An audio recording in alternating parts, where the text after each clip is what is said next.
Tantor Audio, a division of Recorded Books, presents Little Vic and the Great Mafia War by Larry Mcshane, narrated by Brandon Pollock. Whoever brings ruin on their family will inherit only wind, and the fool will be servant to the wise of heart. Proverbs, chapter 11, verse 29. We're not running away. We're walking. John Orena to Colombo family capo, Wild Bill Cotolo. 1. Darkness on the edge of town. It was a perfect Long Island evening, with the temperature in the mid-70s and the promise of another sweet suburban summer in the months ahead. Little Vic Orena walked into the warm night air on June 20th, 1991, after sharing dinner with a friend inside Stella's restaurant, a popular spot among local mafiosi. He climbed inside his two-door Mercedes convertible and started the engine. A set of rosary beads hung from his rearview mirror, a gift from his deeply religious wife's pilgrimage to the tiny village of Medjugorje in Bosnia and Herzegovina, a site where true believers first reported witnessing visions of the Virgin Mary a decade earlier. The sky above was clear, but the rising storm inside the Colombo crime family was once again poised to unleash a tsunami of trouble across its perpetually divided membership. Orena lit a cigarette with his solid gold lighter and popped his soundtrack from Broadway's The Phantom of the Opera into the car's tape player before heading out. As the mob veteran stopped at a red light near his two-story family home in Cedarhurst, Long Island, he turned his head to the right and noticed an older vehicle with 4 men inside, each wearing a baseball cap. The faces beneath the hats belonged to his crime family colleagues. Orena's once loyal associates were now lying in wait for the family's latest acting boss as a growing rift over his ascension to the top sparked a new round of infighting for a mob family already notorious for settling its disputes the old-fashioned way: backstabbing, bullets, and bloodshed. They had a hole already dug for his body, recalled his son Andrew Orena, and thankfully my father had a good sixth sense. Orena, in a lucky and life-saving break, arrived home sooner than the waiting hit squad had expected. Little Vic identified one of the would-be killers as his longtime friend and recently promoted family consigliere, Carmine "The Shadow" Sessa. The would-be assassin had earned his nickname from the Orena sons, who noted Sessa seemed to appear out of nowhere, way before his shadow, said Andrew. The failed scheme was both business and personal. Sessa was once tight with the Orenas, treated like a member of the family, occasionally joining Little Vic for a cup of coffee, freshly brewed for the occasion by the boss's wife inside their home. It was the acting boss who handpicked Sessa to join him atop the family hierarchy. But Sessa's was not the only betrayal. The Orenas had shared a long and lucrative alliance with the power behind the hit, the legendary and longtime boss Carmine Persico, Jr. to his allies, the Snake to his haters. The two clans were like family outside the crime family, their ties inside and outside the Colombos grown tight across 2 generations, frequently socializing as sons from both sides followed their fathers into the life. The Persico and Orena families were as close as you can be in that life, recalled Vic's son Andrew, sitting inside his Long Island home with brother John, a full 30 years after the last killing in the war. My brother John and Michael Persico were business partners and best friends. Michael was godfather to John's son, John Jr. But stability, never a Colombo family trademark, once more proved elusive for its made members and their leadership in the aftermath of Persico's combined 139-year sentences following a pair of mid-1980s convictions in separate Manhattan trials, with the jailed boss destined to die behind bars, yet reluctant to surrender the throne. And so Carmine Persico, from behind bars, initially appointed an acting replacement before signing off on the recently promoted mobster's murder within 2 years. Persico then bumped Orena up as the new acting boss, putting the well-regarded and hand-picked veteran in charge in a seamless 1988 transfer of power. It was, for Little Vic, the pinnacle of a career that began decades before as a teen with a zip gun on Patchen Avenue in Brooklyn. And now, 3 years after rising to the seat of power without twisting a single arm or pulling one trigger, Orena found himself in the crosshairs of the Persico loyalists. The Snake indeed. The scenario, if nothing else, offered a perfect illustration of Carmine's hated nickname. Persico was now advocating for his son, Little Alley Boy, to take over as boss upon his upcoming release from prison after an earlier conviction alongside his father. Sessa, recently flipped to the Persico squad, was particularly motivated by word of a reported plan by Little Vic to assassinate him after a Colombo family induction ceremony to take place the next day. The outnumbered Orena hung a fast U-turn near his two-story suburban home, one hand on the wheel and the other on a handgun, speeding to safety before his hunters could open fire. There was no doubt where the murder plot originated, an attack marking the end of Orena's decades-long alliance with the Persicos and the kickoff of a devastating internal family bloodletting unseen in the New York Mafia since the last Colombo War, only 2 decades earlier. 2. Point Blank. By sunrise the next day, there was word of a second failed plot to execute veteran Orena faction loyalist Joseph Scopo, his life spared only by a last-minute decision to skip a meeting with another gangster inside a mob social club. One of the hitmen drove past Scopo's home in Mill Basin, Brooklyn, and saw the target's car parked safely in the driveway before all involved in the failed coup gathered inside the Nebraska diner in Coney Island. Once assembled, the group learned that the Sessa attempt on Little Vic was a failure as well. The Sessa squad, while awaiting word of the next move, had already fled to a New Jersey safe house, fearful of the mob family's future and their own. The Colombo crime family's final round of self-destruction was off and running, a deadly dispute later described in FBI court documents as a particularly bloody struggle, fratricidal bloodletting. If The Godfather offered a romanticized version of mob infighting, with chubby capo Peter Clemenza stirring a pot of sausage and meatballs while the combatants went to the mattresses, the real thing was considerably more terrifying.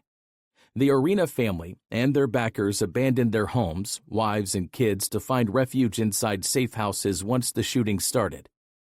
The malevolent combatants on either side were soon openly hunting one another on New York streets in a gory conflict defined by betrayal, deceit, and plot twists galore as the faltering Colombos became a house still divided to this day, the Persicos and the Orenas. Sammy Gravano, the one-time Gambino family underboss turned star government witness, explained the final implosion of the Colombos quite simply in the new millennium. The commission sent word to Carmine in prison, "You can't go changing guys every 15 fucking minutes. Put the guy in, Vic Orena. He's the acting boss." The approved arrangement imploded on the night of the attempted murder, with Persico's flip-flop igniting a predictable conflict that predictably ended poorly for both sides after another 2+ years of violence.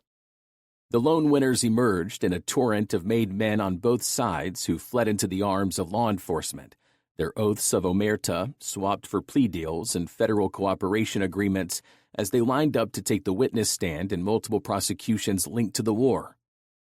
More than a dozen turncoats flipped before the shooting stopped, with some of the stone-cold killers given a new lease on life after executing their one-time comrades in the street fighting.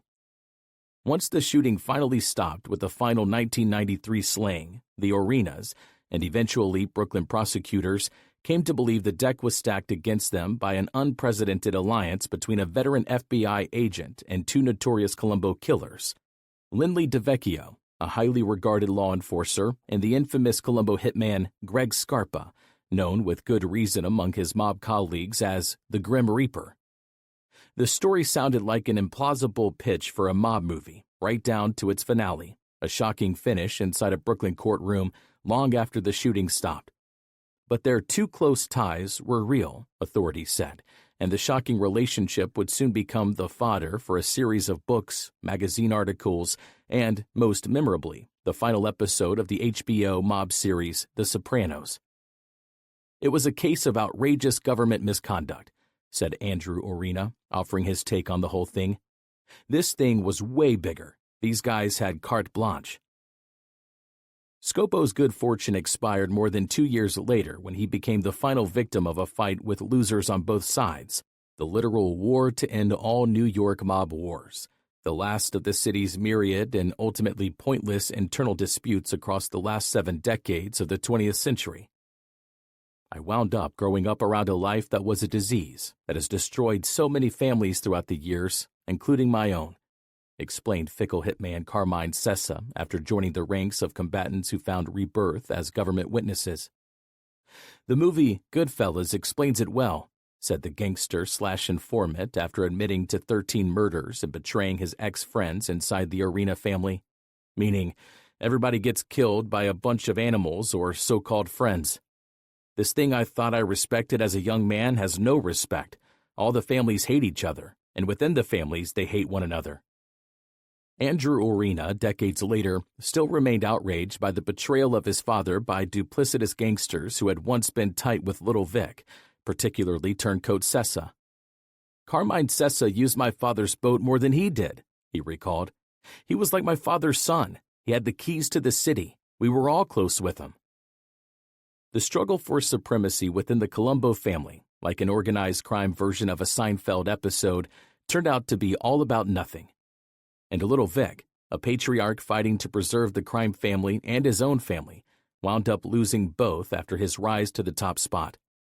His career high point disintegrated into disaster and was followed by a draconian prison term intended to ensure his death inside a federal prison. 3. Something in the Night. Andrew Orena recalled lying restlessly in bed on the night of the failed plot targeting his father, afflicted with the vague sense that something inside their world was amiss. "An eerie feeling," he recalled. "Something was going on, and so I'm in bed, I'm about to fall asleep, I got the lights out, me and my wife, I had a big night table next to me, and a phone on top, and the phone rings. Don't ask me why, I pick it up and I go, 'Is Pop alive?'"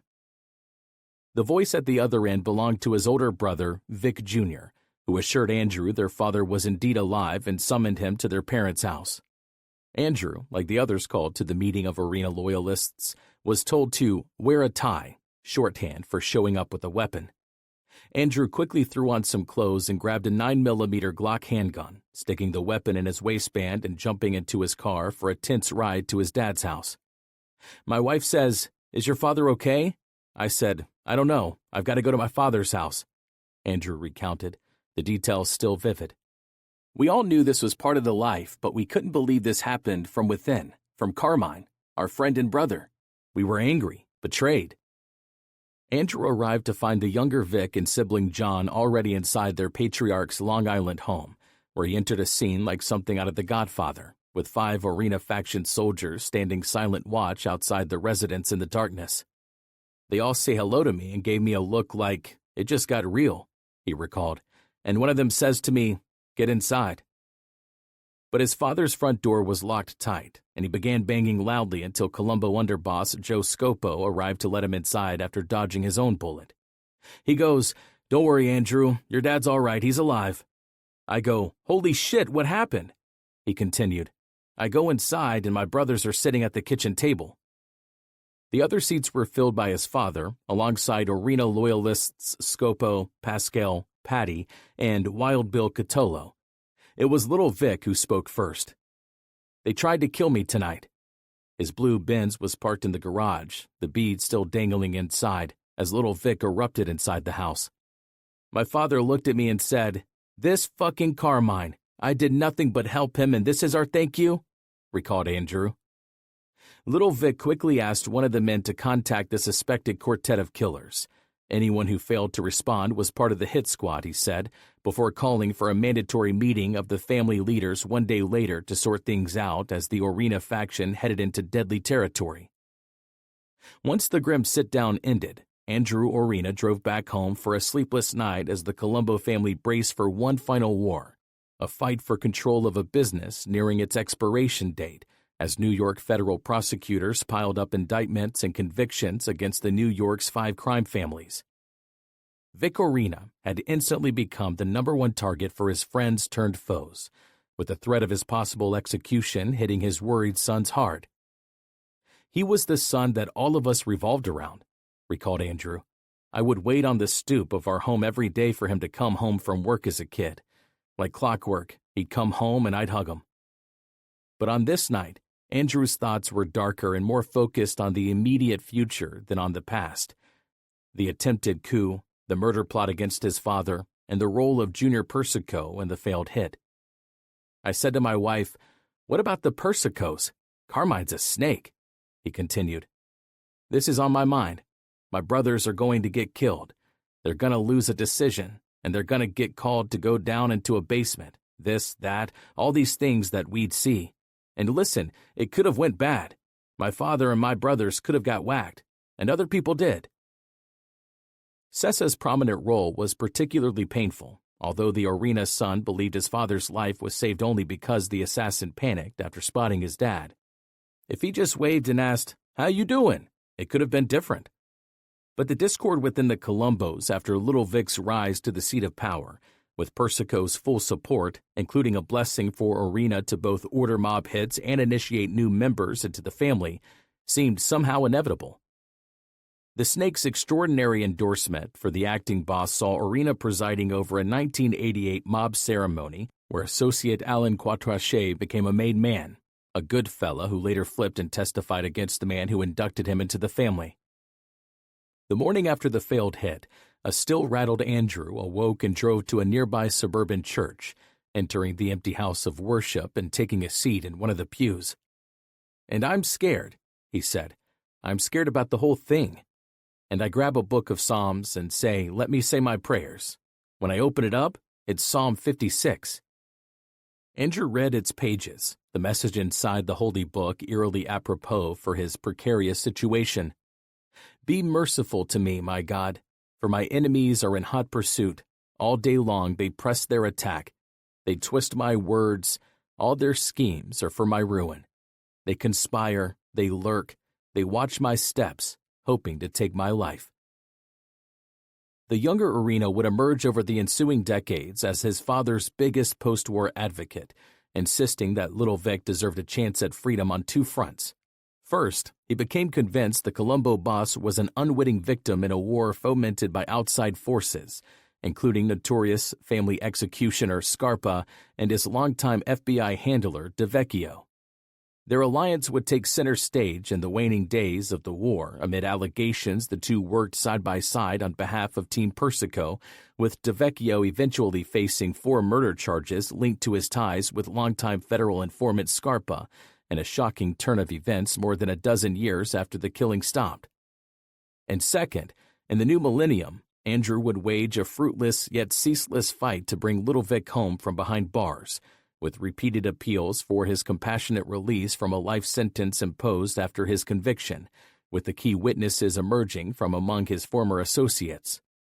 Though the Persicos won the war, maintaining their tenuous control of the crime family, the flesh-and-blood Orenas emerged as the ultimate victors in the decades after the killing stopped, with Vic's 2 oldest sons leaving the life for a new life in the legitimate world, the past only a sad and distant memory, and the Persicos barely clinging to their spots atop the foundering Colombos. The failed murder attempt was followed a day later by a sit-down between the Orenas, Little Vic accompanied by his 2 eldest sons, and Carmine's brother Teddy Persico in an effort to restore the status quo and avoid an escalation of the mob family's final and fatal schism. "My dad told Teddy, 'Listen, we have to keep the family together, whatever the beef is,'" recalled Andrew. "You know, like that's that. We've got to stay together here, whatever happens. Let's figure it out." But Teddy was adamant. Nope, you're down and Allie Boy's the boss." And my father says they're going to have to split the family up. "I've got sons, I've got friends in the life, and you know what the outcome is. I'm not having it." My father said the only one who wins in a war is the government. We'll ruin ourselves, and ultimately that's what happens.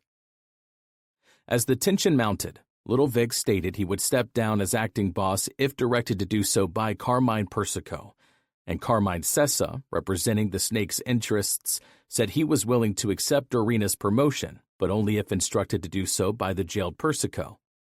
Instead of détente, the two sides opted for battle. 4. Blinded by the light. The latest and last of the Colombo family's incessant internal conflicts kicked into high gear within 5 months of the failed hit on Orena, after peace talks between the two sides failed miserably.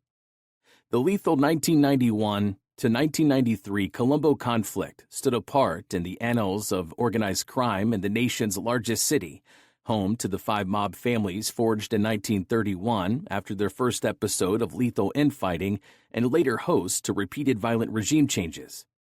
By the end of year 1, court papers later recounted the Orena loyalists had a standing order to kill anyone who was loyal to Persico. The approach was par for the course of the New York Mafia. Gambino chief Big Paul Castellano was killed in Midtown Manhattan while exiting his car outside Sparks Steakhouse only 9 days before Christmas of 1985.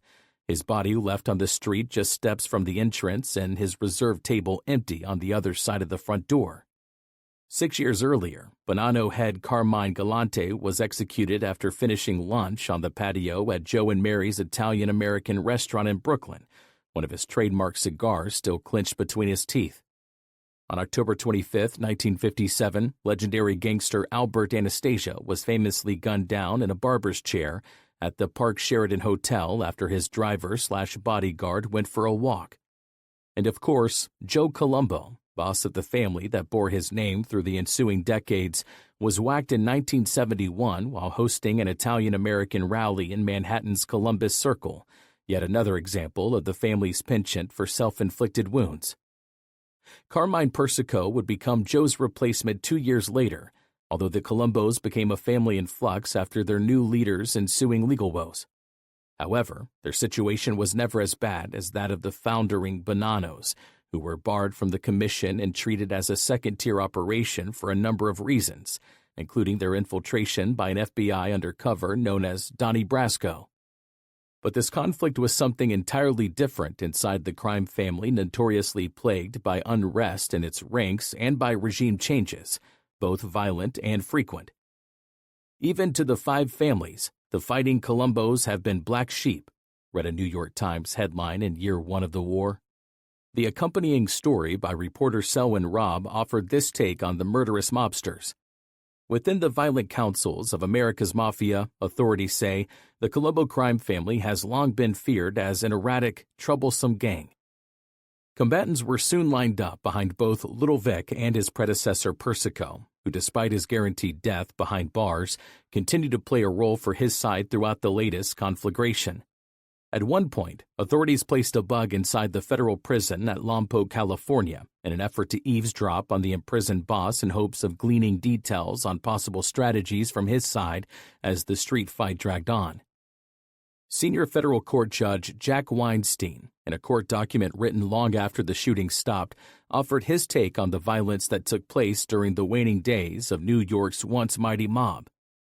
In the closing decades of the last century, heavily armed mobs of mafiosi protected by bulletproof vests and scanners monitoring police radio channels roamed the streets of New York in their automobiles, bugged by the Federal Bureau of Investigations, shooting down their rivals in crime. One of the more fascinating episodes was the Civil War in the Colombo organized crime family.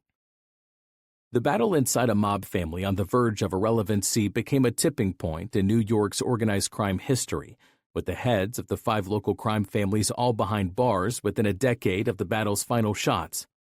By then, the long arc of the mafia's dominant role in the life of the city had reached its nadir, its once omnipresent influence disintegrating, now just fodder for federal prosecutors and a slew of tell-all mob memoirs penned in the ensuing years. The combatants on either side laid claim to leadership of the venerable crime family, home through the decades to mob legends such as the eponymous Colombo, the infamous Crazy Joey Gallo, the duplicitous Grim Reaper Scarpa, and, for a short time, Sammy Gravano, who moved on to bigger and better things alongside Gambino family boss John Gotti, the Dapper Don. Vic Orena had joined their ranks decades earlier, working his way up to the top spot nearly 2 decades after his induction as a made man. My dad was climbing up the ladder to success and thought he was bringing the family along with him, his son Andrew reflected. We thought at the time we were all rising higher, to a better level in this life, but he was just digging us a deeper and deeper hole. Little Vic, once in the top seat, forged an alliance with John Gotti prior to the war, with the dapper Don emerging as a backer of the Orena faction in a move to gain control of the open Colombo seat on the ruling mob commission for the heads of the five families. Vic's ascension would guarantee Gotti's plan to control 3 of the 5 spots, giving Gotti carte blanche to operate without interference from his haters across New York's mobs. John was close with Joey Scopo, the Colombo underboss, explained retired FBI agent Bruce Mao, one-time head of the Gambino squad. He used to come to John's club, and Scopo's best friend was Gene Gotti. They even had a loan sharking business together, and Gotti had no love for Persico. But Gotti, he recalled, had little affection for anyone unless it served his purpose. He hated everybody. He would go down to the Raven Night social club and call the Colombos the Cambodians, always fighting. The move by Gotti, already a mob star in the media and head of a powerful family, was typical of the blustering boss.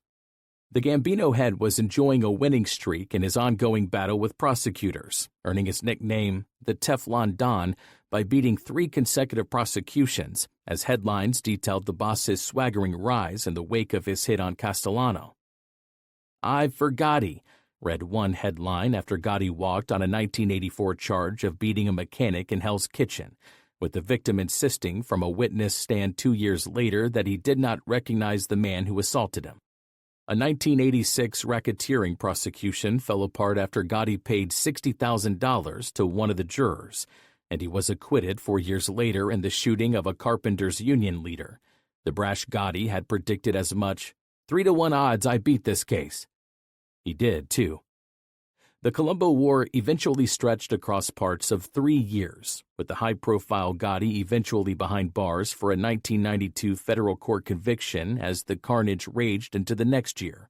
11 bodies scattered in and around Brooklyn, with another 28 combatants wounded before the shooting came to a finish. Authorities arrested 123 fighters from both sides before the peace was restored, with 61 from the Orena faction and 60 from their opponents. 75 of the combatants were prosecuted for their crimes. "The Persicos technically won," said Mao, "but the winners and the losing side, they still got killed. The federal government wins." Andrew Orena offered his own take on the war, citing the rise of Carmine Persico as evidence of the overall decline of the leadership across the 5 families. "Persico wasn't an old-world Sicilian, but a feared street thug," he explained. "Very smart, but treacherous and a feared boss. No loyalty and lacking the fatherly love that a boss should have for the family. Persico was not a fatherly figure like a Carlo Gambino, Joe Bonanno, or Tony Ducks Corallo. Cosa Nostra means our thing, not my thing." Hit squads from the Persico side, the most notorious and successful of which were led by Scarpa, were soon cruising the streets inside a station wagon turned lethal arsenal, filled with an assortment of shotguns, rifles, and pistols tucked inside hidden compartments as they hunted anyone associated with the Orena faction. The Orena side responded in turn once the war began, with their friends turned foes scoring a Pyrrhic victory once the handcuffs went on the warring mobsters and the shooting finally stopped in 1993. The last murder came months after the war had apparently ended, the final volley inside the imploding Colombos. The most prominent figure emerged as Scarpa, a terrifying and legendary mobster with a history as a stone-cold killer dating back to the 1960s and reportedly responsible for double-digit homicides across a mafia career that included 2 secret stints working for the FBI. He was brought back into the fold for a second time in 1980 by the highly regarded DeVecchio and worked as a mob mole for the next dozen years and throughout the war. He was linked to 4 killings, more than any combatant. DeVecchio worked as the lone handler for Scarpa after the two teamed up in an unusual agreement between agent and informant. Scarpa hid in plain sight as the war raged on, inexplicably and brazenly flying beneath the government's radar, or so it seemed. His charmed life vis-a-vis law enforcement, declared court papers filed after the war, may be attributed to the fact that he was a longtime informer for the FBI. Ex-Colombo family capo Michael Franzese, long after leaving the world of organized crime, once observed that Scarpa took pleasure in his lethal role. He enjoyed doing the work. His zeal extended beyond the ranks of organized crime. Scarpa once allegedly arranged the murder of a Manhattan doctor as a favor for a girlfriend. Though court papers noted that the Persico faction was just one-third the size of the Orenas, the outnumbered crew managed to fight above their weight as the conflict raged. And acting boss Little Vic, his family, and mob loyalists became convinced, quite presciently, that the odds were stacked against them. Not until the shooting ceased would the Orenas learn about the hard-to-imagine alliance between DeVecchio and Scarpa. The mobster and his FBI handler were in frequent contact throughout the Colombo conflict, with DeVecchio later described by fellow federal agent as behaving like a cheerleader for the Persico faction. The once revered DeVecchio would become the target of investigators inside the FBI and the Brooklyn prosecutor's office, his reputation tarnished by the allegations despite his unshakable insistence to this day that his relationship with Scarpa was strictly business. Prosecutors would eventually allege that the Grim Reaper's wartime free reign on the street, with his front and center role in the bloodshed on the streets of Brooklyn, was aided by his unlikely FBI partner. "We're going to win this thing," said an animated DeVecchio at one key point during the conflict, stunning his FBI colleagues, including younger agent Chris Favo, with a declaration they interpreted as rooting for the Persico side's victory. His memorable one-liner was eventually immortalized in court testimony and later resurrected in an episode of The Sopranos, the TV series about a fictional mob family operating across the Hudson River in New Jersey. "Lynn got too close to Greg," said former federal prosecutor John Gleason. "And when guys pointed it out, really good agents, to me, that was a very good lesson in you've got to be very careful about handling key informants. And Lynn got too close." The long-retired DeVecchio, speaking 17 years after his Brooklyn prosecution for assisting in a quartet of mob-linked murders, collapsed like a house of cards, reasserted his innocence and blasted his critics in a recent interview from his Florida home. "I meant we, meaning the FBI, we're going to take down a family," said DeVecchio. "To this day, I'll never understand the conclusion in Favo's twisted mind, a way to stick it to me. My beef was with the Brooklyn DA. I remember thinking, you assholes, there's plenty of exculpatory information about me. And yet they went ahead with the trial. The whole thing was ludicrous on its face. I had to laugh. District Attorney Joe Hines, self-serving horseshit." But Andrew Orena remains convinced to this day, after taking his own deep dive into what happened once the shooting stopped, that the mob bloodbath was absolutely fomented by the FBI agent and his prized, if unlikely, mob mole. The FBI knocks on everybody's doors and says, "There's a hit on you," or "There's a war going on," or "You're a target," or this and that. "What do guys do?" asked Andrew. "They either do one of two things. They go, 'Yeah, I need your help,' or they say, 'Let me get a gun.' They create fear, and that's how the Colombo War started." Gravano, the former Colombo soldier who became a Gambino underboss and then a devastating federal informant, recalled the insanity of the whole conflict, the lethal exercise inside a mafia already well past its prime. "The Colombos couldn't get away from the act of shooting each other, lying and bullshitting, getting into a war again," said Gravano. "I knew Vic well, and he seemed like a very good guy, a fair guy. I didn't think he was trying to take over the family. It sounded like made-up bullshit. He had 2 sons in the life who stuck with him. In the end, they had enough of this fucking Persico and all this other bullshit, and they went to war." Gravano dismissed the rumors that Orena was intent on moving from interim boss to family boss as initially overstated. The decision for his promotion was, in fact, intended to restore some stability to the family in the absence of Persico. But stability was always elusive inside the Colombos, once parodied as "the gang that couldn't shoot straight" in a book by that title by late and legendary New York columnist Jimmy Breslin. Let's start at the top. Notorious boss Persico, who put the war in motion with the failed Orena hit as Colombo sorted out their deadly differences one last time. A 1976 FBI document described Persico as more than suited for his long-distance role in the conflict, with a turncoat mobster citing the gangster as well-deserving of the nickname Snake. And his son, little alley boy, who was locked up when the war began and would remain in prison for more than 30 years after briefly taking the helm from his father after the war ended. The mob scion's pending freedom from an earlier conviction alongside his dad had already complicated things between the two sides by the early 1990s, with Persico intent on bumping his jailed son up to replace Orena once back on the streets. Family bosses Gotti, Anthony Gaspipe Casso, and Vincent the Chin Gigante were ultimately dragged into the mob's last open shooting war.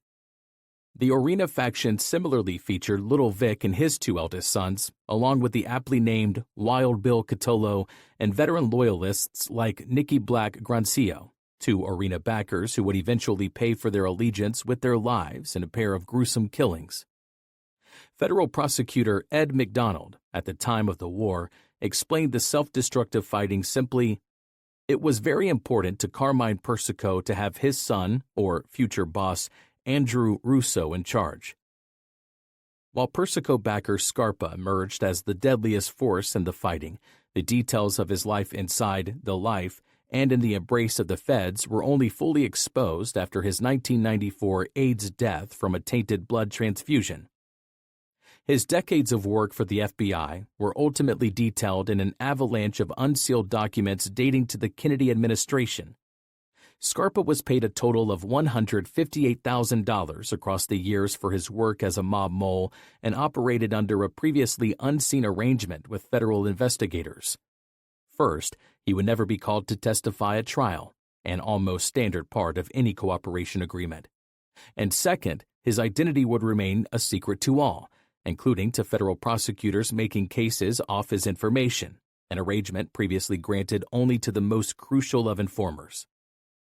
The mobster identified as 34, the number on his FBI file, was also collecting $253 in monthly Social Security benefits from the federal government.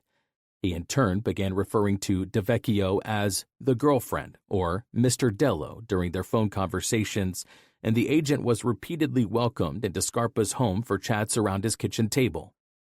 The Grim Reaper's actual girlfriend, Linda Schiro, was frequently privy to the conversations between the pair. Little Vic, swept away by the waves of organized crime turncoats, was convicted and sentenced to die behind bars, sold out by his former colleagues to become the biggest pelt of the war. Once Orena landed in prison, a steady stream of combatants shared their tales of the war when they appeared on the witness stand in a plethora of podcasts or via book deals, their vows of mob secrecy a thing of the past. DeVecchio wrote one too, a 513-page tale subtitled The Shocking Frame-Up of a Mafia Crime Buster. It opened with his account of sitting in disbelief, handcuffed inside the Brooklyn District Attorney's office, having gone from being a crime buster to just a perp. The Orenas, across the next 3 decades, struggled both for their father's freedom and for their own survival as memories of the war receded in the new millennium. His 2 oldest sons, after following their dad into the Colombos, faced their own criminal charges, including a stunning prosecution where allegations of the collaboration between DeVecchio and Scarpa led to the Orena sons' acquittals. The siblings still wound up behind bars on other charges before eventually returning home and turning their backs on the mob. Andrew Orena, in the aftermath of his family's life in organized crime, delved into the details of exactly what had happened during the conflict and remains convinced DeVecchio and Scarpa collaborated in turning the heat up. "I saw what they did," he said. "Every time there was peace or peace talks, somebody would get shot. It was, and I'm telling you, there were days out there where it was like a ghost town. And then you would see a Persico car, you would spot a group of guys, and then somebody would get shot at or killed. It was like they parted the waters and paved the way on certain days for these guys." The hard feelings lingered long after the shootings stopped.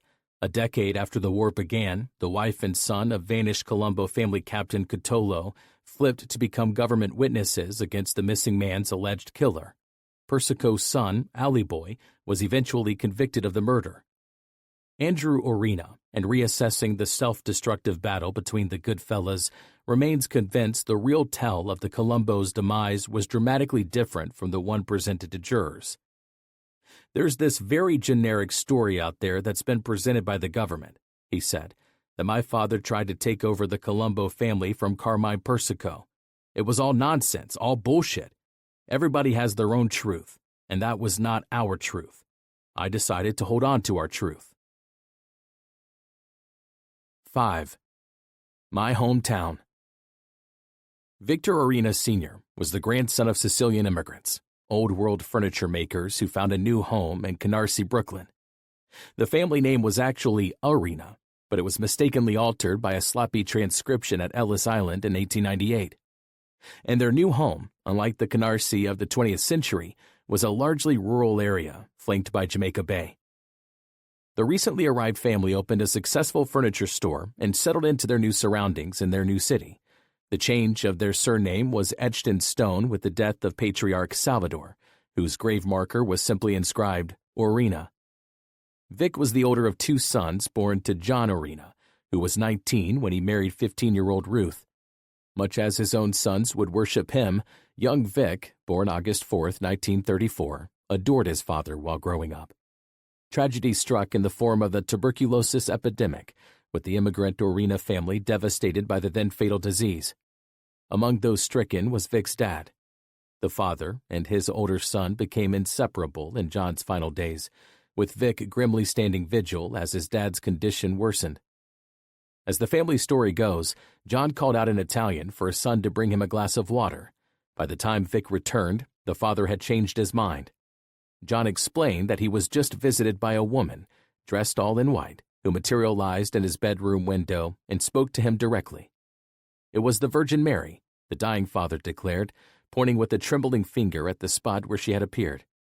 "Where you are going, you will never be thirsty again," declared the ephemeral vision. John related the story with his last words, closed his eyes, and died. The wake was held in the house, and Vic slept in the bed with the corpse until his dad was taken for burial. The 4-year-old boy blamed the woman in the window for taking his father away. The young widow was left with Vic and his kid brother Mickey. Her in-laws turned on the suddenly single mom, who was no longer welcome in Canarsie. And so the trio moved to Bedford-Stuyvesant, a far more crowded urban neighborhood where the Orena spread gave way to an apartment at 66 Patchen Avenue. The lonely mom, now on her own, soon took up with a local hoodlum, a married guy and a maid member of the Profassi family, and their romance soon led to complications. Death followed young Vic once the new kid on the block became fast friends with 12-year-old Paul McLaughlin, a classmate at Our Lady of Good Counsel parochial school who had also lost his father to an early demise. The pair jumped a free ride on a passing trolley car.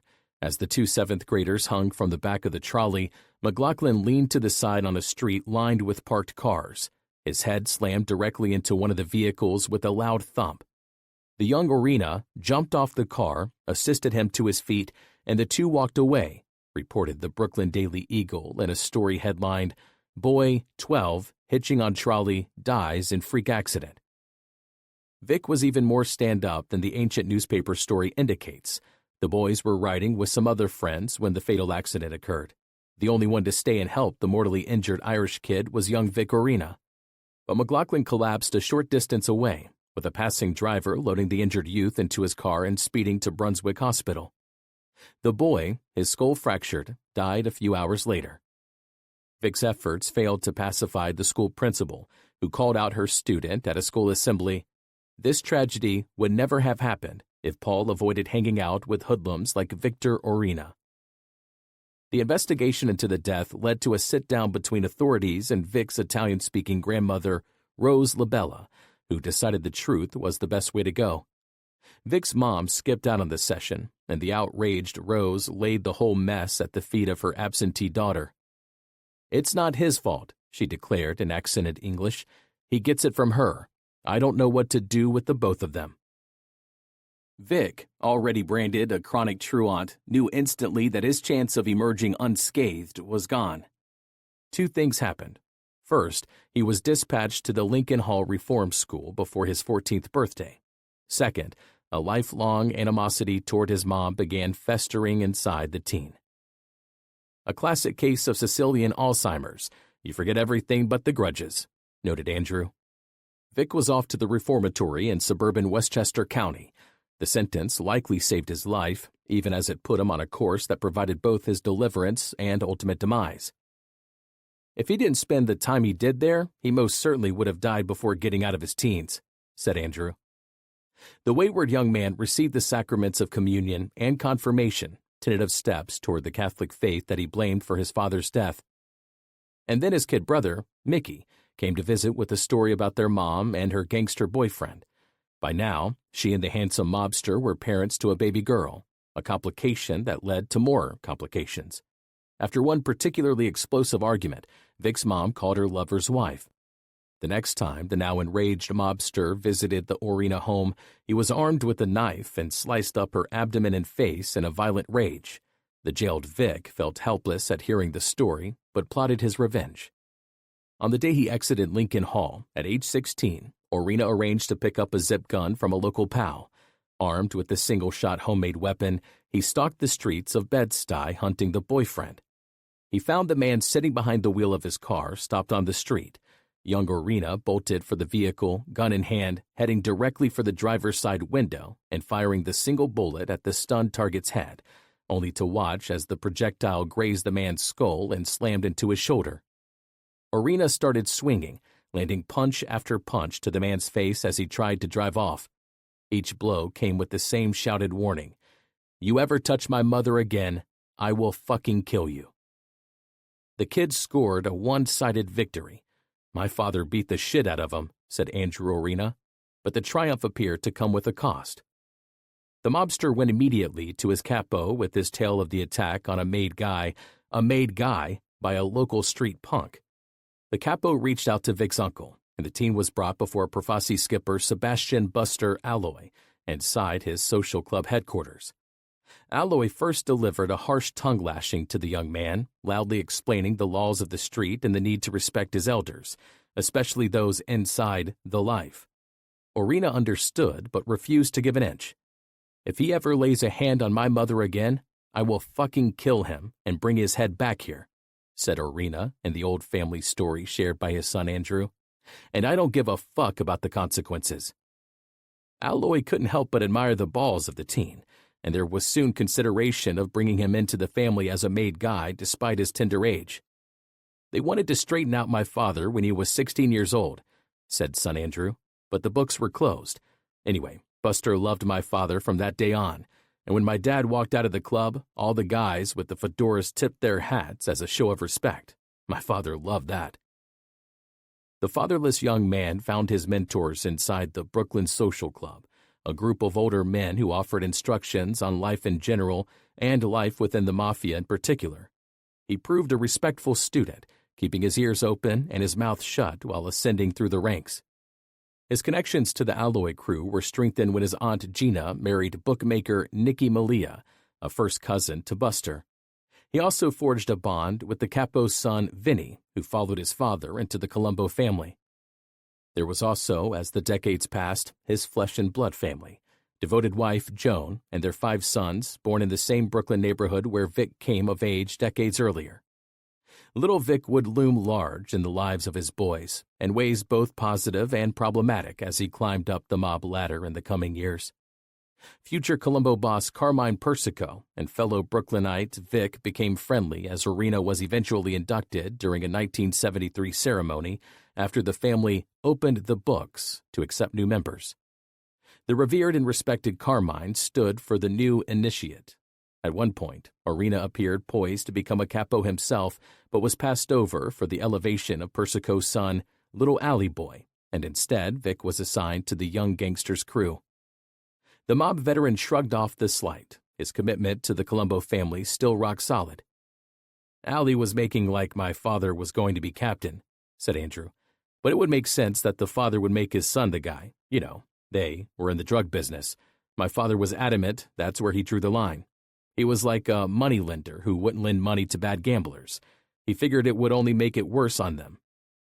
That same year, Orena was identified as the chauffeur for one-time Colombo acting boss Joe Iacovelli, with a mob turncoat reporting that Little Vic had attended a Nyack, New York meeting where the murder of Joey Gallo was discussed. Rumors surfaced years later when the last Colombo War began that he was possibly involved in the hit. My father wasn't a part of that, but I'll tell you what, my father knew of the planning of that, said Andrew. Despite the initial resentment over Alley Boy's promotion, Vic became a mentor to the younger mafioso, much as Carmine had been to him.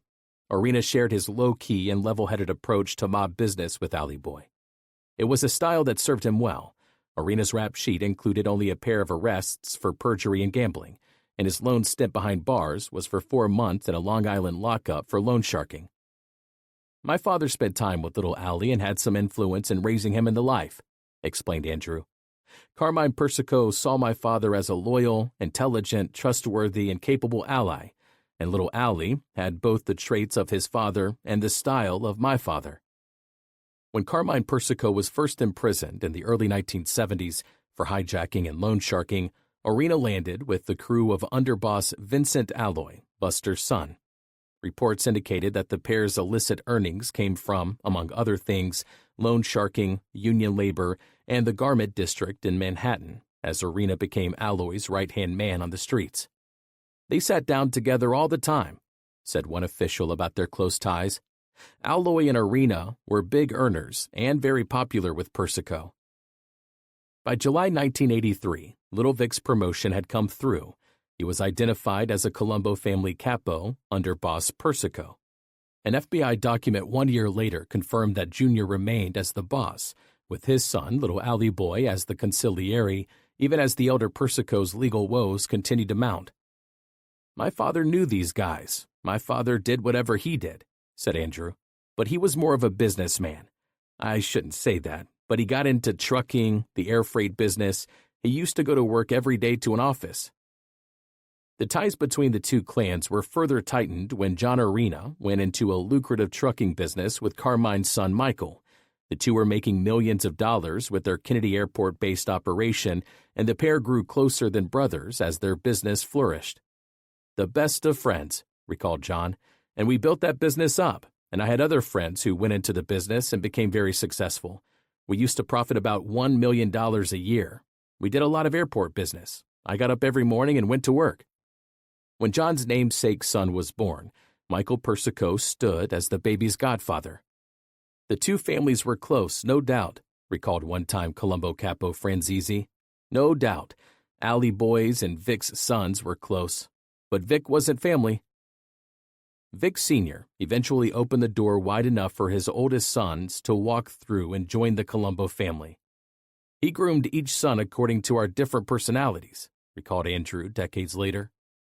When John and Vic Jr. followed their revered father into the world of organized crime, it was the younger of the two, the father's namesake, who entered first. Vic Jr. was always on the path, said his sibling John. He really didn't have any direction but that life. Vic was always fighting, and my father let him be that.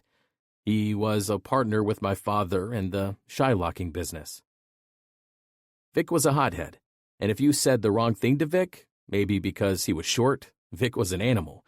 Vic was ferocious. I'd equate him to boxing legend Roberto Duran. Even kid brother Andrew recalled there was something different about Vic Jr.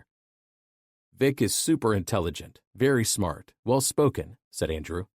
But he had that edge. Everybody would say, I get along with your brother John, but I'm a little afraid of Vic. Those eyes. John Orena soon followed into the ranks of the Colombos, with Vic slotting him in the crew run by Capo Teddy Persico, who was known to the 5 Orena kids as Uncle Teddy. Teddy was a sweetheart of a guy, recalled Andrew. Teddy made John an acting capo in his crew, and the two were always together. The roaring 80s were initially the best of times for the Orena family, now living their version of the American dream in an exclusive section of suburban Long Island, as the good times rolled inside and outside Little Vic's world. Ronald Reagan was in the White House. New York Mets stars Doc Gooden and Darryl Strawberry were on the field in Shea Stadium. Future New York Giants Hall of Famer Lawrence Taylor was in the Meadowlands. Cocaine was everywhere, and televisions were tuned to the newly launched music channel MTV. The Berlin Wall came down, and director Martin Scorsese joined Robert De Niro in reintroducing America to boxer Jake LaMotta in Raging Bull. It felt like the future was bright and the skies all blue for the Orenas, who were blissfully unaware of the dark future looming in the decade ahead. Vic Jr. was already running a multi-million-dollar loan sharking operation with his dad, along with a lucrative gasoline bootlegging operation. John's trucking business with Michael Persico was going full tilt at Kennedy Airport. The future was bright. Andrew was engaged to future wife Denise, and his parents were already doting on 6 grandkids. But the middle Orena son never joined his siblings inside the Colombo family as a made guy, his ascension nixed by his mom. Biddy Alloy said to my father, "We should bring Andrew in," recalled the unmade man. I was part of everything for sure, but my mother made my father promise her no more of her sons will get brought into that life. He promised her that he wouldn't. The friendship between the Orenas and the Persicos would shatter once little Vic was targeted for death, with Sammy Gravano charging that the fickle Carmine Persico turned to violence after his attempts to remove little Vic by other means failed following Orena's 1988 promotion. When Persico couldn't do it through the commission, he wanted to kill Vic, recalled Gravano, noting that Gotti had enough votes to veto any attempt to oust Orena. That's the norm for him, and they went on a hit and they pulled up by his house and they blow the hit. The failed murder attempt targeting little Vic was standard procedure inside the treacherous Colombos, as John Orena noted decades later. What other families had wars? He asked. It's basically the Colombos 3 times, and the last one was the worst. There were a lot of casualties. You know who was a component of that? Greg Scarpa, and he was a major asset. They paid this guy for years. So the war in my eyes was twofold.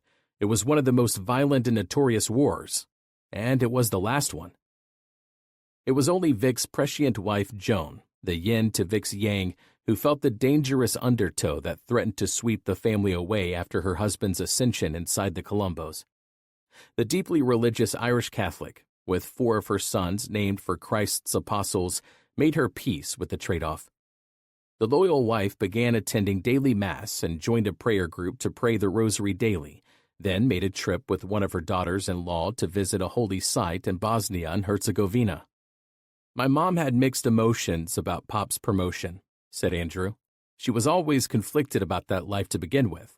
My father lived by the rule of an old-world Sicilian lifestyle and its code like a true zealot, and my mother's life was dedicated to prayer and the practices of the Roman Catholic Church. But her husband took that path, and she was dedicated to him and her sons. His rise to the top was reason for excitement among his boys, offering their dad his shot at the brass ring and a spot on the Mafia's ruling commission alongside the heads of the other 4 families. We were proud of our father and knew he would do a great job, recalled Andrew.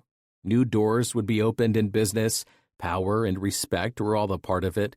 We believed his new position would take us to a place of generational wealth. The future seemed wide open as Vic assumed his position atop the Colombos, with his 3rd son recalling that the bump was initially a cause for celebration, with one caveat. Jail was always an issue, something that was a possibility, Andrew said of those first heady days. But generally speaking, my father wasn't a loud, boisterous guy. He wasn't getting into fistfights. He was low-key, and we really had a lot of confidence in him, that he could manage the family. And when they brought him in to be acting boss, it was just what he wanted. We were happy.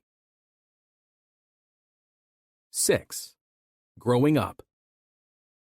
Though the Orenas never discussed the topic of the Mafia around the dinner table, the brothers found it impossible to ignore some of their father's closest friends. Among the most memorable were Tommy DeSimone and Jimmy the Gent Burke, a pair of Lucchese family associates who became pivotal figures in the infamous $6 million Lufthansa heist, prominently featured in Martin Scorsese's classic mob movie Goodfellas. A long-ago photo captured Vic stuffing envelopes with cash as DeSimone and Burke looked on approvingly, long before the two were played by Oscar winners Joe Pesci and Robert De Niro. With the Lufthansa heist, I was actually working in the airport at that time, recalled Johnny. I'll never forget. They had a drawing of these guys they said was in on it, and my father, he goes, "Who does that guy look like?" And it was Tommy. They were following Jimmy everywhere. He used to say, "Let me buy these guys a drink with some of my money from Lufthansa." He was a crazy guy. The Orena sons, from a young age, became friendly with the mob visitors to the family home, Andrew recalls one afternoon when he sat on the stoop waiting for his dad and DeSimone popped by to visit. Things went sideways from there, and the ensuing and surreal scene morphed into something like both unlikely and unforgettable. I told him my dad was still at work, recalls Andrew, a sense of wonderment still in his voice. Tommy says, "What's the matter? You look a little down." Well, the pretzel guy, like an ice cream truck but with pretzels, came by, and he went down the block and he wouldn't stop for me. Tommy goes, "Come on, get in the car." He throws the car in reverse, and he backs up and cuts the pretzel guy off. I'm sitting in the front seat, and I see Tommy jump out of the car and he slaps the guy, and he's choking him, and he comes back with an armful of pretzels. He tells me, "Don't worry, every day when you're out there, he's going to stop for you, and don't give him no money. He's not going to take your money." I think the guy never came back, but that's Tommy DeSimone. There were other hints of their father's secret life. DeSimone, after a heist of some sort, showed up with alligator shoes for John and Vic Jr. On another night, DeSimone took the two oldest Orena boys on a field trip. He walked us into a place called the Action House. Lucchese Capo, Paul Vario, had something to do with it, remembered John. They had half-naked go-go dancers in cages wearing boots. I couldn't have been more than 8, 9 years old. On another memorable evening, Bert came by the house to meet with Vic Sr., and they headed off together for the Feast of San Gennaro, an annual Little Italy celebration controlled by the Genovese family. When the boys awoke the next morning, their room was filled with toys won from every game of chance at the feast. "My brother Vic thought Jimmy was just pretty good at the games," recalled a smiling John. The benevolent side of Burke was tempered mightily by the mobster within. Mom Joan Orena once mentioned a problem with a neighbor across the street, and Jimmy the Gent sprang into action. "He broke all the Christmas lights at the house and started throwing them at the front door," said Andrew. "After that, my mother wouldn't even tell him if she had an argument with anybody on the block." And there was a later trip to Little Italy by Andrew and John, accompanied by their pal Michael Persico for a meal and a few laughs. One of the group took notice of an attractive dancer performing inside the club. "We're hanging out and drinking, and the girl pulls one guy up, and we're dancing on the stage and everything," said Johnny. "And the lights go on, and the guy says to Mike Persico, 'Somebody wants to see you guys over at the bar.' When they arrived, they were greeted by a Queens gangster named John Gotti. I didn't even know who he was, and this was way before the limelight John Gotti," says John, chuckling at the recollection. He goes, "I saw all of you dancing. I'm going to tell your fathers." Then he bought us a drink and everything. They later discovered that their father helped the dapper Don develop his fashion sense. "You remember the ties he used to wear with the matching pocket squares?" asks John. "You know who bought those all for him? My father. He had them custom made. All those ties that John Gotti wore later on, when you saw him really sharp, my father bought him those ties. He used to get them every Christmas." When the heat inevitably amped up over the Lufthansa heist, little Vic was called in to discuss a mob hit on Burke.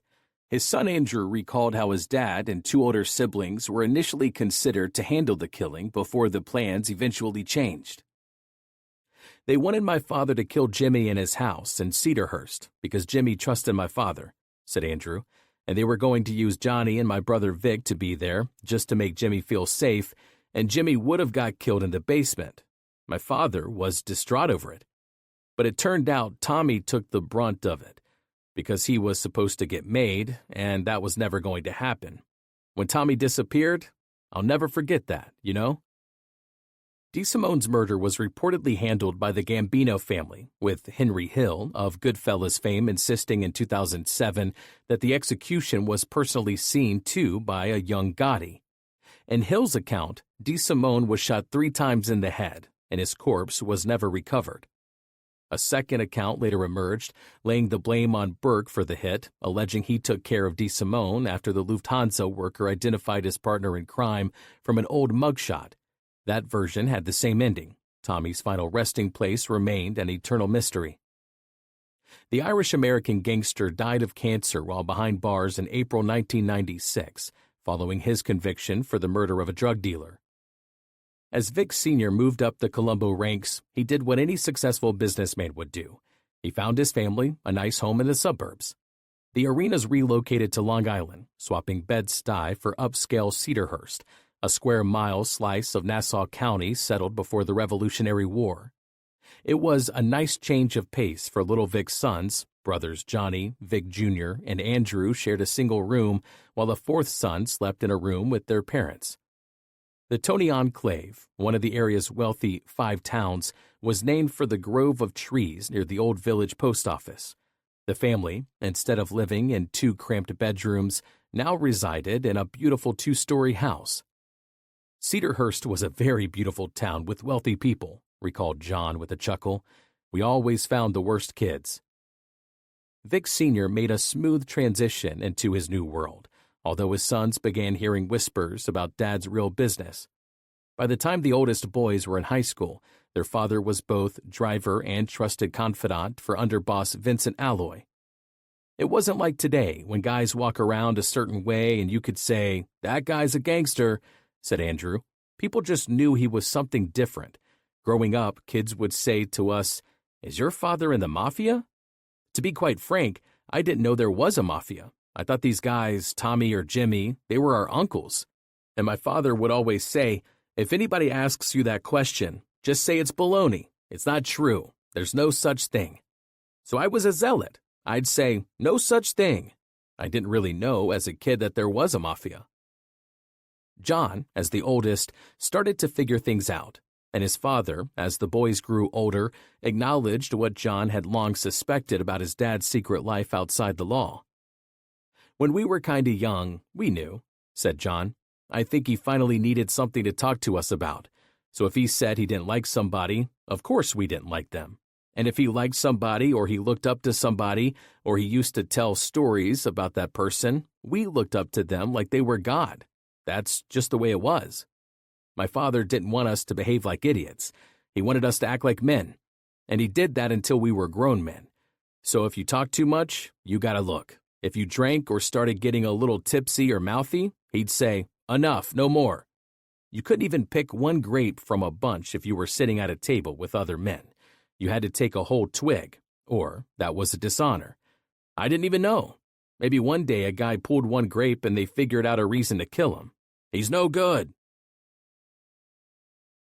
7. New York City Serenade. From the launch of New York's 5 families, the Colombos were perpetually quickest on the draw when it came to internal conflict, and home to 3 familial bloodlettings between 1960 and 1992 alone. The Brooklyn-based crime family's lineage dates to the Castellamorese War of 1930 to 1931, with Joseph Profaci emerging as the first boss of the Colombo family. Profaci arrived in New York as one of 2,240 passengers aboard a ship dubbed the Providence that deported from Palermo, Italy, on August 1, 1921, and arrived at Ellis Island 3 days later. His ferocity was belied by his less than imposing stature. The Sicilian immigrant stood just 5'6" and weighed 178 pounds. The new arrival declared his intentions to become an American citizen and permanent resident of New York City, leaving behind his old-world legal problems, including a forgery charge. Yes, Profaci said, this was his first time in the Big Apple, and no, he declared, he was not an anarchist nor a polygamist. He planned to move in with a cousin on Elizabeth Street in Manhattan. He became an American citizen on September 27, 1927, and after settling in Brooklyn, soon assumed his slot as one of the 5 original Mafia family leaders. According to reports, the Colombo boss operated what was known as the Italian Lottery and was arrested on a charge of being a suspicious person alongside gangster Joseph Magliocco during a mob sit-down at a Cleveland hotel in December 1928. The 2 were dressed for success and taken into custody while wearing suits and ties. Like the fictional Don Corleone, head of the mob family in The Godfather, Profaci ran his faction and a legitimate importing business that led to him being known with some renown as the Olive Oil King. Over the next 3 decades, he became a major mob player and lived in a Bensonhurst mansion, and he was among those in attendance at the infamous 1957 Appalachian Meeting, an upstate New York gathering of the mob's top figures that was famously busted by state troopers. Profaci, along with 3 fellow mafiosi, was taken into custody after authorities stopped his 1957 Oldsmobile. He was later called in by state investigators and invoked his Fifth Amendment rights to all questions about the infamous gathering. His domain included the Brooklyn waterfront and the drug trade, over which he remained unchallenged until the Gallo brothers targeted him in 1960, led by the colorful Crazy Joey, known for keeping a mountain lion inside the basement of his Red Hook residence. In a dispute over a bookmaking operation, the Gallo crew kidnapped Profaci's underboss, his brother-in-law Magliocco, and future family boss Joseph Colombo. The nickname despised by Carmine Persico, the Snake, was perfectly illustrated when he switched sides in the Gallo-Profaci War in the early 1960s, turning on Joey and his brothers Albert and Larry. The future boss, reputedly working as a mole inside the Gallo crew, was privy to the other side's war plans before one of the most infamous botched hits in the history of organized crime. The young Persico, in a murder attempt later resurrected for the Francis Ford Coppola mob movie classic The Godfather, was among the Profaci boosters and attendants when a garrote was wrapped around the neck of Larry Gallo inside a Sahara lounge in August 1961. The victim survived when a beat cop, wondering why the bar was open on a Sunday, walked into the would-be execution as his partner waited outside in their car. The fleeing suspects shot the second officer in the face as they bolted from the bar, and the unconscious Larry Gallo, once awake, predictably refused to identify his attackers to police. The original plan, according to decades-old FBI documents, was to kill Larry Gallo and two other loyalists, and for all three bodies to disappear. Step 2 would be a phone call luring sibling Joey to a sit-down under the pretense that his brother was there, and then whack him as well. The hit team had decided the garrote was a better idea than a plot to gun them down and leave bodies all over the streets. The plan was to just have them disappear and never been seen again. With the targets all free on bail at the time, it would be felt by the authorities that they were jumping bail. The same paperwork showed Persico had also reached out to recruit Scarpa for the Gallo cause, with the Grim Reaper declaring that he knew the Gallos were crazy and that nothing but trouble could come from joining with them. Therefore, he would not consider leaving the organization to associate with the Gallos. The Gallos were reportedly responsible for blowing up Persico's Cadillac in 1963. 7 years later, Persico declined to respond when asked by a state committee on organized crime if he was behind the attempted bar murder. It was one of 71 times that Persico invoked his Fifth Amendment rights before leaving. The internal strife ended with Joey Gallo's conviction and lengthy imprisonment for extortion and Profaci's death from natural causes in 1962, but the family rift continued as they became known as the Colombos following the installation of a new boss. Joseph Colombo, the head of the family that came to bear his name, learned the seat of power came with a price after his 1964 ascent to the position quickly made him a target of federal investigators. Within 3 years, Colombo was featured in a Life magazine mob story on the Mafia. The heads of the 5 families became convinced the piece was planted by the FBI, but there was no doubt that Colombo had landed on the law enforcement radar. In July 1968, Colombo was arrested with fellow bosses Carlo Gambino and Angelo Bruno of Philadelphia inside the House of Chan restaurant on loitering charges that were quickly dropped. Colombo's response to the increasing law enforcement attention was unprecedented and more than a little odd. 2 years later, he founded the Italian-American Civil Rights League, headquartered inside the Park Sheraton Hotel in Manhattan. On June 29, 1970, tens of thousands of supporters turned out in Columbus Circle for the nascent organization's first rally, where singer Jimmy Roselli performed for the crowd. Some 2,000 of the assembled then marched in anger to the FBI office, scuffling with cops in an attempt to storm the building before the situation was diffused. Among those in the crowd that day were Little Vic Orena and his sons. The new group raised a reported $600,000 from a Madison Square Garden fundraiser 5 months later, with Frank Sinatra and his pal Sammy Davis Jr. as the headliners. All seemed right for Colombo, at least until Joey Gallo walked out of prison on March 19, 1971, intent on undercutting the boss's reign. There were, by then, a number of Colombo critics voicing their displeasure with the boss, including Frank Majuri, underboss of New Jersey's DeCavalcanti family. "How can they make a guy like Colombo sit at the commission?" he asked boss Simone DeCavalcanti in a wiretapped conversation. Colombo was mortally wounded in a wild public hit before 10,000 eyewitnesses during a Columbus Circle rally sponsored by his organization in June 1971. The killer was a black man posing as a press photographer. The shooter, in turn, was gunned down immediately after blasting Colombo, never getting a chance to explain his motive. Decades later, in a long story in the New Yorker magazine, Colombo's son Chris declared that the rumors that Crazy Joey was behind the hit were totally off base, insisting his dad was a victim of the FBI's COINTELPRO, a program launched in 1956 to disrupt the Communist Party's activities and later expanded to target other groups. "Trust me, Joey Gallo did not kill my father," said Chris Colombo, alleging that the FBI offered his dad a deal before the hit. "They told him, 'Step down, you won. We'll never pinch you again.'" Colombo turned down the offer and was soon gunned down, and his son was convinced the feds were behind his murder. "It was a conspiracy," said Chris. "I have researched it quite good." His take on things rang true with Andrew Orena, a fellow son of a Colombo family boss.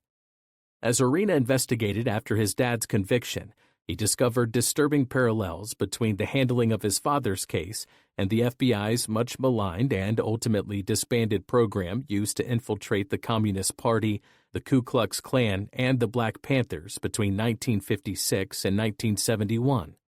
The operation folded amid charges of widespread abuse, particularly for trampling on civil rights and for the use of paid informants to infiltrate and disrupt the targeted groups. Greg Scarpa, for instance. Andrew's digging after the 1990s war convinced him there was more to the infighting that landed his dad behind bars, insisting that DeVecchio worked behind the scenes with Persico loyalist Scarpa to ensure Persico's victory and the inevitable demise of the Orena faction. Gallo would eat his last meal while celebrating his 43rd birthday late on April 7, 1972, at Umberto's Clam House in Little Italy. The flamboyant mobster was shot 3 times before he staggered outside and collapsed on Mulberry Street. In a strange twist of fate, he was outlived by Colombo. Joey, paralyzed and unable to speak, lingered for 7 years and passed away in May 1978. The Gallo hit became part of mob lore. The hit team's identities were never confirmed, and the execution was later recreated for film in Martin Scorsese's mob epic The Irishman, with actor-comedian Sebastian Maniscalco playing the part of Crazy Joey. Little Vic was by then ascending the Colombo ladder. He had been induced into the family shortly after the Gallo murder.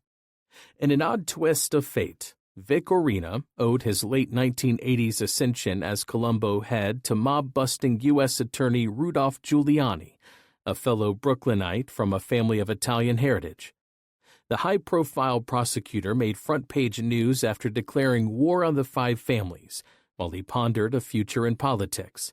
The ambitious young federal prosecutor and future mayor, a son of both Brooklyn and a dad with a criminal rap sheet, was appointed in June 1983 as chief prosecutor for the Southern District Federal Court in Manhattan, one of the most prestigious jobs in law enforcement. The young Giuliani quickly focused his attention on the mafia, on New York's mob fiefdoms reaping millions of dollars in crooked cash, their reach extending from the concrete in the skyscrapers to the clothing in the garment district, and from sports gambling to corrupt city officials. The mob buster's father had once done jail time for an armed robbery, a detail uncovered by the late journalist Wayne Barrett.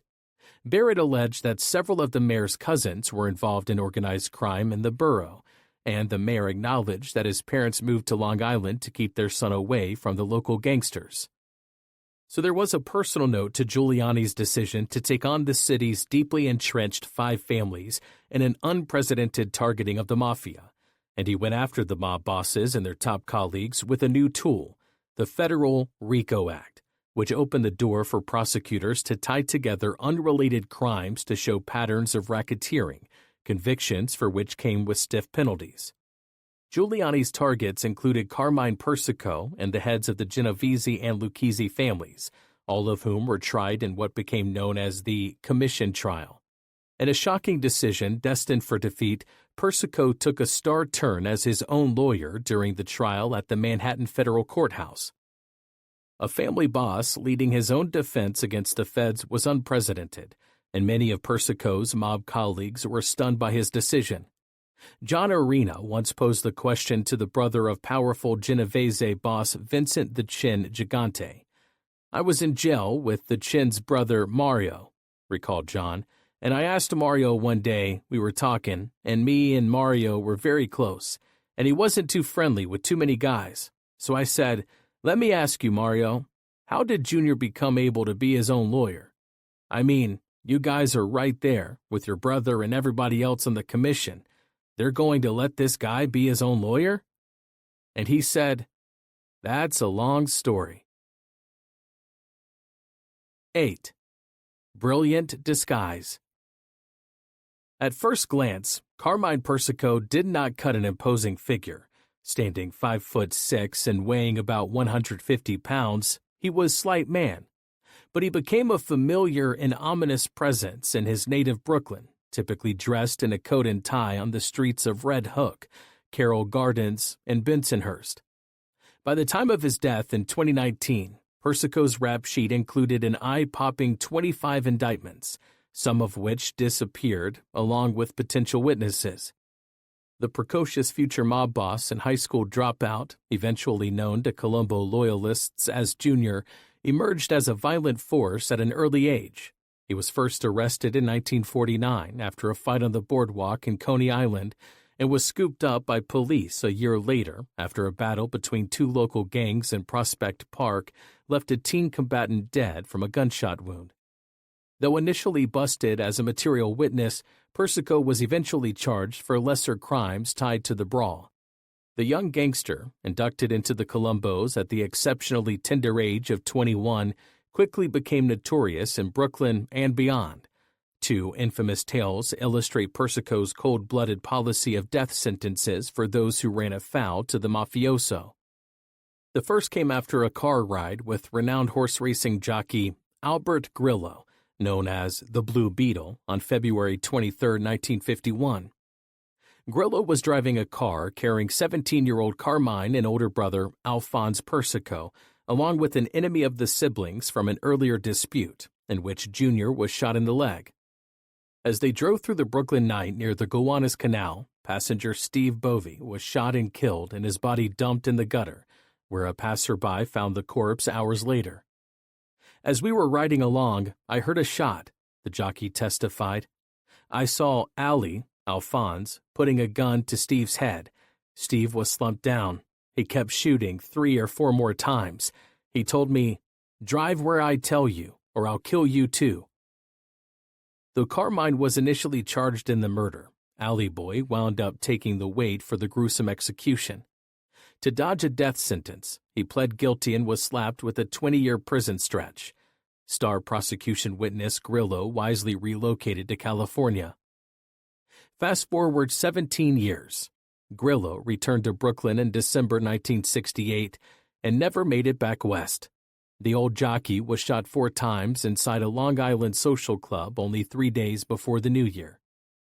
And there was the tale of Tony the Gawk Agello, a 30-year Colombo veteran who ran afoul of Junior after taking Junior's son, Little Alley Boy, to a drug deal in the 1980s. The hulking mobster, 6'3" and 250 pounds of intimidation, had gone into hiding after skipping out on a parole violation hearing. Agello's decision was apparently motivated by the mere thought of Junior's wrath for his role in the case. Agello resurfaced on May 9, 1983, and convinced his son-in-law to meet him in Long Island. The two drove through the suburbs, and the 59-year-old gangster asked the younger man to drop him off at a Burger King, where Agello could use a payphone to make some calls. Agello told his son-in-law to return in 30 minutes. As the young man headed off, Agello dialed home to say goodbye to his wife and daughter. He did the same in a second call to his attorney. Then he hung up the phone, put a .357 Magnum revolver in his mouth, and pulled the trigger rather than face Persico's payback for dragging his son into the drug business. 3 years later, a federal sentencing memorandum alleged that Persico played a role in two of the most spectacular mafia hits in history. Persico was on the hit squad dispatched to gun down boss Albert Anastasia at a notorious October 25, 1957 execution inside the Park Sheraton Hotel in Manhattan. Anastasia was famously whacked while waiting for a shave inside its barber shop, and the four-man assassination team was later dubbed the Barbershop Quartet. The paperwork alleged that Persico shared the information with a relative. The killers were never arrested, and underboss Carlo Gambino became boss of the crime family that still bears his name. The same document implicated Persico in the 1972 execution of Joey Gallo, his reputed partner in the murder of Anastasia. The paperwork alleged that the snake orchestrated the slaying of his former associate after being convinced Gallo was responsible for the shooting of Joe Colombo. It was a strange bit of payback, as Gallo had refused to testify when called by authorities investigating the infamous Anastasia whacking. Persico had dodged a literal bullet of his own during the family's 1961 bloodletting, when he was shot and wounded in the left hand. The gangster never regained full use of the hand, but he was already on the radar of law enforcement, his criminal profile rising as his ascension inside the Colombos continued across the ensuing decades. Persico would land in the boss's seat following the Colombo hit on June 28, 1971, taking over while the shooting victim lingered for another 7 years. An October 1975 FBI report advised that Persico, for all practical purposes, is the boss of the Colombo family. Reliable informants have described Carmine Persico as a vicious killer who has personally participated in many murders over the years. By then, Persico was facing a plethora of legal woes, starting with a long-running prosecution dating to 1959 for allegedly orchestrating the hijacking of $50,000 worth of linen from a truck. He was eventually tried 4 times. 2 prosecutions ended in mistrials, and 2 more resolved when convictions were overturned on appeal. A 5th prosecution finally led to a 1969 conviction that left Persico free on bail pending yet another appeal, when he was arrested on state charges of operating a multi-million-dollar loan sharking operation. He was cleared on that charge after a bizarre trial in which the presiding judge closed the courtroom to the media and the public over concerns that coverage of the case and his mob ties could influence the jury against the defendant. A brief respite from prison ended after his 1981 bust for a parole violation and conspiracy to bribe an agent from the Internal Revenue Service for information about probes into the mafia. He spent 3 years behind bars and walked free in March 1984, but he was soon on the FBI's most wanted list and on the lam after a law enforcement source tipped Persico about an upcoming federal indictment, causing the boss to bolt. Persico was arrested 11 months later after a family relative collected a $50,000 reward for revealing Junior's hideaway inside his Long Island home. A key witness in his prosecution, and an early sign of the mob's changing world, emerged as Jimmy the Weasel Fratiano, a 72-year-old turncoat gangster who admitted to 5 murders and sparred with defense attorneys. "Aren't you really lying about being a tough guy and a murderer?" came one pointed query from defense lawyer David Breitbart. "Isn't all that testimony you've given about yourself just a joke?" Fratiano's response was quick. "You want the names? All gangsters, not innocent people." In June 1986, Persico was convicted as boss of the Colombos for extorting millions of dollars from city construction businesses and unions, and received a sentence of 39 years imposed by Manhattan Federal Court Judge John Keenan. Little Alley Boy was convicted alongside his dad and sentenced to 12 years.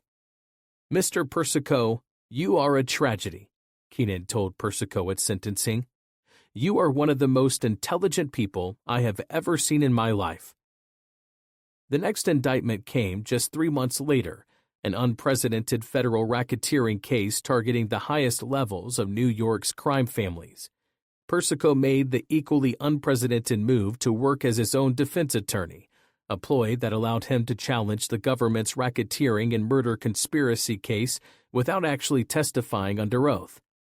In his emotional closing argument inside the Manhattan federal courtroom, Persico called on the jurors to return an acquittal after a 10-week trial. His wife and 4 of their children sat listening as Junior fought for a long-shot victory in a trial where jurors heard from 85 witnesses, listened to 150 wiretap recordings, and viewed more than 500 surveillance photos. Put aside any preconceptions or prejudices you might have against the Mafia, said the fearsome boss, his Brooklyn accent echoing in the courtroom throughout the 90-minute summation. Membership alone is not enough to be a crime. Mafia, mafia, mafia. Take mafia out of this trial, and there's no case here. The polite mob chief paused briefly when a female juror sneezed during his closing and offered her a smile and a "God bless you." He argued that the massive case compiled by prosecutors lacked any direct evidence against him and bemoaned the government's despicable turncoat witnesses, including the relative who ratted him out. "When does it end? When does it stop?" he asked the jury in his summation. "When do they leave you alone?" Co-defendant Anthony "Tony Ducks" Corallo, reputed boss of the Lucchese crime family, offered a glowing one-word description of his colleague's performance before the bench. Wonderful. But on November 19th, the jurors repudiated Corallo's review, returning a guilty verdict. A 100-year sentence imposed 2 months later ensured the defendants would die behind bars.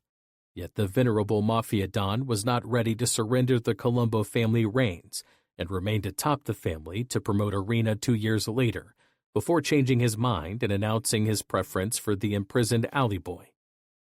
The latter trial served as a wake-up for New York's 5 families that the times were changing, and the mob took steps to protect themselves in the new era of turncoats and the devastating new Federal Racketeer-Influenced and Corrupt Organizations Act, with its draconian jail terms. Andrew Orena recalled members of the New York crime families attending a Brooklyn sit-down with their attorneys after the sentence was imposed on Persico to discuss the new statute. "A lot of guys were there," he said, "associates and whatever. It was business people. It was a nice event, because that's when the whole idea of the RICO enterprise law was going to be an issue in the future. That's basically how we took it, but business as usual. And our opinion was maybe the next tier was a little more careful, cautious, a little more underground. And it was, but it definitely changed the mind's eye to the dangers of being the boss." 9. Jungle Land. Vic Orena's ascension to the seat atop the Colombos, in addition to eventually putting him in the crosshairs of federal authorities, came with a landmine even closer to home. Carmine the Snake Persico continued to hold on to his position as leader, and his presence, even from prison, loomed large inside the family. And the Orenas, better than most, were aware of their old friend's reputation for conniving and backstabbing. Little Vic's own rise to the top, approved by Persico, was preceded by the execution of his predecessor. Carmine and son, Alley Boy, were 100% gangsters and diabolically brilliant, said Andrew. But unfortunately, that life breeds contempt and treachery. Destined to die far from the Brooklyn streets, Persico initially installed Colombo veteran Jimmy Angelina as acting boss in his absence. The mob veteran, a friend of Michael Franzese and reputed mob executioner, took over in the summer of 1986, receiving instructions funneled to him by the jailed boss's sibling, Teddy. Little Vic, promoted to captain 3 years before, wound up as Angelina's successor shortly after his predecessor was demoted and then executed in a typically treacherous bit of Colombo business. Benny Alloy was named the new underboss in a changing of the Colombo guard in which Angelina was initially knocked down to consigliere. Angelina didn't last long in his new role once Orena took over. DeVecchio reported in late November 1988 that Angelino was recently hit on orders from Persico. The same paperwork said Orena and Alloy were fully aware of the killing, and an FBI document confirmed that Little Vic backed the whacking of a colleague who spent just 14 months atop the Colombos.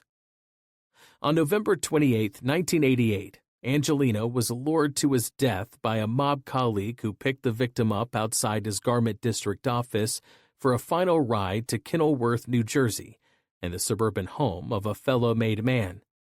The driver pulled into the garage, and the target exited the car and walked up the stairs inside, only to find Billy Catolo and Carmine Persico waiting for him.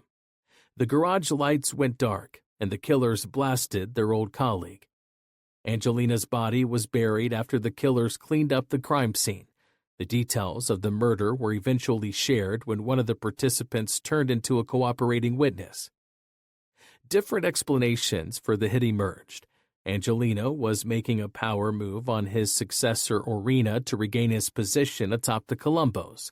Or, as Sessa testified after flipping to the feds, the victim was whacked for skimming money from the family. Either way, Vic Orena was now in charge of the family. Persico ruffled a lot of feathers doing that, DeVecchio said of the Orena promotion. And Orena had worked for years for him. It's good to be the king, a good deal. And Persico gave him a lot of authority, with the commission and the okay to kill, but a lot of the guys who'd been there a long time were not happy about taking orders. The same FBI document, later released as part of Scarpa's federal file, offered this take on the transition of power. Source advised that it was Gambino boss John Gotti who forced the Colombo family to appoint a permanent hierarchy, so they could sit down with the other families. The source said that the acting designations are a formality in view of the incarceration of Junior Persico. It was a shrewd move by the dapper Don, assuring him of a key ally aboard the ruling five-man commission. Orena was indeed well-respected and trustworthy, a mob veteran who managed to avoid prosecution almost entirely during his time on the street. He was a good earner, a loyal capo, and a Persico ally who made sure the jailed gangster's family kept collecting its percentage of the Colombo's income, said the Orena sons. There were some grumblings that the acting boss was only inducting loyalists from his native Queens, spurning the Brooklyn membership once in power. But with the new order in place and the Colombos moving forward under their new leader, the future appeared bright and wide open.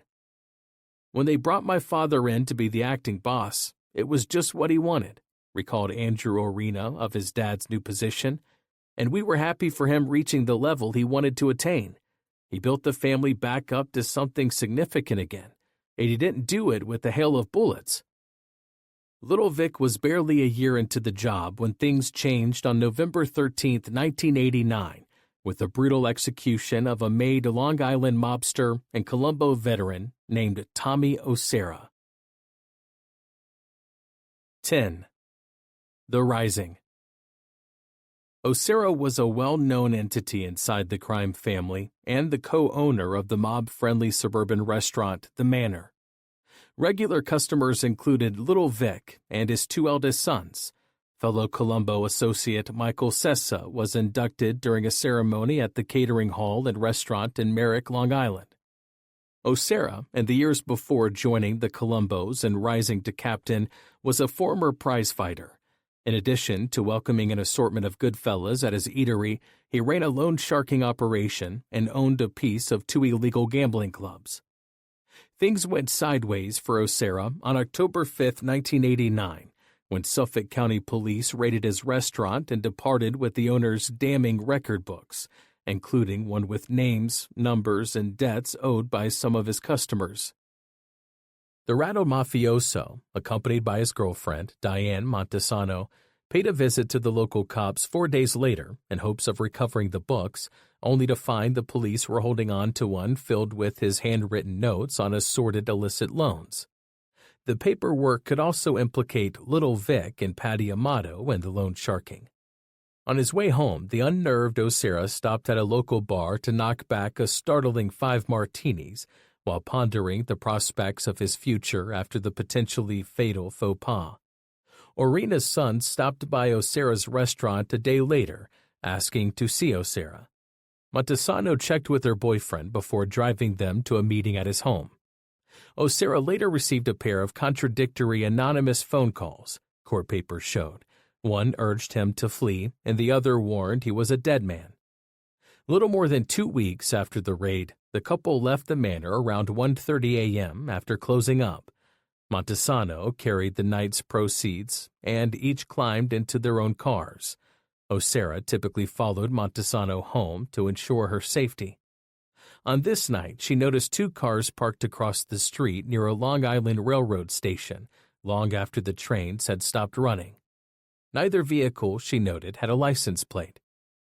As Montesano drove into the night, she later testified one of the cars appeared and veered head-on at her vehicle. As the car passed under a street light, she recalled getting a good look at the driver's face. She would later pick the man out of an array of Colombo family mugshots and testify that the driver resembled Greg Scarpa Sr. A bizarre chase ensued. Montesano drove onto the sidewalk to make her escape. When she finally caught up with Orena, he climbed into her car and they drove to an all-night diner. Vic Orena popped into the manor the next night and talked to the couple about the bizarre incident. Little Vic joked with Montesano about her driving skills, and she recalled that he appeared cordial and non-threatening during their conversation. Montesano last saw Orena on the night of November 12th, when the couple visited a small club to watch a pianist from the manor perform a solo gig, after which Orena drove her home. And no one, other than his killers, ever saw him alive again.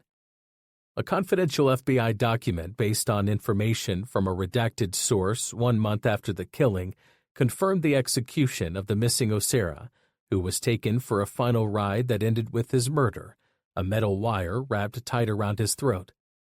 The details behind the killing emerged over time, including the role of Gambino head John Gotti in allegedly recruiting his new fellow boss Orena into the plot.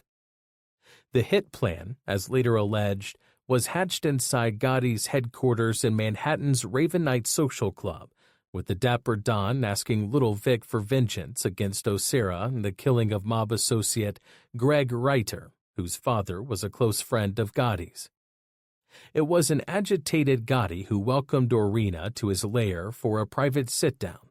The Gambino boss appeared far more serene after their deadly discussion. According to Sammy Gravano, Gotti was ripping mad about this Orena before his meeting with Orena about handling the situation.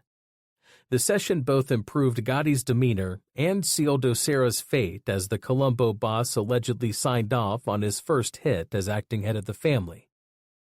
John came back calm, recalled Gravano, and he later told Sammy that they whacked that Tommy Orena. Authorities alleged Orena, in addition to appeasing Gotti, had his own reasons for the killing. A confidential witness told investigators that Orena was skimming cash collected from a private sanitation company, cutting the boss out of his share. The Colombo head ordered associate Jack Leali to handle the hit during a clandestine meeting. Co-conspirator Michael Mathador later testified how he overheard Little Vic's direct order for the murder, "I want this thing taken care of." Leali emerged from the sit-down and boasted to his brother-in-law, Harry Bonfiglio, that he just got the contract to whack Tommy Orena. Mathador then drove Leali to one of Orena's gambling operations for a meeting with future Colombo underboss Pascal Amato. The driver later recounted the family leader's instruction that they didn't want Orena's body to be found. On November 13, 1989, Leali summoned the doomed gangster to a meeting with Amato inside the latter's Long Island home. The mobster jumped Orena and held him down as Leali wrapped the garrote around his throat and pulled the wire tight. The killers tossed the corpse into the trunk of a car driven by Bonfiglio for a last ride to Queens and buried the body 2 feet below ground in the borough's Forest Park. The driver was later caught on a wiretap griping that he was never paid for his work, including digging the grave. All the way from Long Island to here with a stiff in the back, a murder victim, whined Bonfiglio. 100 fucking years I would have got for that. They would have melted the fucking key. Amato, a regular visitor to Osera's restaurant, failed to appear there the next day or ever again. Leali assumed ownership of the victim's 2 gambling clubs as payment for his work. Years later, court documents revealed that Osera had made a final appeal to Leali. The victim wanted his corpse left in a location where the body would be found, allowing his widow to collect the insurance money, a dying request that was ignored. Lucchese family veteran Little Al Diarco, after later flipping to testify for the feds, revealed that Little Vic informed him at a December 1989 holiday dinner for the Colombo and Lucchese family leadership that he had ordered the murder as a favor to Gotti, waving his hand toward the ground to illustrate that the body had been buried. The Colombo boss added, "We gave him a luparo bianco, ensuring the corpse would never be found," he said. The vow proved untrue once authorities recovered Osera's body from its shallow grave in October 1991. After the body was exhumed, an arrest warrant issued for Leali, but the suspect never made it to trial.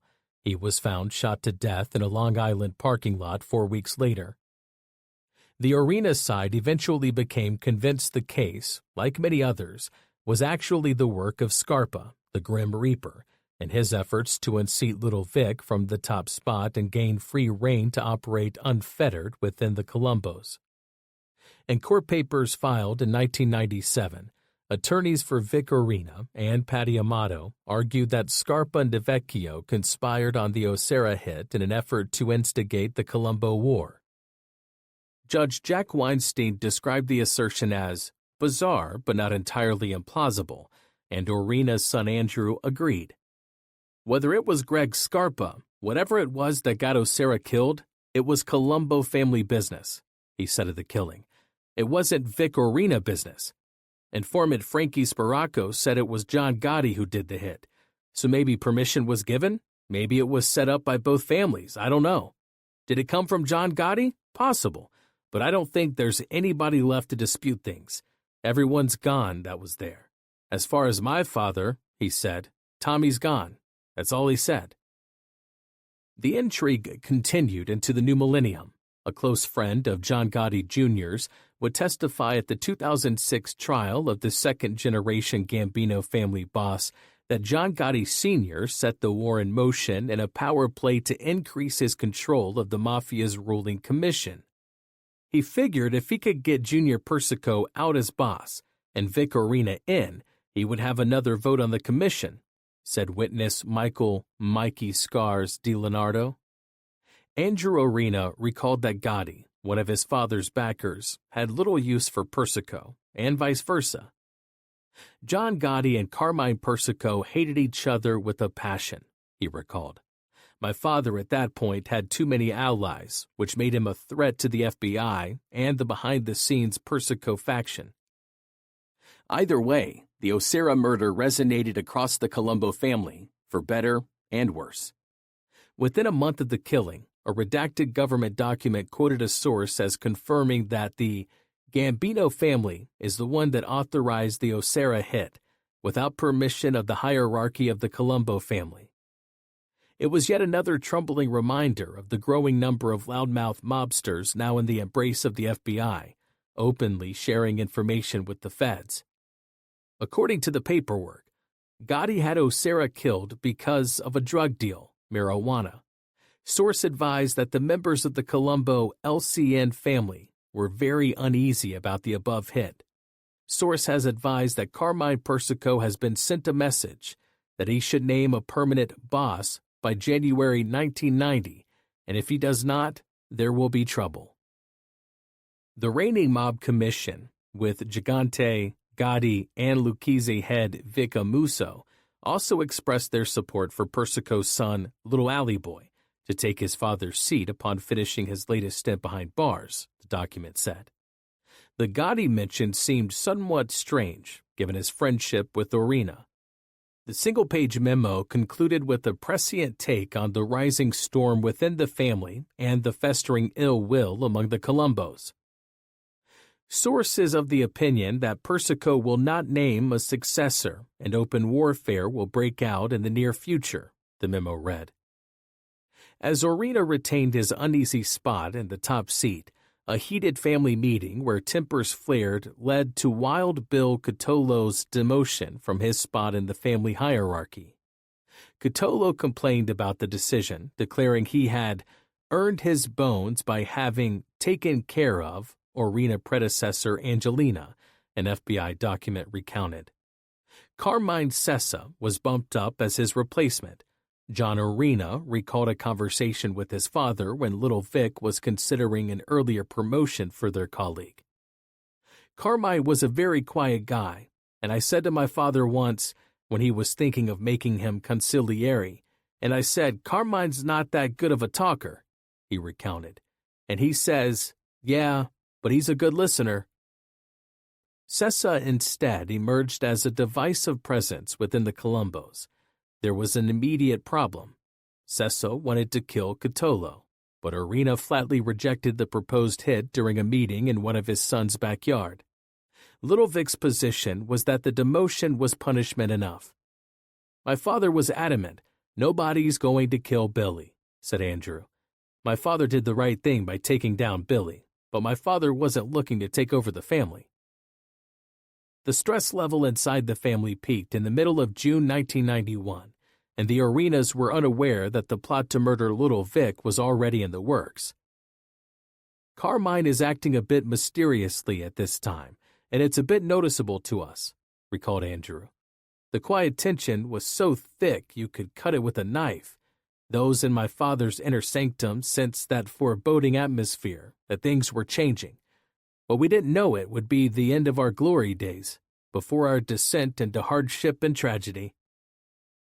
On June 14, 1991, Vic Orena took time on the day of his son Peter's wedding to address Sessa about conducting a poll of family members to determine the future of the Colombos under his leadership. The lingering dispute put a damper on what should have been a joyous day of celebration. "The night of the wedding, the quiet tension was so thick you could slice it with a knife," recalled Andrew. The Orena brothers insist, to this day, that the vote included all members of the family, not just the upper hierarchy, and that Little Vic carried the day with 70% of the participants despite a significant number of Persico backers and relatives. According to John Orena, Carmine Sessa went directly to Scarpa after completing the poll, and the predictable and lethal war was set in motion as the messenger jumped ship to join the Grim Reaper's crew. Carmine was crying to Greg Scarpa, "You know Vic's going to kill me," recalled John Orena. "And so, who's Greg Scarpa?" And he goes to the FBI. Court documents later recounted that Orena had also asked Sessa to start bad-mouthing Persico by alleging that the jailed boss was a rat who should be knocked down as head of the Colombos. But according to Andrew Orena, his father was content with things the way they were and had no intention of starting what became the last of the wars for control of the Colombos. "My father would have never made a move on the Persicos," he said. "My father was loyal to them. He was running things and things were going very well, and the Persicos, he didn't take any money from them. Now, my father, he's no angel. There's no wings on his back, but he would never have hurt the Persico family. Never. But the truth be told, the Colombo family needed a voice on the commission, and it was really John Gotti pushing for my father to get a seat on the commission. It was essential for him to be the boss." The Orena brothers recalled the late Gotti as a larger-than-life figure who was among the guests at Peter's wedding on that fateful day. "He was as stand-up as can be and a tough guy," said Andrew Orena with a chuckle. "And he was a comical guy, a good sense of humor. He was a true outlaw, a James Cagney character. Listen, they wanted to kill him. Gaspipe and Amuso wanted to kill him. The Chen wanted to kill him. But they couldn't because he had 20 guys walking around with them every day, and they had the feds watching them 24/7. The failed hit on Little Vic followed in short order once the votes were counted, and the divided family inexorably edged closer and closer to the inevitable war inside the Colombos. On the same night of the failed hit on Little Vic, in a particularly macabre touch, Andrew Orena recalled that his two older brothers were invited to dinner by Teddy Persico, but begged off. "I don't want to berate the Persico family. They've been through enough," said Andrew. "They're just like us, but they had been in the game a lot longer, and we were new to this on that level. But once that move was made on my father, that was it. The relationship, that tie, those things were gone." 11. No surrender. The Colombo family combatants finally took to the streets of Brooklyn and suburban Long Island between late 1991 and 1993, pitting the two previously inseparable mob clans in a conflict destined to decimate both sides. The first shots were fired by the Orena side at notorious Persico fighter Greg Scarpa, in a year during which New York City reported 2,571 murders. Mafia violence still made headlines for its lawless, shocking, and brutal nature that left bullet-riddled bodies on the city's streets. The truth was impossible to deny. The two factions were fighting over a family on its last legs inside a business that had already seen its best days and had been under FBI scrutiny for years. A 1984 FBI memo had actually laid out federal plans for a takedown of Colombo's leadership, starting with Carmine Persico and another 10 captains, soldiers, and associates.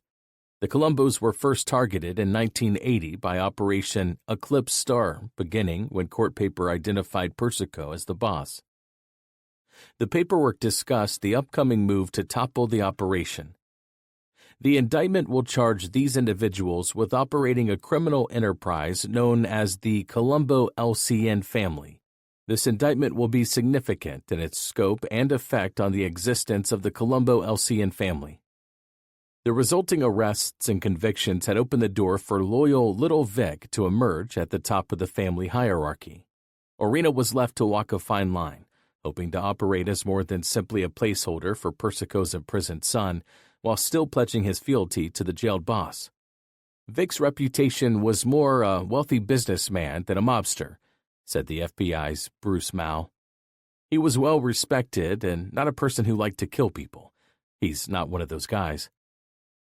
Things were about to change in the near future. There was an early hint of the coming conflict.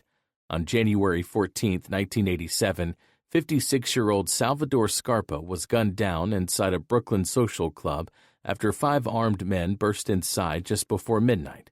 The Grim Reaper's brother was killed by 2 shots to the chest and a third to the head, supposedly after refusing to surrender his property to the invading robbery crew. But the victim's watch, along with a gold pendant and a wallet with $313 in cash, was recovered alongside his lifeless body. The alleged thieves had fled, oddly enough, without robbing their target. The New York Times reported that local and federal investigators were considering whether the killing was sparked by a fight for control of the Colombos following the Persico prosecution. Carmine Persico had been sentenced only 1 day earlier, after his conviction in the commission trial. Years earlier, Salvador Scarpa had offered a less than glowing take on the Mafia's future in a chat with an FBI agent. The elevator company worker and Colombo family veteran griped about the changing times, his view immortalized in an FBI document. Scarpa advised the old-timers are dying off and that the kids coming along today are different and not interested in taking their place, the document read. He stated to the agent that if this keeps up, the agent would be out of a job. He refused to elaborate on this statement. It took 4 years after Salvador's murder for the Persico side to target Little Vic outside his home on that fateful night that ended Orena's efforts to keep the peace. During his meeting afterward with Teddy Persico, the acting boss said he was willing to forgive and forget the killers dispatched to take his life, but worried his sons Vic Jr. and John would be killed if he stepped down. He said that nothing happened that could not be forgotten in time, Andrew recounted. Teddy said my father should step down and declare Carmine Sessa the boss. My father said that can't happen now. He thought his sons and Billy Catolo would be killed if he stepped down. So then came a deadlock. There was no immediate response beyond the rejected olive branch from the Orena faction to the failed Long Island hit on Little Vic, and his loyalists bid their time for months as tensions increased on both sides. Andrew Orena recalled a message Persico sent from behind bars that pitched a plan for the Colombos to operate as a separate entity from the commission, but another complication ensued. Little Vic had recently taken to disparaging his old friend and boss. The snake, Orena told family underlings, was a rat, actually echoing an allegation previously made by the shoot-from-the-hip John Gotti after Persico's admission at trial of the mob's existence, violating the long-standing mob code of Omerta. There were other strange things going on with the jailed Persico. Shortly after his bizarre legal turn at the commission trial, he discussed an appearance on the investigative television program 60 Minutes. He backed out at the last minute, but his departure was captured on camera. There were also reports of Junior sharing mob-related information with a reporter at the New York Daily News in a brazen violation of mob norms. Orena ally Gotti had also expressed his dislike of the venerable mob boss. "Carmine is losing his mind. Persico says this guy is nobody, this guy is nobody, this guy is nobody. He is the only guy who's somebody." The other New York families quickly gathered to establish a shaky truce between the two sides, one that went up in smoke and gunfire within a mere 4 months. The tension was soon unrelenting. Little Al Diarco later recalled the fruitless sessions during the summer of 1991 in which he and the heads of the Genovese and Gambino families tried to broker a peace after the failed hit on Orena. The Bambinos were excluded, he recalled, because powerful Genovese boss Shen Gigante was deadly against them. The Gambinos sent 3 representatives, including John Gotti Jr., and Shen's family dispatched 3 members as well. According to Diarco, Orena refused to surrender his seat because the other side had kicked things in motion by targeting him. Additional attempts at reaching some sort of mob détente were equally doomed. "We had a series of meetings," recounted Diarco after cutting a deal with prosecutors to become a government witness in September 1991. "The purpose was to settle the dispute before the shooting began. We were going to tell them there is no shooting each other."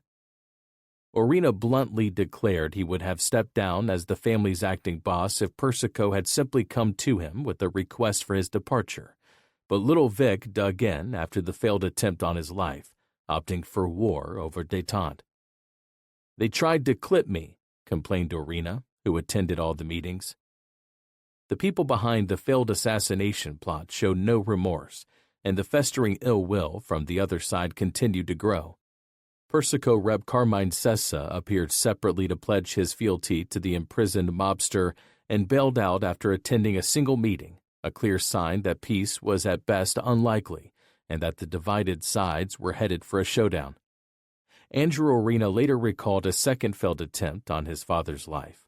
One morning, he had driven past Little Vic's safe house and spotted Sessa again sitting with other men inside a blue Lincoln Town car before they sped away. "I flew in the front door screaming, 'Pop, Pop,'" he said.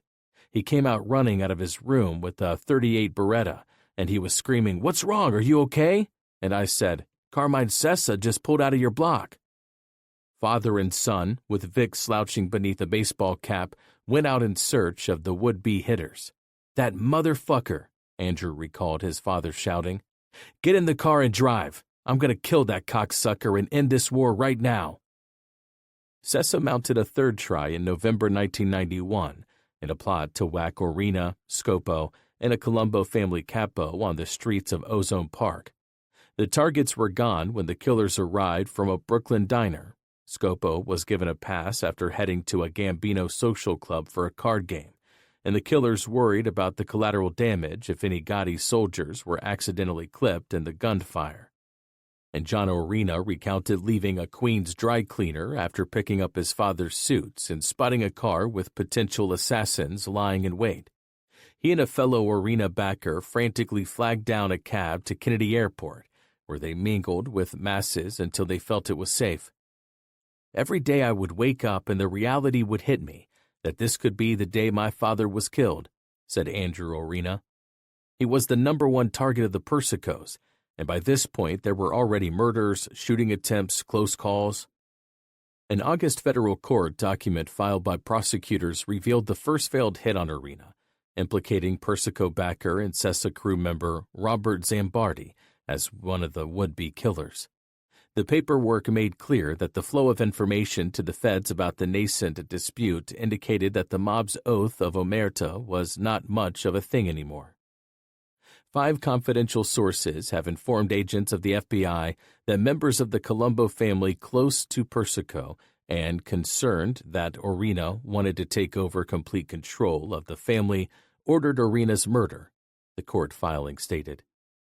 As negotiations continued, a half-dozen incidents of gunfire were reported with no fatalities on either side of the festering dispute.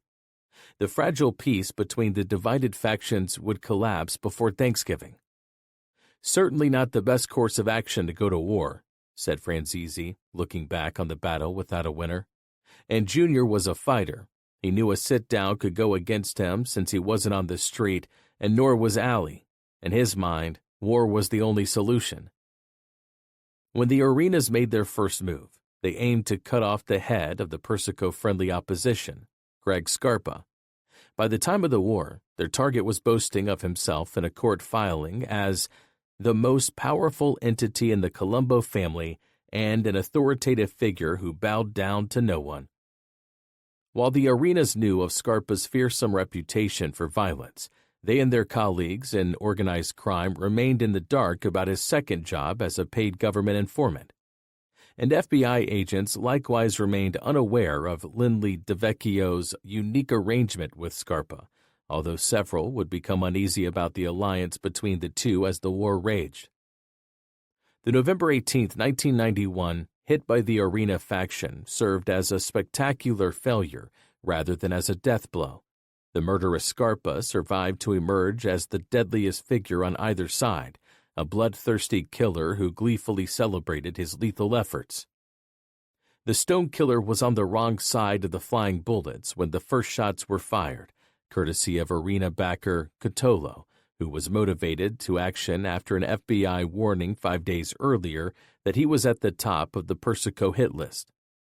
Wild Bill quickly opted for a preemptive strike to start the hostilities and take out Persico's deadliest and merciless advocate. The Grim Reaper was exiting his Brooklyn home, accompanied by 3 members of his crew, as the group prepared for a trip to his Wimpy Boys social club. Scarpa was joined by his girlfriend's daughter, little Linda, who was carrying her infant son when they climbed into separate cars and backed out of the driveway onto a one-way street. A waiting white truck appeared out of nowhere, pulling to a stop and blocking all oncoming traffic. Behind the vehicle, a half-dozen shotgun-toting shooters in black ski masks emerged from a van and opened fire as Scarpa and the innocent civilians made a miraculous escape from the shocking hit attempt intended to eliminate the most dedicated and devastating Persico backer. Scarpa quickly veered his vehicle onto the sidewalk and zipped away, while one of the plotters' vehicles was struck by multiple shots intended for the mobster. Years later, FBI documents laid the blame for the botched attempt on one of the would-be killers pulling the trigger too soon, alerting Scarpa to the impending hit. An informant revealed that the gunman already suspected the Grim Reaper was funneling information to the feds. Scarpa was infuriated by the attempt in which his kin nearly became collateral damage, flying into a rage after the botched hit before dialing up DeVecchio. "He called me almost immediately and said he knew who did it," DeVecchio recalled of their blunt conversation. "And I told him, if you retaliate and start something, there's no free pass. I warned him, my people will be looking for you. I said I can't do anything for you, nor would I if I could. Any consequences are yours." And he said, "Yeah." FBI agent Favo recovered a license plate left behind from the truck. Years later, a cooperating witness recounted that Scarpa was provided with the plate's information by an unidentified source. Favo would later recall sharing the details with fellow agent DeVecchio. In a written report a day later, DeVecchio cited a source, likely Scarpa himself, as noting that the murder try would start a shooting war between the two factions. As word of the failed hit spread, the fortunate Scarpa reached out to his Persico colleagues, and a meeting was quickly arranged at the Brooklyn home of Joseph Russo's grandmother. A decision to retaliate was reached in an instant, with court testimony years later indicating that the Persico side was already well armed in anticipation of this moment. Their backers would continue attending regular meetings into the next year for updates on the war and plans for the family's future. The Persico's first target for payback was Orena backer Benny Alloy, but the shooters just missed, authorities later said. The Grim Reaper's plans for a personal response by whacking shooter Cotolo were undermined by a Thanksgiving Day report in the New York Post alleging that Scarpa was working as a government informant, a then shocking charge deemed implausible given his storied mob past, but enough to put the war on a temporary hold. The agent and the mob killer met soon afterward at Scarpa's home, court documents showed, with DeVecchio instructing two fellow feds to wait in the living room as the G-Man and the gangster shared a 45-minute conversation billed as a routine chat inside his kitchen. While his colleagues couldn't hear what was happening, they later said that the FBI agent's written summary of the event, soon known as the Kitchen 302, seemed brief given the length of their discussion. It was a meeting that would later be discussed at length inside a Brooklyn courtroom as a pivotal moment in the looming battle for control of the Colombos and the subsequent prosecutions. The conversation between the agent and the executioner was no rarity. The pair met or spoke at least every 10 days during the long war. The bottom line was Greg Sr. was a homicidal maniac with a killer crew, said Andrew Orena. He enjoyed his freedom for all those years. People knew who he was, and he was left on the street. Carmine Sessa told us, and there was a lot more to Greg Scarpa. He was involved in a lot of things we may never find out about. Vic's son insists the Scarpa plot was not approved by his dad, but instead was concocted by Cotolo, who had been bumped from his spot in the family hierarchy position by Carmine Persico. He was considered too braggadocious, said Andrew of Cotolo. Carmine, Persico, and Billy were both up my father's ass. Carmine wanted to kill Billy, and my father said no. But once Billy missed Greg, then we were an active opponent. They were trying to shoot everybody and anybody. The failed Scarpa hit dramatically upped the ante in the coming war. If the attempted murder had succeeded, and the Grim Reaper had been removed from the equation for the Persicos, the conflict might have ended quickly. Scarpa instead survived to emerge as a man on a mission of murder and mayhem, the most lethal player on either side of the conflict, on the prowl for vengeance against the Orenas. Authorities later said he was responsible for 4 of the war's murders and 2 other failed hit attempts, by far the most active combatant on either side, as befitting his storied life on both sides of the law. 12. Born to Run. Greg Scarpa Sr. was the Brooklyn-born son of Italian immigrants. His father was a hard-working man who paid the bills by hauling coal. Greg, born on May 8, 1928, wanted no part of the labor-intensive work, instead embracing the neighborhood's organized crime figures. The young gangster with the perpetually homicidal streak became a made member of the Profaci family, later to become the Colombos, after pulling the trigger in a 1953 mob execution. He emerged as a good earner, eventually running his own crew inside the family. Scarpa was a mob contemporary of little Vic Orena's, who was born 6 years later and became a fellow member of the same crime family.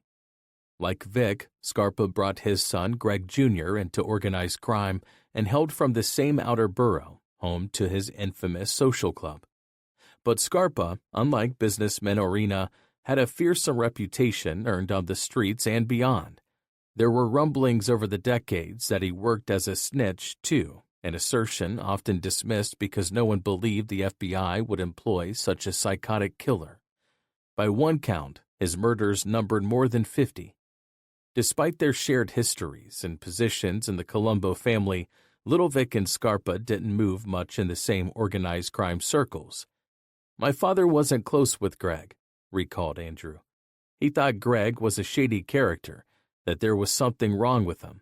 My father was close with Carmine Persico, and they would talk about Greg. The man had mystique.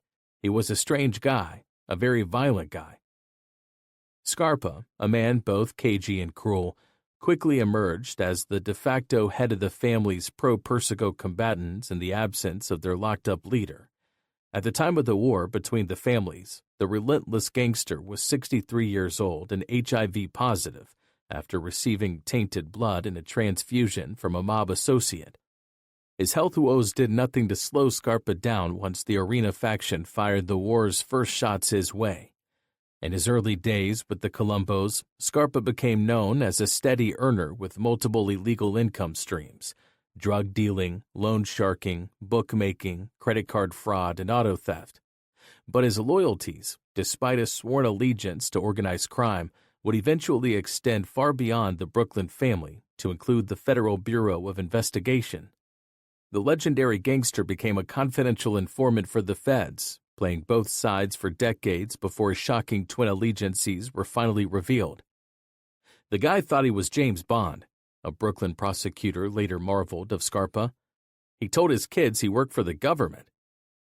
Reams of federal documents offered the hard-to-imagine tale of Scarpa's surreptitious snooping on behalf of the FBI, an arrangement in which he earned kudos from the feds in a long secret role dating back to the Kennedy administration. FBI paperwork from the last millennium said the informant was paid on a sliding scale depending on the quality of information delivered, while another document from November 1, 1962 praised the deranged Scarpa as emotionally stable and reliable. He has never furnished any information known to be false. A June 1963 five-star review of Scarpa's work as a top-echelon criminal informant echoed that assessment of the Grim Reaper's time working both sides of organized crime. CI has furnished extraordinary information of great value to the Criminal Intelligence Program and possesses a tremendous potential to fully penetrate the New York Italian underworld.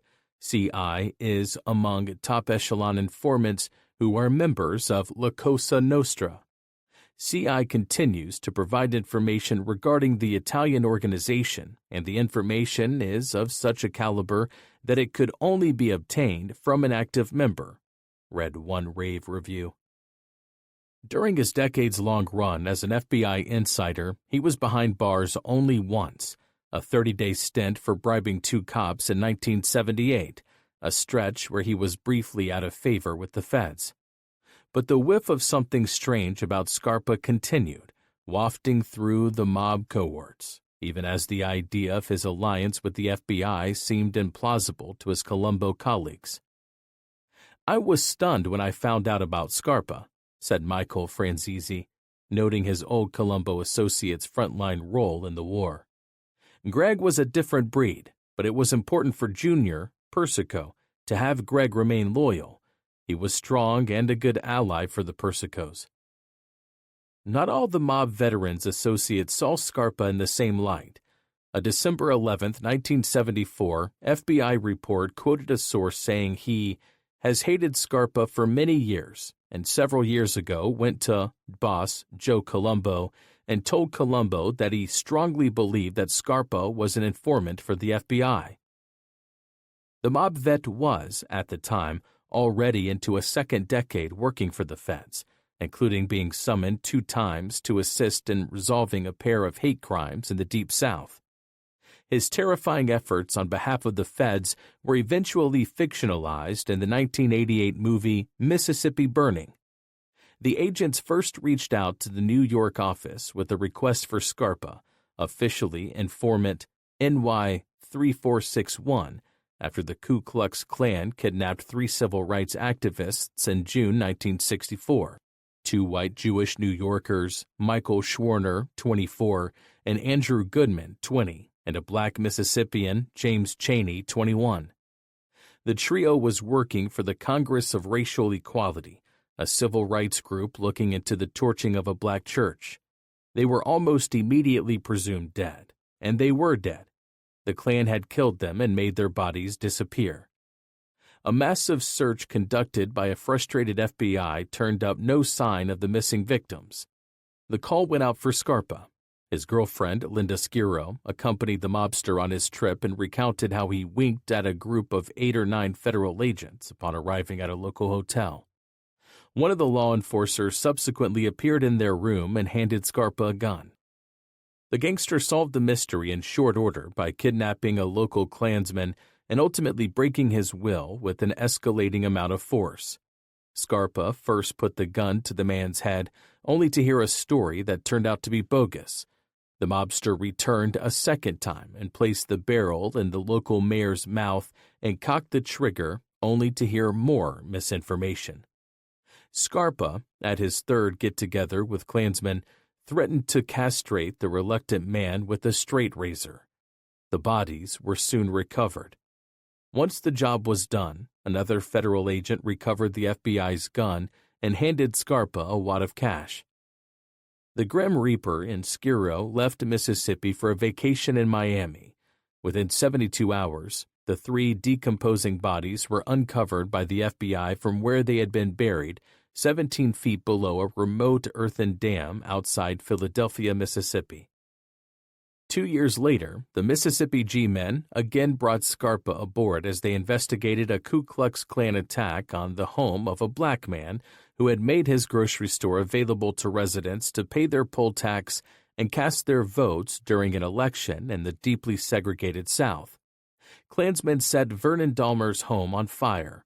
Dahmer was killed by the flames, and his 10-year-old daughter suffered severe burns. A local radio and television shop owner, Klan official Lawrence Byrd, received a visit from the New York gangster and an FBI agent who gained entrance to his business by pretending to look for a TV set. As they carried the new purchase to their car, things changed quickly. Byrd was pistol-whipped and forced into the back seat of the car, then driven to a location where Scarpa brutally beat a confession out of the Klansman. He was never the same after that, a local prosecutor later said. 2 months later, Byrd signed a 22-page confession and implicated 7 of his Klan colleagues. The tale became part of Scarpa's fierce resume. The feds and the felon parted ways in 1975, but Scarpa was resurrected 5 years later after his meeting with DeVecchio and the agent's pitch for the gangster to rejoin Team USA in his role as an inside informant. It wasn't the money as much as I think he liked being able to say, "I'm helping with the FBI," DeVecchio recalled decades later. I think they all think, in the back of their head, if they have a problem, they can come to you and get out of it, you know? You help me, I help you. But the first thing I told him was, you get in a jam, I can't help you out. There were concerns about the fearsome Scarpa's allegiances, even among his mob associates. Court papers revealed that the family once held discussions about murdering Scarpa over suspicions of his work as an FBI source in the late 1980s. Their worries disappeared as his body count went up. The Colombo hierarchy was unable to believe that if he was being operated by law enforcement, the law enforcement officers would allow him to be involved in murders.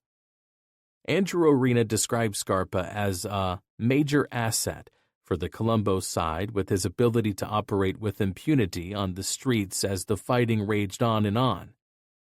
They paid this guy for years. They let him get away with murders, he said. If there was ever an inkling that Greg or any guys in the family were a rat, they're gone, right? Greg was given a pass. 13. Dancing in the Dark. Only days after the failed Scarpa hit, the Cotolo-led crew struck again. Persico backer Hank Smora, 52, was shot 3 times in the head while sitting alone in the front seat of his red 1989 Lincoln outside a Dunkin' Donuts in Sheepshead Bay. Smora, nicknamed the Bounty Hunter, was gunned down by a ski-masked shooter through the passenger side window of his ride. Police found a .38 caliber revolver tucked beneath the front seat of his car after the execution. The dead man, a participant in the earlier failed murder try targeting Orena, was reportedly a loan shark and an operator of a Brooklyn card game. The Persicos, already convinced Cotolo and his crew were behind the Scarpa murder attempt, had by now made Wild Bill's murder a priority. The first plot, to target Cotolo at his girlfriend's Staten Island home, fell apart when they arrived to find he was already gone. Take two was set for Thanksgiving Day, with a plan to murder him outside the home of his girlfriend's mother in a heavily Hasidic Brooklyn neighborhood. The killers spent $600 to purchase black costumes in an effort to blend in with the local Hasidic population, along with fake mustaches, beards, and facial hair to complete their disguises. The plot was called off after the Post story raised fears among the would-be killers that the Grim Reaper would tell the law about the hit, court documents later revealed. A third plot against Cotolo collapsed in June 1992. Persico acolytes had gathering stolen cars, machine guns, shotguns, bulletproof vests, and armor-piercing bullets as they once more plotted to whack the Orena loyalist. The meticulous scheme included test drives of the escape route from Staten Island. Their vehicle, as it turned out, was bugged by FBI agents, who quickly arrested two of the would-be killers. The Orenas remained on the offensive in the early street fighting. On November 29th, Persico backer Fat Larry Sessa was targeted while strolling along a Brooklyn street. The 400-pound gangster lumbered to safety inside the nearby car of a friend who was hit by bullets in the shoulder and hand. The intended victim was a nephew of turncoat Carmine Sessa's. The next blow in the war, somewhat befitting the sudden spasm of pointless internecine fighting, left the wrong man dead. Retired Genovese family soldier Gaetano Tommy Amato was clipped in a drive-by shooting in which Joseph Tolino, a Colombo associate and nephew of family capo Nicky Grancio, was the intended target. The murder of the 78-year-old was the work of Scarpa and Larry Mazza. The fortunate Tolino escaped with his life after taking a bullet to his left foot while the two stood together outside the Mother Cabrini Social Club in Bensonhurst. Guests at Amato's funeral included a team of FBI agents with a camera and binoculars. The Persico side actually apologized to the Genovese leadership for the fatal faux pas. All bets were off by then as the war kicked into a higher gear. On December 5th, Persico soldier Black Sam Nastasi, 79, was playing cards inside his Brooklyn social club when he was gunned down. The killer blasted him 5 times in the chest and once in the head before fleeing the 1 a.m. execution. The reputed bookmaker was a Colombo family veteran. His girlfriend was treated and released at a nearby hospital after surviving a minor injury in the gunfire. Nastasi was targeted by a lone shooter who marched inside the club with a 9mm handgun and sprayed 8 gunshots before climbing inside a white car parked outside the Belvedere Social and Athletic Club to make his getaway.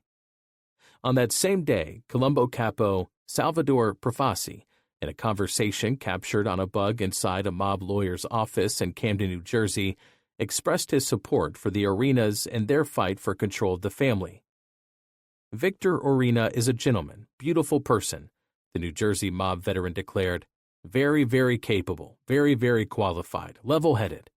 Carmine Persico's losing his mind. Carmine Persico was calling press conferences. He wants to go on 60 Minutes, Barbara Walters interview. He offered another prescient opinion on the fighting. My grandfather, when I was a little boy, told me, Salvador, when strength and reason oppose each other, strength will win, and reason becomes worthless.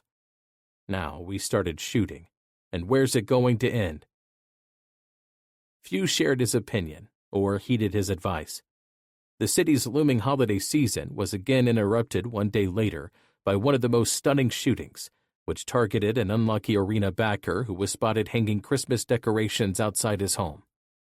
The Grim Reaper had taken to cruising the Brooklyn streets in search of fresh targets in bars, social clubs, and the homes of Vic's loyalists. Mazza was behind the wheel, with Scarpa in the passenger seat, when they spotted Vincent Fusaro innocently draping a holiday garland on the front door of his Brooklyn home. Fusaro never had a chance to open his presents and was left dead after Scarpa blasted him with 3 shots from a rifle before disappearing into the Brooklyn streets. "I love the smell of gunpowder," declared Scarpa after the execution, reveling in his lethal work. The satisfied shooter then sent the satanic code 666 to his consigliere, sharing the news of his latest kill in what became an unsettling ritual for the killer as the infighting raged on. "The Fusaro killing was entirely unplanned," he would later declare. "I shot Fusaro and hit him with the first shot. It was just good luck." The 30-year-old victim, a relative of Cotolo's, lived inside the Bath Beach home with his mother and grandmother. The devastated pair were left to plan his funeral after his murder by the man now known among the Persico group as General Schwarzkopf for his wartime leadership. "Guys were getting shot left and right," recalled DeVecchio. "We had surveillance teams out on the streets, picking up anything going on to prevent hits, so it was an interesting time to say the least. It certainly got me in trouble." The killing spree was by now front-page news, with the tabloid headline screaming, "Silent Night, Deadly Night," alongside a photo of a police officer standing over the body. But the defining moment of the war was yet to come. An innocent bagel shop worker was caught in the line of fire just 17 days before Christmas 1991, a cold-blooded illustration of the ongoing insanity inside the warring Colombos. The city's holiday season was just kicking into gear as Matteo Speranza made his way to work through the dark and empty Brooklyn streets shortly before sunrise on the morning of December 8th. The 18-year-old employee of the Wanna Bagel shop in Bay Ridge was doing his boss a favor after agreeing one night earlier to fill in for an absent colleague. The teen had started working inside the 3-story red brick building only 2 months before, when his mother secured her son the new job through the mom of a shop co-owner. He arrived from Bensonhurst to start his shift, the last one the teen would ever work inside the business owned by 2 men with connections to the Colombo crime family and Carmine Persico. Speranza had no idea of what had happened in the preceding hours. Armed Orena loyalists had gone in search of 2 Persico backers as payback for the Fusaro killing. The hit team became spooked by a black Lincoln spotted driving past their parked vehicle, and the initial plan, executing everyone inside the vehicle, was quickly scuttled. But things ramped up quickly after the Orena acolytes returned to the home of fellow loyalist Luis Bobo Malpezzo, who had received a phone call reporting that his 20-year-old son had just been dropped off at Coney Island Hospital with a gunshot wound to the chest. The victim declined to speak with cops when questioned about the shooting, but a misdirected plan for revenge was quickly put into motion. Malpezzo was later accused of ordering loyalist Christopher Laborator to go kill one of the guys in the bagel store, a reference to owners and Persico backers Anthony Ferrara and Frank Guerra. Neither man was there, as it turned out, but Speranza was inside and working the last shift of his short life. Liberator reached out to his father, Anthony, and the father and son hit team headed through the sleepy Sunday morning streets of Brooklyn with the dad behind the wheel to exact their revenge on Bobo's behalf. The pair remained parked outside the store after spotting a customer inside. Following the customer's 9:22 a.m. departure, gun-toting Christopher Liberator entered the store. The quiet winter morning morphed into a horror show when the son walked beneath the yellow canopy and stepped inside the bagel shop. He asked the lone employee if either Ferrara or Guerra were around. Speranza, after asking why Liberator wanted to see them, then made what the hyped-up killer interpreted as a reach for something under the counter. Liberator pulled his weapon and opened fire. Speranza was shot a half-dozen times in the head and body in a shocking and headline-making mistaken identity homicide. A young man in the wrong place at the worst time was caught in the crossfire of the ongoing war. "I heard 5 gunshots, 3 in a row, and then 2 more," recounted eyewitness Angelique Napolitano. "I got up and looked out my window and heard cars speeding down the avenue." The killer and his dad drove home to cover up their tracks. The son took a shower, while Anthony Liberator dumped their car on a Brooklyn street before breaking up the murder weapon and disposing of the gun. The father's wife was told to call and report the vehicle as stolen, court papers later revealed. The father later returned to the vehicle with one co-conspirator to wipe it clean of fingerprints and tear out the ignition to create the appearance the car was stolen. They then moved the getaway car to a remote area of Canarsie following a meeting with Malpaiso inside an outer borough OTB office. An innocent victim, said one NYPD official of the victim. He received a call at home the night before because the person who normally opened up the store couldn't be there. Liberator, testifying 4 years later after turning government witness, recounted the cold-blooded shooting of the helpless employee. "I didn't know why he was leaning down, so I shot him," the killer recalled on the witness stand. 4 or 5 or 6 times, then we dumped the car and laid low for a couple of days. The Colombo War was again splashed across the front pages of the city tabloids, with outraged local officials vowing an end to the carnage. "They have no more right to kill each other than they have to kill anyone else," said Brooklyn District Attorney Joe Hines, after summoning 41 organized crime figures on either side of the mob war to the courthouse within 2 weeks of the stunning murder. Their appearance was a sight previously unseen in the annals of crime in New York or beyond. The mobsters drove up in their Cadillacs, some sporting fedoras and others dark sunglasses, after receiving their grand jury subpoenas in an organized crime cattle call. The sweep drew national attention, with NBC News anchor Tom Brokaw providing details over video of the mob assembly on the nightly national news. The gangsters, greeted by a media horde of photographers and reporters, remained mute as they appeared one by one, each refusing to waive immunity from prosecution once led into a small screening room. Each man spent roughly 5 minutes inside before departing. Little Vic was not called, although Billy Cottillo was summoned, one of the many high-ranking mob invitees. The attendees included Bobo Malpaiso, the man whose son was shot just a week before. Mob veteran Vincent Cassio casually smoked a cigarette as gangsters milled about inside the court building. "We're using the other law enforcement techniques to make sure they understand this is going to come to an end," the DA declared. Defense attorney Charles Carnesi dismissed the whole experience as a law enforcement sideshow for the cameras. "It seems to me pure and simple that it's an abuse of the system when a district attorney goes out for no other reason than to inconvenience them and to bring them into this public forum," he griped. The mob tension only grew as an uneasy ceasefire and increased law enforcement attention followed the Speranza murder. Andrew Orena recalled a night when Brother John and an Orena backer known as Frankie the Wheel left their father's house carrying pistol-gripped shotguns. When the younger son closed the door, the sound of a loud gunshot rang out. "My heart pounded out of my chest as I thought the worst," he said. "I ran out to see a smoke-filled car, with Frankie and my brother looking a bit in shock. John didn't realize he took the safety off the gun and it went off, blowing a hole in the floorboard. Once I knew they were fine, I started laughing hysterically." Vic Orena marked Christmas Eve 1991 by moving his entire family, 3 generations worth, to an armed hideout in suburban Montauk, Long Island. Andrew recalled dutifully packing up his wife and their 22-month-old son as the Orenas waited for the threat to pass. The uneasy ceasefire lasted 1 week into the new year, when the Persico tracked down highly regarded Orena capo Grancio outside his social club, a devastating blow for his comrades in the war and to any hopes of keeping the peace. Mazza and Scarpa were waiting with shotguns on January 7, 1992, when the 2 assassins spotted their target's recently purchased Toyota Land Cruiser in Gravesend.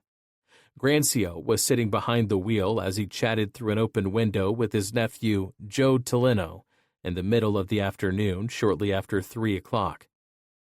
"This one's for Carmine," shouted Scarpa as the pair opened fire. Tolino survived his second mob hit in just 2 months, and Grancio was gone in a burst of gunfire. It would later emerge there were 2 surveillance teams on the Brooklyn streets on the day of the fatal attack, a task force of federal agents and police detectives, and the mob hit team waiting inside a car with a bogus police light on the dashboard alongside a cup of coffee. The eventual version of what happened laid the blame on DeVecchio, with allegations and a lawsuit by the victim's family asserting that the federal agent ordered his team to pull out, giving the killers a free pass to execute their rival. Persico loyalist Mazza later recounted how Grancio pulled his vehicle over, perhaps believing they were law enforcement officers after seeing the bogus siren. Mazza pulled the trigger of his shotgun from about 6 inches away, so close they could have reached out and touched the doomed Nicky Black. He pumped a load of shotgun pellets into Grancio's head, tearing the victim's nose torn completely in the barrage.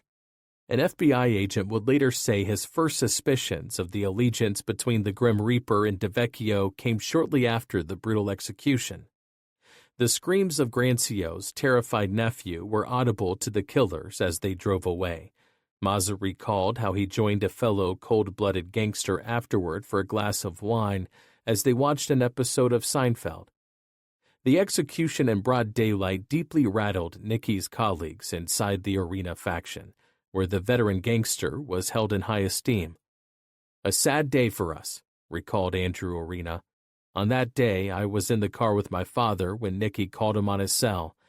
My father told Nicky, 'Go home, lock in, you're in the heart of Beirut.'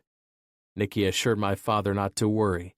We went to my brother Vic's house and Pop settled in a chair and began to nap." Word of the hit soon came from a pale and shaken John Orena, who shook his head sadly to Vic Jr.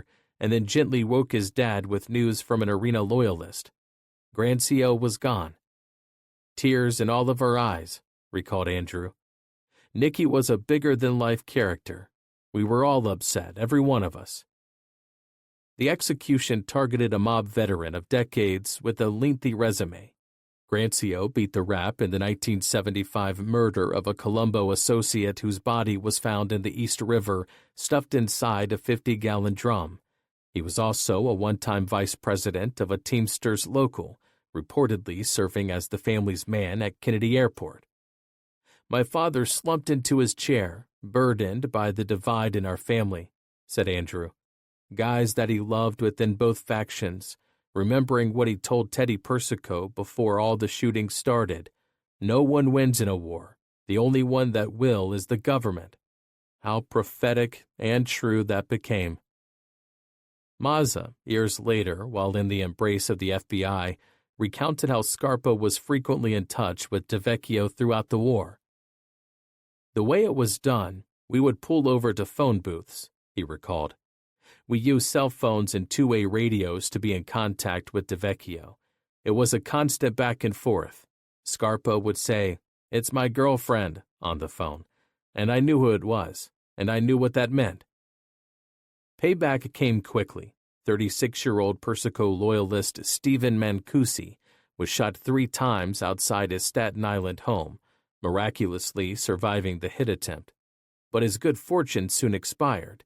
His decomposing and bullet-riddled corpse was discovered October 7, 1992, inside a car parked on a Brooklyn street.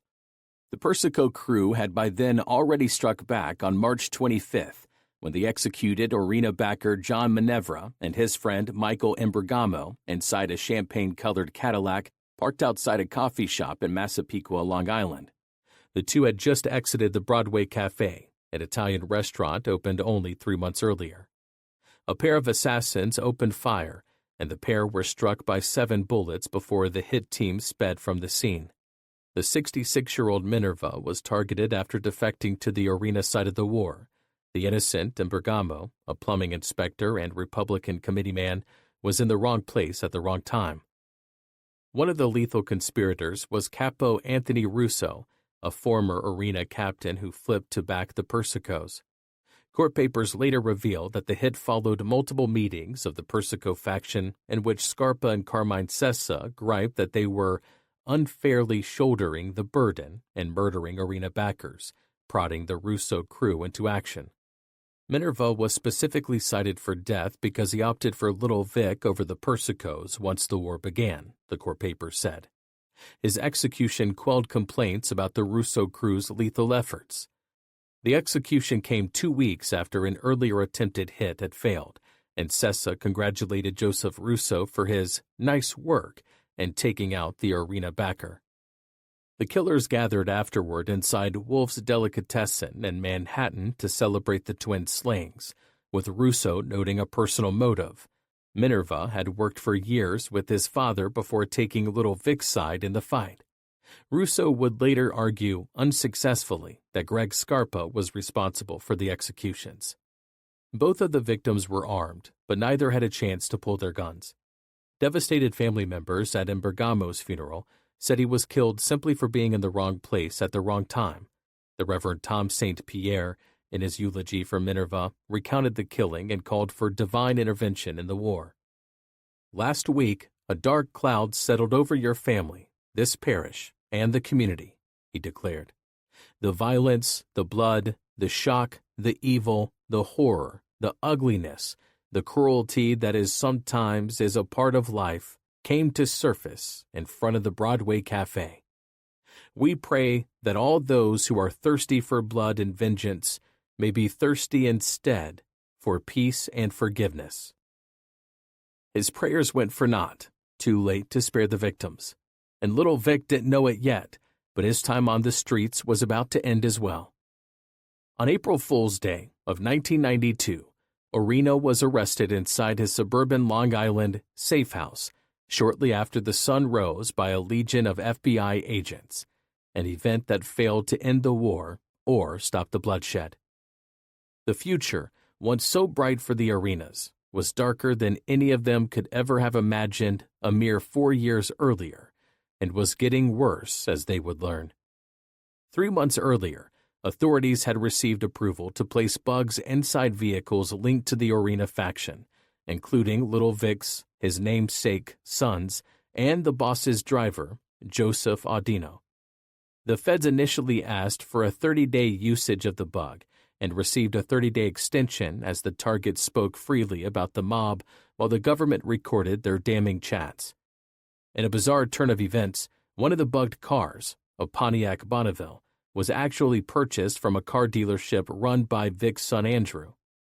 The Orenas in Audino routinely used an ever-changing number of automobiles during 1991, with Little Vic spotted by authorities in 5 different vehicles over a 13-month stretch as the wartime paranoia grew. An informant told the FBI that Orena and Audino were partial to switching cars repeatedly over concerns of assassination, but the feds were nevertheless able to install the listening device inside the driver's main vehicle. The recordings, federal authorities wrote in court papers, revealed Orena and all his thuggish traits.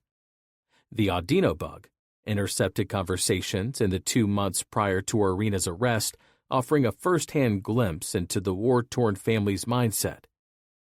The recording showed 3 Orena hit teams were hunting for their mob foes, while simultaneously pondering whether the Persicos were in turn coming for them. During one particular intercepted conversation, there was a discussion about weapons, watching out for the rebels, presumably a reference to the Persico faction, and the safety of a particular ally, read one court document. In another, the topics discussed included a shooting from a car and how Vic had become the boss. Audino was caught on one recording identifying 3 Orena murder crews by naming their captains Vic Orena Jr., Cotolo, and Amato. A separate recording captured a chat about keeping their cars clean of anything incriminating. They searched the car. That's why you can't do nothing. You can't carry no shit. You wind up in the fucking can. In a taped conversation on another listening device, Vic's son John offered an optimistic take on the family's future, declaring the Orenas were starting to build up again despite the ongoing war. And yet, in another intercepted chat sounding a telling note, law enforcement caught wind that Orena would surrender his position atop the Colombos if asked, bringing an end to the conflict. It would have been an expensive decision for the acting boss. Court documents allege that Little Vic collected more than $1 million from his loan sharking business in 3 years, including $350,000 in 1991 alone. There was more, of course. Another intercepted chat caught the participants discussing weapons, with no warning to watch out for the Persico crew's loyalists and the safety of a particular location. a Colombo family associate, in a bit of mob days from yore, was caught discussing the breaking of legs for those behind and their loan sharking debts. The court document mentioning the strong-arm tactics included a recorded conversation in which son John Orena implicated his dad and brother in loan sharking, including a $40,000 loan to an informant at an interest rate of 3% per week. Another informant reported collecting more than $1 million in interest from illegal loans during 1990 alone. And there was mention of Little Vic's involvement in his namesake's son's lucrative bootleg gasoline business. The Orena side only discovered the bug when Audino returned to Andrew's dealership complaining of a gasoline smell inside his car. A service manager took a look inside to find the wiring set up under the vehicle's back seat. "Looked like something out of a Star Wars movie," recalled Andrew. A tracking device that led through the ceiling panel attached to microphones, a whole elaborate system that clearly wasn't part of the original factory equipment. As soon as my brother Pete and I saw it, we simultaneously shouted, "Holy shit!" Within 15 minutes, the dealership was surrounded by FBI agents with a warrant to seize Chubby's vehicle. We knew immediately this couldn't be a good thing for my father and my brothers. 14. I'm going down. Vic Orena's unwanted, if not totally unexpected, morning wake-up call from the FBI came as he was laying low inside the suburban Valley Stream, Long Island home of his young girlfriend, Gina Reale, the daughter of an imprisoned Gambino family associate. The 58-year-old Colombo boss was arrested and led away by federal agents on racketeering charges on April 1, 1992, after the raid on a spring morning gave the feds a clean sweep of the 5 families. The heads of each were now either behind bars or awaiting trial. There was no sign of the coming storm in the hours before the law descended on the suburban hideaway. Orena's sons, John and Andrew, were both inside the Long Island residence on the spring morning, with little Vic putting on a pot of coffee to start a new day on his last day of freedom. "Get up, Sleeping Beauty," he yelled at Andrew. "Coffee's ready." Orena sat chatting with John in the basement while the dead-end street outside quietly filled with carloads of FBI agents. They were soon joined by Andrew, still in his underwear, around 9:30 a.m. When the Orenas heard some banging from above, they assumed that workers painting the upstairs had just arrived to start their day's work. Vic Sr., with an abundance of caution, asked Andrew to take a peek through the door at the top of the basement stairs just to be safe. The son carried a shotgun in his hands as he crept up the steps. He opened the door just a crack to see a man in a blue windbreaker. Across the jacket's back were 3 letters in white, FBI. Andrew knew what was coming next, and it happened in the blink of an eye. The agent shoved open the door, and then 2 agents were on top of me, he recalled. One grabbed the barrel of the shotgun, and the other put a gun to my head. An army of agents descending downstairs are yelling for my father. They arrested my father and kept me and John in the house for hours while they searched the place. Vic Sr. was quickly cuffed and led away. The head of the Orena faction suddenly pulled off the street and away from his sons in the middle of the war. Among those involved in the bust was silver-haired James Fox, special agent in charge of the FBI's New York office. Once inside, the high-ranking Fed asked the suspects if there were any weapons in the house. "I don't know," replied John. "It's not my house." There was another federal agent on the scene, one who would become a surprising ally for John and Vic Jr. in the years ahead, Chris Favo. Andrew and John were ordered to lie face down as the agents began scouring the house for evidence. They soon discovered a dozen firearms beneath the back porch, including 4 loaded shotguns and 2 assault rifles. A federal prosecutor later revealed that Orena was also in possession of a briefcase holding $55,000 in cash.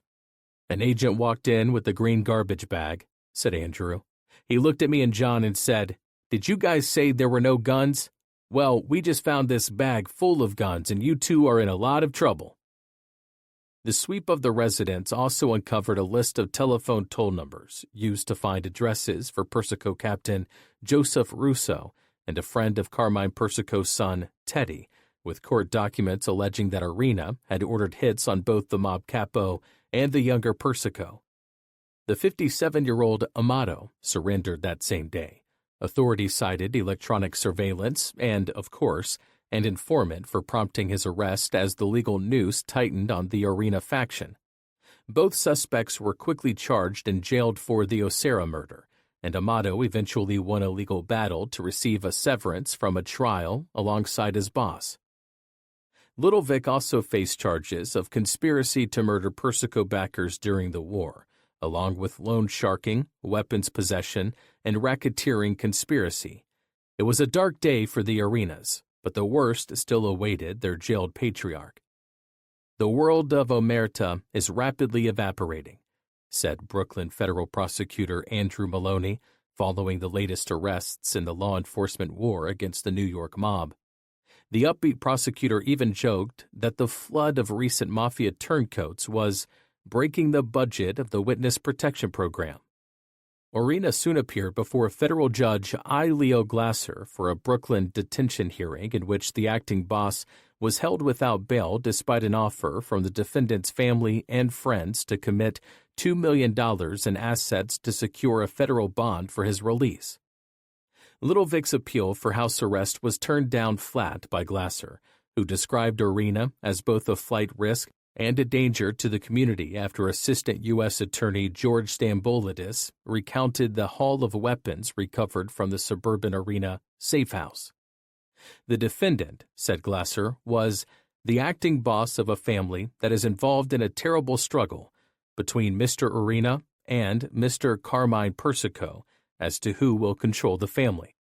The news was no better for Amato at his separate federal court appearance on the same charges, in which the defendant also entered a plea of innocent to all counts, including the gruesome death of Orena, before he was led to a waiting jail cell. The arrests did nothing to stop the fighting, and the war raged on with Orena behind bars, his trial looming as things inexorably became worse, and then worse again. When word of her husband's arrest reached the devout Joan Orena, the bad news was double-barreled. Vic was in federal custody, and he was cheating on her. Just as devastating, her sons knew all about the affair.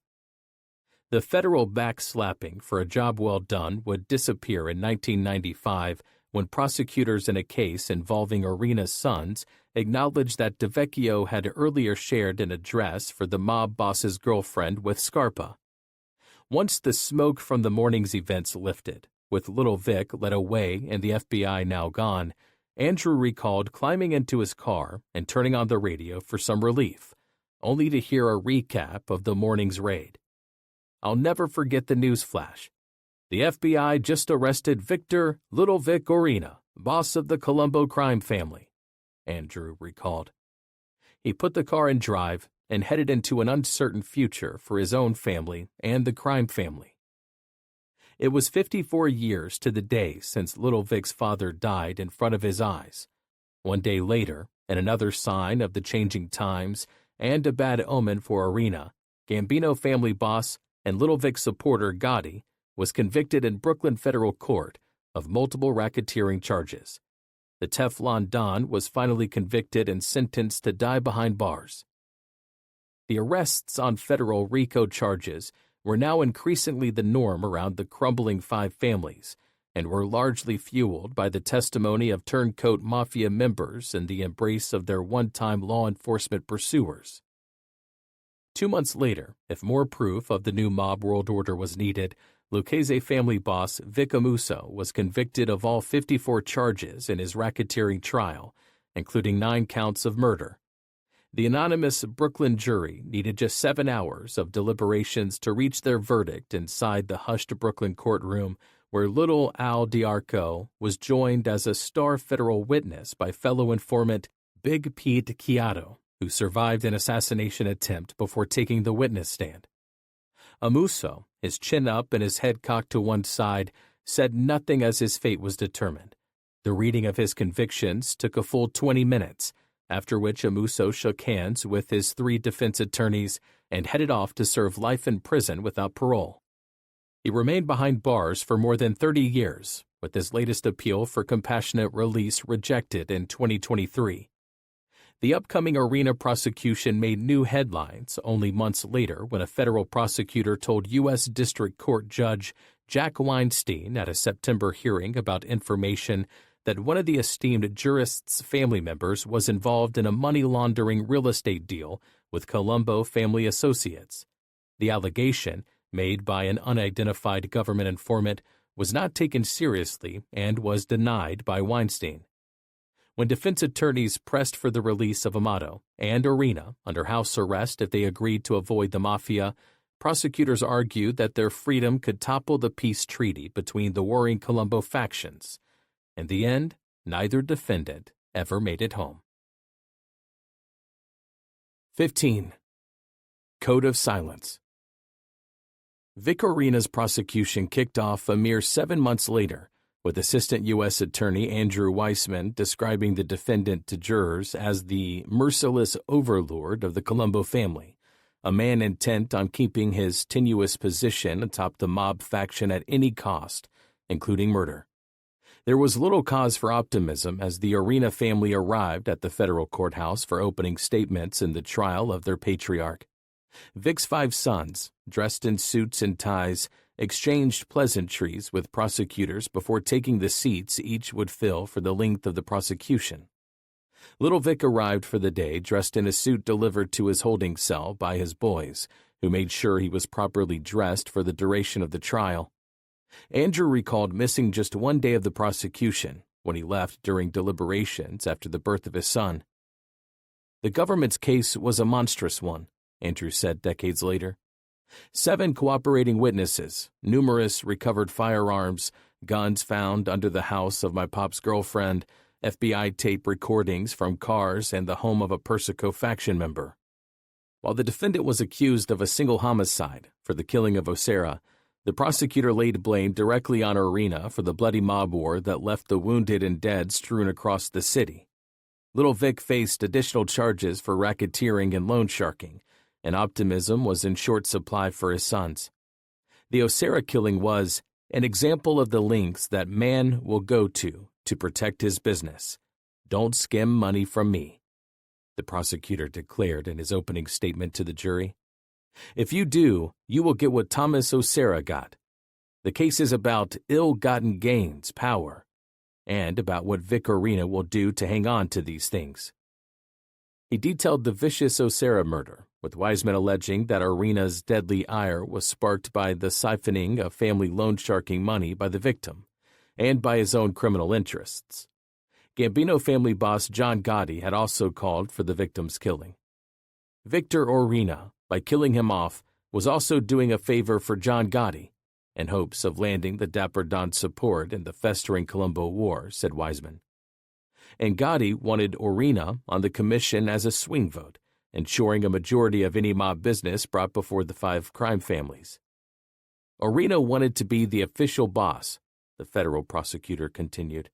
He started bad-mouthing Persico for talking to the press and because his lawyer had admitted at trial that there was a mafia. Andrew Orena still views the whole thing quite differently. They needed the war, and my father had to be convicted in order to make a bad guy in the war, said Andrew. They made it Vic Orena's war against the Persicos. My father was never offered a plea. Why? Because they needed to make somebody pay. So he never got offered a deal and never got offered to flip. Not that my father would ever do that.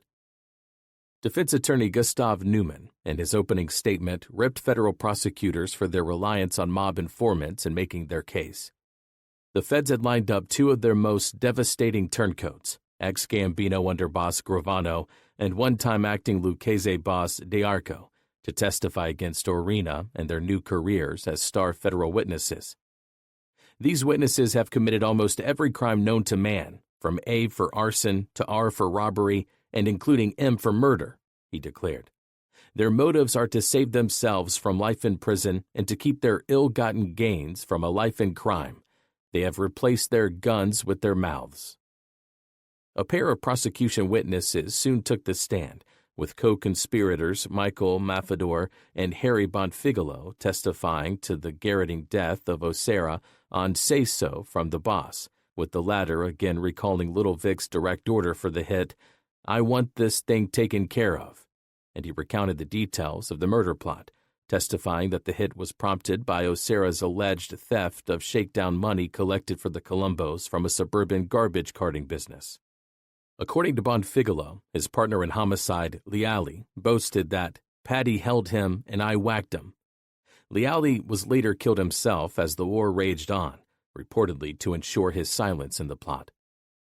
Vic Orena Jr. was eventually charged in late 1993 with the Leali murder, yet another legal blow for his reeling family.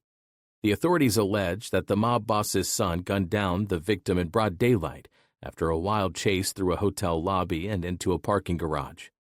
Leali was shot 7 times, and witnesses described Vic Jr. leaping over furniture in pursuit of his target. Another 4 flipping mobsters appeared as witnesses against Orena before the main event. The feds saved their 2 most prominent witnesses for last, starting with Sammy the Bull Gravano. John Orena recalled Weinstein asking Gravano about his Brooklyn roots and the judge casually chatting up the mobster turned informant before he took the witness chair. The admitted killer of 19 was still a shiny new toy for prosecutors, testifying for only the 3rd time since embracing his new role as a federal witness and future social media star. His first turn, working for the feds, came at a trial only months earlier, and it helped convict his old boss Gotti. Gravano eventually putting 3 dozen gangsters behind bars and later wound up there himself for running an ecstasy ring in Arizona in 2001. Fellow informant Little Al D'Arco was a man with a storied mob past, his affiliation with the Lucchese family dating back to 1959. He had emerged as a reliable earner, making money in a variety of ways: hijacking, drug dealing, burglary, arson, armed robbery. And he served as acting family head before embracing his FBI handlers and taking the witness stand. D'Arco recalled taking his induction oath to Omerta inside a Bronx kitchen. "I should burn like this paper if I betray anyone in this room." He decided to turn informant after being convinced of his imminent death at the hands of his colleagues, and he testified against a dozen of them. From the witness stand, the mob veteran identified Orena in the courtroom, pointing a finger at the fellow in the brown suit. Defendant Orena showed no emotion as he rose from his seat and looked toward his old mob acquaintance. Little Al recounted the failed 1991 efforts to broker a peace in the Colombo War. Of the multiple sit-downs the leaders of the Lucchese, Gambino, and Genovese families arranged in hopes of preventing an escalation of hostilities. He again told of the pointless appearances by Orena and Carmine Persico, testifying to Little Vic's offer to surrender the top spot if asked directly by Persico. Orena instead, as D'Arco told the jurors, found himself under fire by the other side in the war. Carmine Persico, in contrast, reiterated his fealty to the imprisoned Persico and to his side of the war. The diminutive D'Arco, just 5'7" and wearing a dark double-breasted suit, testified from the witness stand that neither side in the deadly confrontation was moved by a threat from the mob's ruling commission to freeze them out if the violence continued. Little Al testified that Orena admitted to the Orera killing at a 1989 meeting of the mob hierarchy. He said, "We whacked Tommy Orera," said D'Arco. Orena, he recalled, then gestured with his hand toward the ground, a sign that the victim was buried after the execution. The witness never blinked when grilled in a lengthy cross-examination about his own criminal history. Asked by defense attorney Newman if he, indeed, murdered people in organized crime and had spent his adult life on the wrong side of the law, D'Arco shot back quickly. "Part of my juvenile life, too," said the feisty old gangster before exiting the witness stand. D'Arco eventually testified at a dozen trials during his decade in the embrace of federal prosecutors before disappearing with his family into a new life in an unknown location. The star prosecution witness soon followed D'Arco's appearance in court. Gravano, who had actually started his mob life as a member of the Colombo family before a dispute with another gangster led to his relocation in the Gambinos. Sammy the Bull opened with a bombshell. Vic Orena had once reached out to Gambino boss John Gotti and asked if we could help him by murdering Scarpa, and Gravano testified The proposal was initially approved by the Dapper Don. "John gave me a contract to kill this Greg Scarpa," said Gravano, a fellow cold-blooded executioner who knew where the bodies were buried. "Later, John gave me the order to cancel it, because it wouldn't look good for Orena for us to do the work." Gravano explained further that within the mob, it would be a little bit of a disgrace for a boss like Orena to farm out the killing to another family. Orena had suggested the murder could take place at a pool hall where Scarpa was known to hang out. Gravano's testimony also confirmed Gotti's backing of Orena as a permanent replacement atop the Colombo family. "John Gotti was behind Vic Orena," he testified, adding that the Gambino boss proposed that little Vic bring his case for the job before the next meeting of the mob commission, a get-together undermined before it could happen by the arrests of Gotti and other family bosses. Gravano echoed D'Arco's tale of the peace talks, offering this take on the failed efforts. They obviously lost control of it. But he confirmed that the Gambino, Genovese, and Lucchese bosses approved Little Vic as the official acting Colombo boss. Newman questioned why Gravano's sit-down with the FBI did not come with any written reports or recordings of their conversations, unlike the mobsters' cooperation in the prosecution of Gotti. "That's their business," he replied. "I'm not an FBI agent." Asked about his role inside the Gambinos, the witness cited his most notorious mobhead. "I think I played an important role from the day we shot Paul Castellano," the boss famously murdered on a midtown Manhattan street only days before Christmas 1985 on orders from Gotti. Prosecutors also called on veteran FBI agent Lynn DeVecchio for boilerplate testimony that went widely unnoticed amid the tumult caused by the two turncoat gangsters.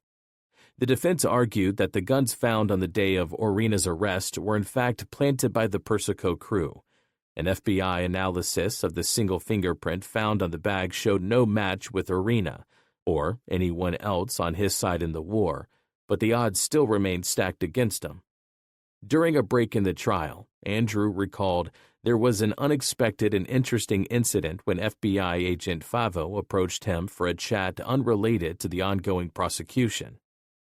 "He noticed me praying the rosary," the mob scion recounted of the odd and unexpected exchange.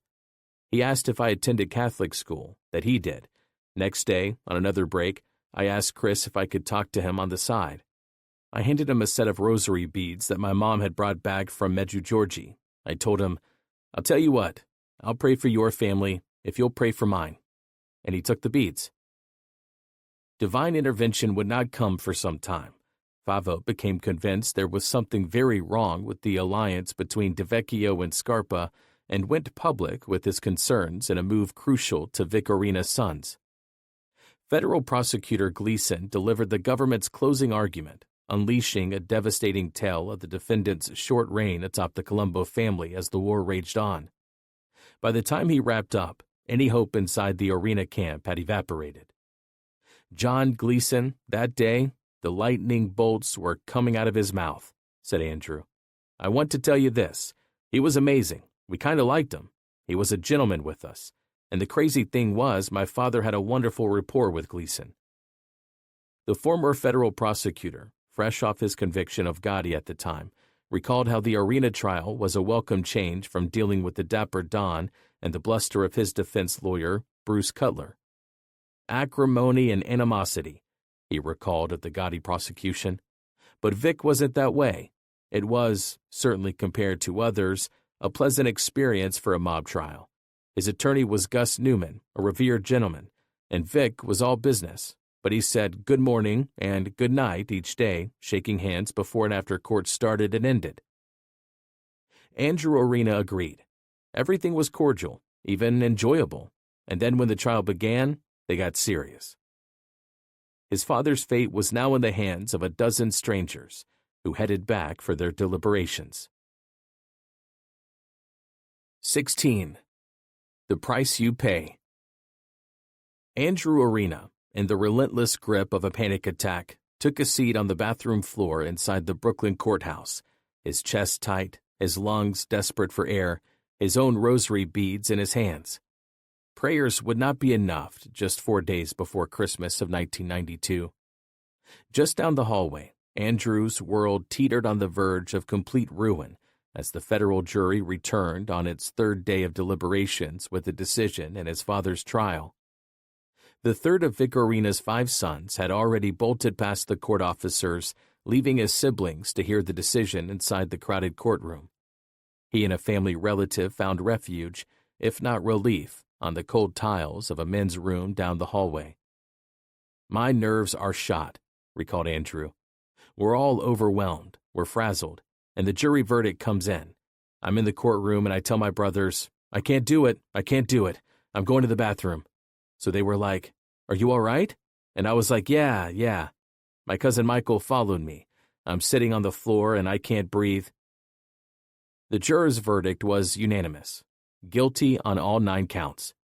Guilty of racketeering, murder, loan sharking, weapons possession, and guilty of leading a faction of the crime family in the bloody and ongoing war. Little Vic, as he was led away in handcuffs, sent a silent message to his son still inside the courtroom. He raised a hand to his jaw and touched his chest.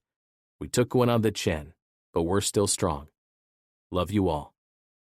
His head still held high, Orena disappeared through a courtroom exit to the sobs of his family.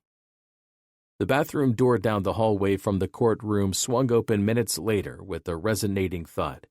Andrew's older brother John, who followed his father and brother Vic Jr. into the life, spoke with tears running down his face. "We lost," he said simply. "All counts." The next voice belonged to Vic Jr., cutting through the devastation with words that seemed to channel the now doomed family patriarch. "Don't cry. Wipe your faces. Wash your faces.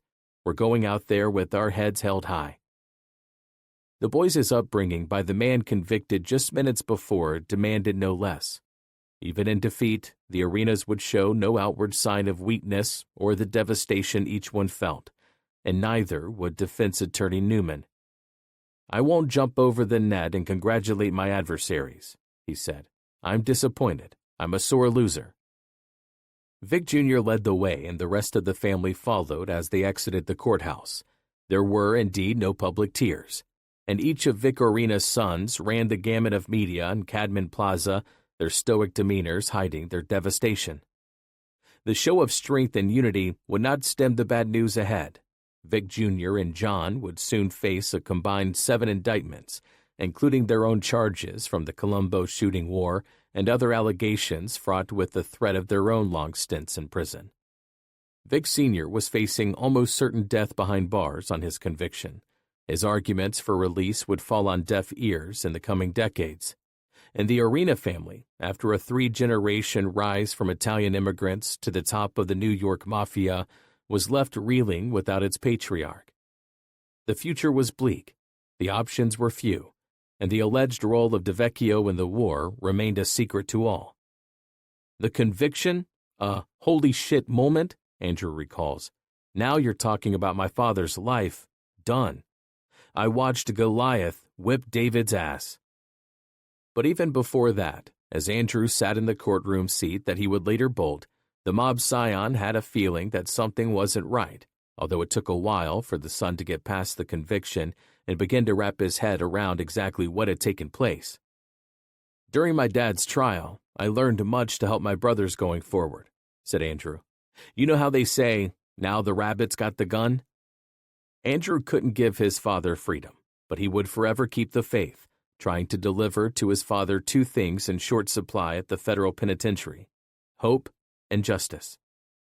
Brother Vic Jr. was caught by a recording device offering a different take on the prosecution and the prosecutor once the verdict was returned. "We're going to keep fighting," he promised. "We can't stop fighting. This motherfucker, Gleason, couldn't shine my father's shoes." 2 separate trials ensued for Amato and Persico Captain Michael Sessa, with each convicted in separate prosecutions as the Colombo War wound down without them. All 3 defendants appeared together for a May 24, 1993 sentencing, where Weinstein hammered the 3 combatants with sentences of life without parole. Little Vic was, in fact, slapped with life imprisonment for racketeering and racketeering conspiracy, a life sentence for the Orena murder, and another life term for murder conspiracy tied to the war, plus more time on charges of carrying a firearm in relation to a violent crime and possession of a weapon by a convicted felon. Underboss Amato was also sentenced to life, plus a concurrent life term for murder and 40 years for 2 loan sharking counts. Sessa, found guilty of conspiring on murder plots during the mob infighting, was also convicted for the May 11, 1989 murder of drug-addled associate Anthony Bird Coluscio, who was killed over fears he might cooperate with authorities if arrested. The hit order came from Sessa's brother Carmine, who instructed shooters to dump the victim in a drug-infested neighborhood. Let everybody think that the drug dealers killed him, prosecutors had revealed. When found guilty on 8 counts, Sessa turned and glared at the jury before denouncing the turncoats who testified against him. "I can't believe yous believed those 2 rats." On the day of Michael's sentencing, which would leave him behind bars despite decades of legal arguments for his freedom, his mother was left sobbing in the courtroom as her son was led away. "God, what have you done to me? You can't do this to my son. Oh my God, you have killed me." Orena, even while facing his own imminent legal demise, displayed the characteristics that had made him the popular choice among his mob colleagues for the position of boss. When Michael Sessa was facing his own 1992 trial, the Persico loyalist found himself running out of money as the case dragged toward its inevitable finish. "You want to see how crazy this is?" Andrew asks now, a tone of disbelief in his voice decades later. "Michael goes to trial first. He don't have enough money. He asks the Persicos to help him with the lawyer, and they never give him money. The mother asks for money for the wife. My father was at the Metropolitan Correctional Center, and we told him, and he said, 'Give them $5,000. And the Persicos wouldn't help him." The evidence against the 3 men from their roles in the war exposed the defendants as cold-blooded murderers and a great danger to the community, said sentencing Judge Weinstein. The evidence proves beyond any doubt that these defendants will not abandon their criminal activities and mob membership upon release from prison. In addition, Orena was whacked with a $2.25 million fine. Sessa was ordered to pay $2 million, and Amato $1.75 million. Weinstein, in a final flourish, ordered all 3 to pay the government a monthly $1,492 per month to cover their imprisonment costs. The judge said the draconian prison terms were intended to steer others from the allure of organized crime. "I believe there is a large part of the young Italo-American community that should be discouraged from going into this line of work," said the venerable Weinstein. "There is no need for it. Young, impressionable males in the Italian-American community are lured into the destructive life of these mobs before they are able to recognize better opportunities." For Andrew Orena and his brothers, nothing was the same once the verdict came in against Little Vic, which was then followed by the sentence that ensured their patriarch was never coming home. "After my father got pinched and convicted, the world changed," he said. "All the loyalties started moving around, and it was disgusting to my brothers and me, how everybody was vying for his position." In hindsight, said Andrew, his father's ascent was tied to the lack of qualified mobsters capable of running the family after Carmine Persico was convicted. "The Persicos had no one they could really trust who was capable," he said. "My father was the most honorable among all of them, and it's ironic how things turned out. My father cared for the Persico family. He felt an obligation to look out for them." There were more trials ahead for the Orenas and combatants on both sides. Soon, all turned their attention to the role played by DeVecchio in the war, while defense attorneys kept digging into the details of the family bloodletting. "Things unraveled in a hurry," said Gleason decades after the federal prosecutors jailed mob bosses Gotti, Amuso, and Orena in a single calendar year. Scarpa, DeVecchio, how many significant things happened. 17. We take care of our own.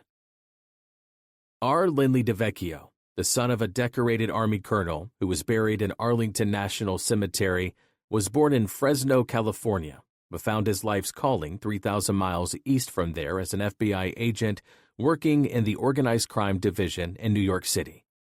The dapper DeVecchio joined the federal agency during the reign of J. Edgar Hoover, where he earned a stellar reputation among his federal colleagues after reporting as an FBI agent in March 1966, following 15 weeks of training.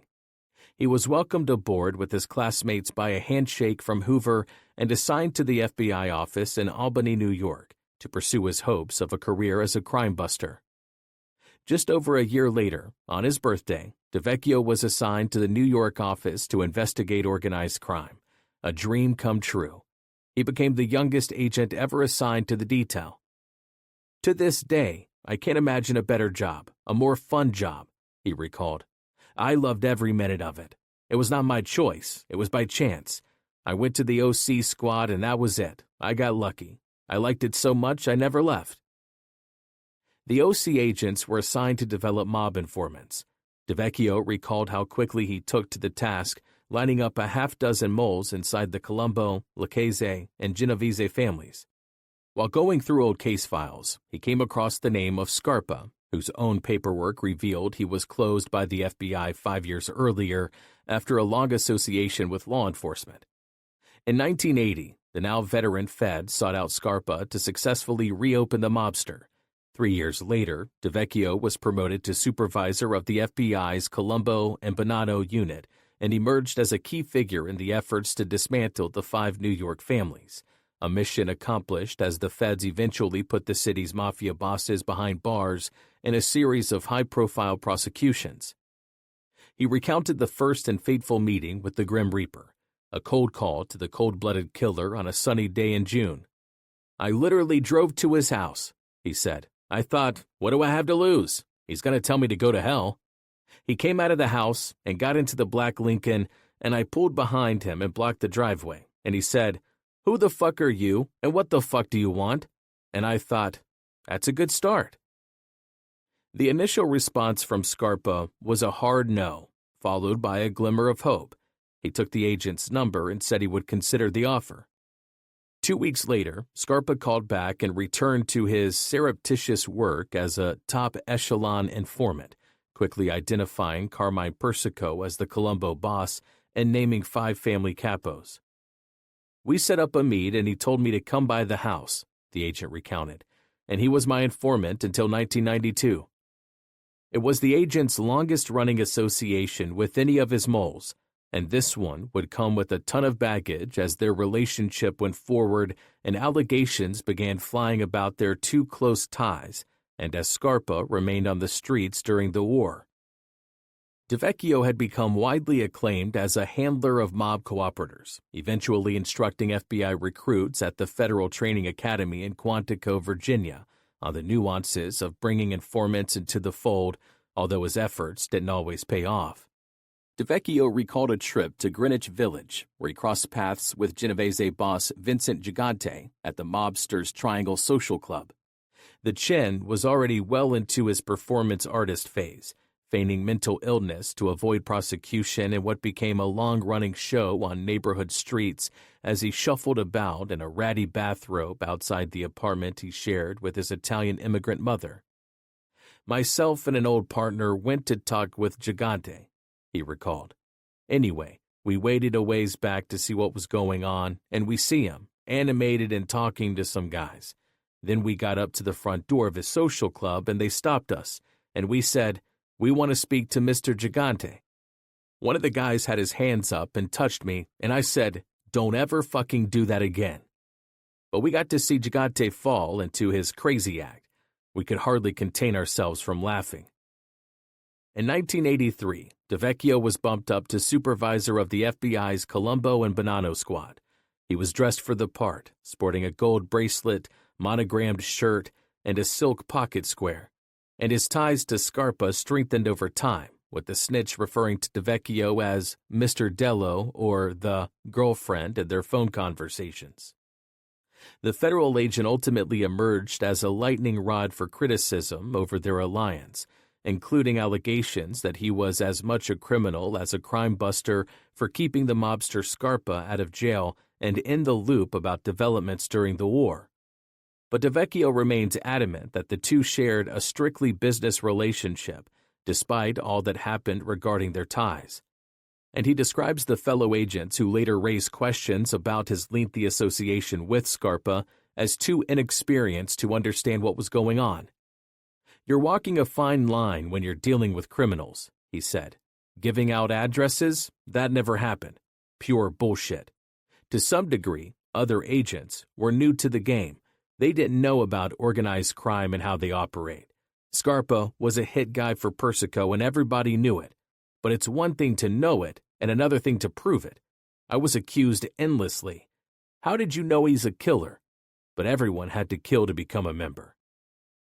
He also recalled an incident in which Scarpa's daughter, known as Little Linda, was reportedly molested by a man hired to drive the girl to school each day. The driver turned up dead on a Brooklyn street, with Scarpa the likely suspect. "I asked him if he knew anything about it, and he smiled," said DeVecchio. "He looked at me and smiled. I knew he did it. Goddamn good and well. Why not report that? Because he smiled? Let's not be silly about this. What evidence? Any witnesses? An unsolved case."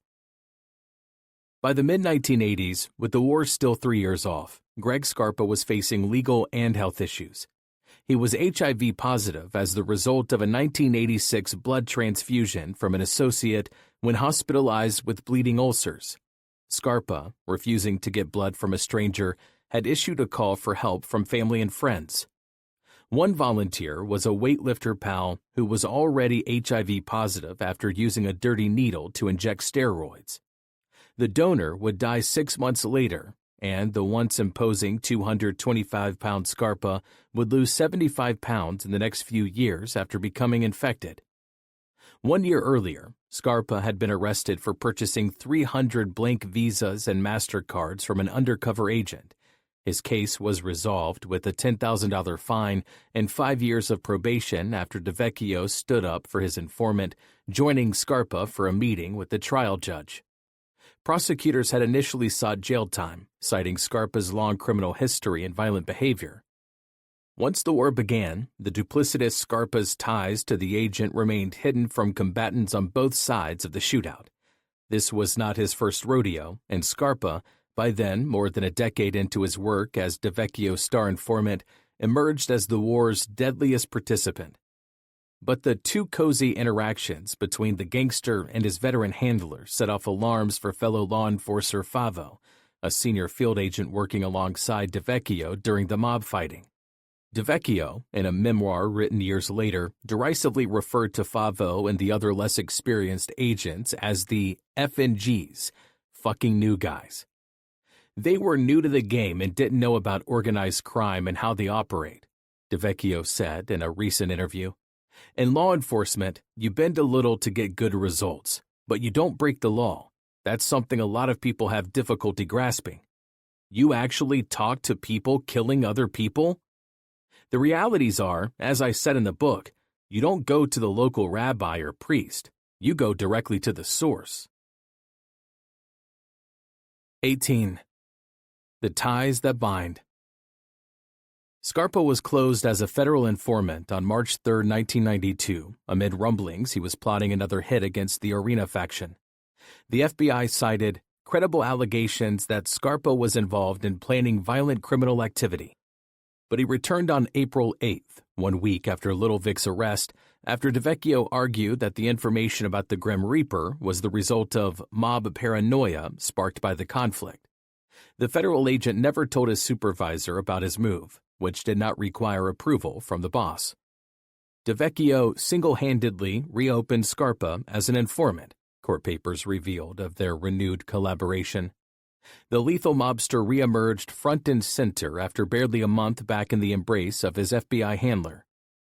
Orena backer Lorenzo Lampazzi, 66, was a survivor of the two earlier Colombo wars, going back to the days when the Gallo and Profaci crews waged a battle for control of the family.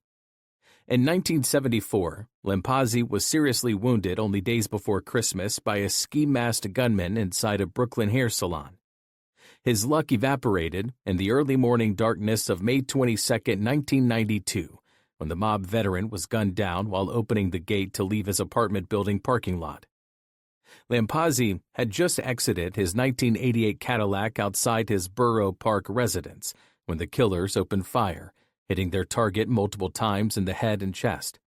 Scarpa, accompanied by two fellow Persico loyalists, fired first from a car window before climbing out to pump a few more bullets into the victim. "What did I do?"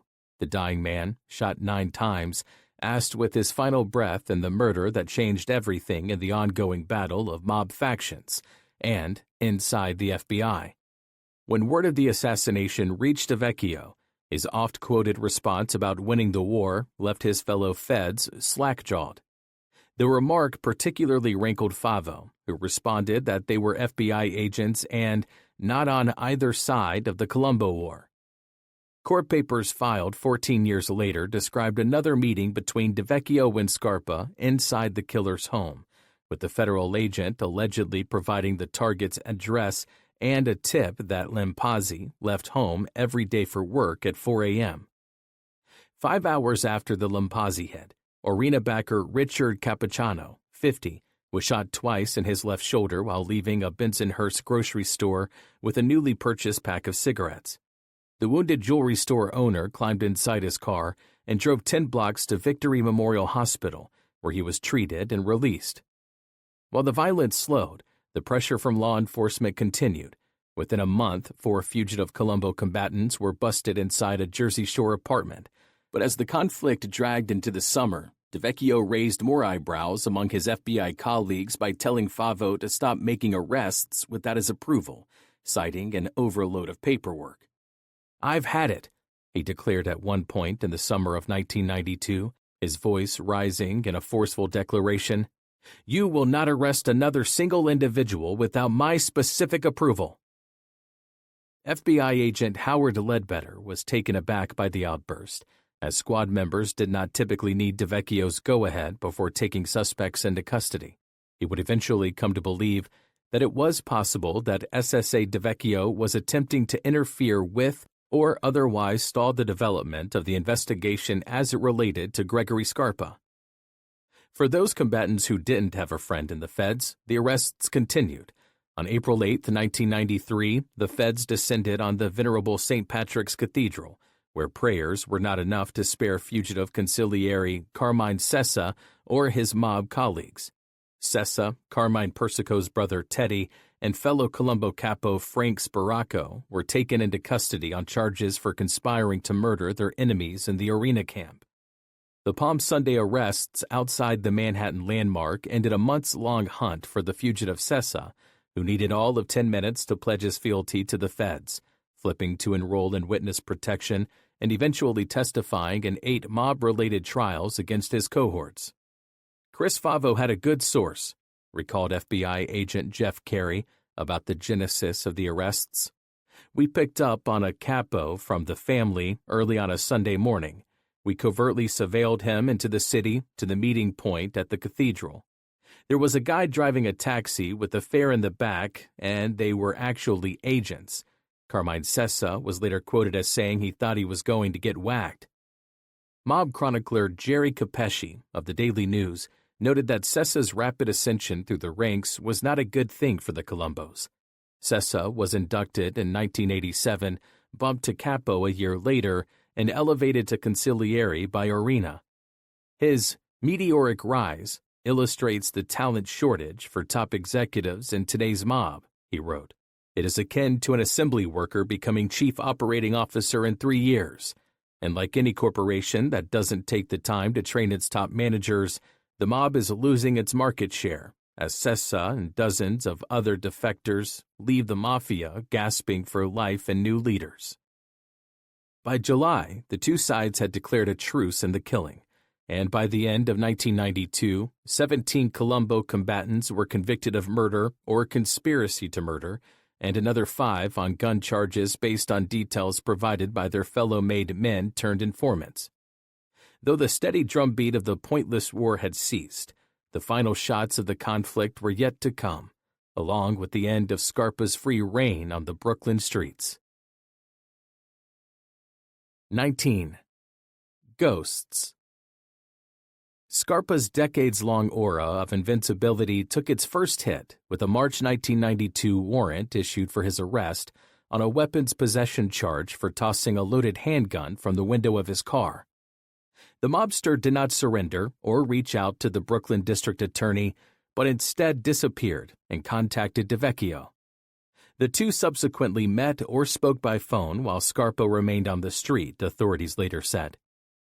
The Grim Reaper was in fact free to murder Lampazzi before resurfacing 5 months later to testify in a malpractice lawsuit against the Brooklyn hospital where he had contracted AIDS, winning a $300,000 settlement that came with the cost. Scarpa was back on law enforcement's radar. "Money has never been the issue," said a happy Scarpa while hugging his girlfriend Linda Schiro after his illegal windfall. "My only concern was to put across to the general public about the kind of safety measures that should have been followed. Hopefully there won't be others who have to go through what I have had to go through." His joy was short-lived.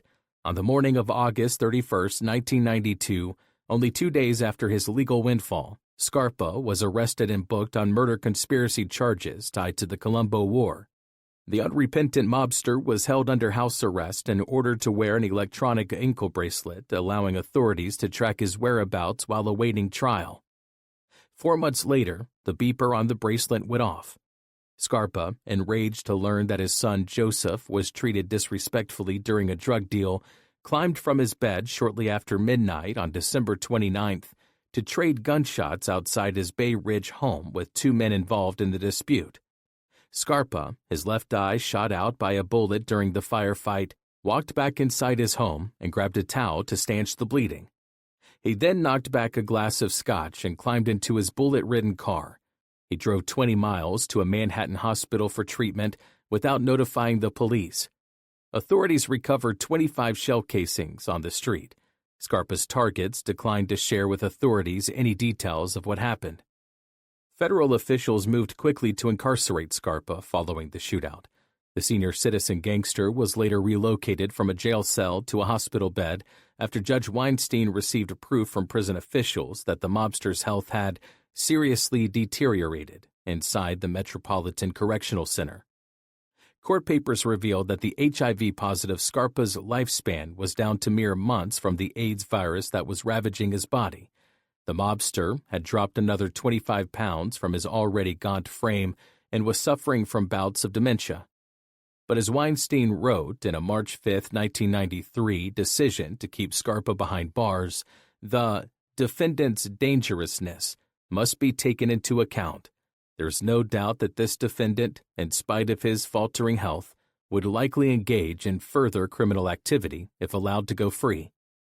The ailing Scarpa appeared to be on his last legs when he entered his May 1993 guilty plea on racketeering charges from the war, admitting to his role in the murders of Orena faction backers Fusaro, Grancillo, and Lampazzi. On December 16, 1993, Weinstein erred on the side of compassion in sentencing Scarpa to 10 years in prison, declaring that the reduced term would allow the murderous mobster access to prison hospital rather than leaving him to die behind bars. Despite the defendant's dreadful murderous conduct and that of his gang, he is a person, said the judge, crediting his decision to a higher power.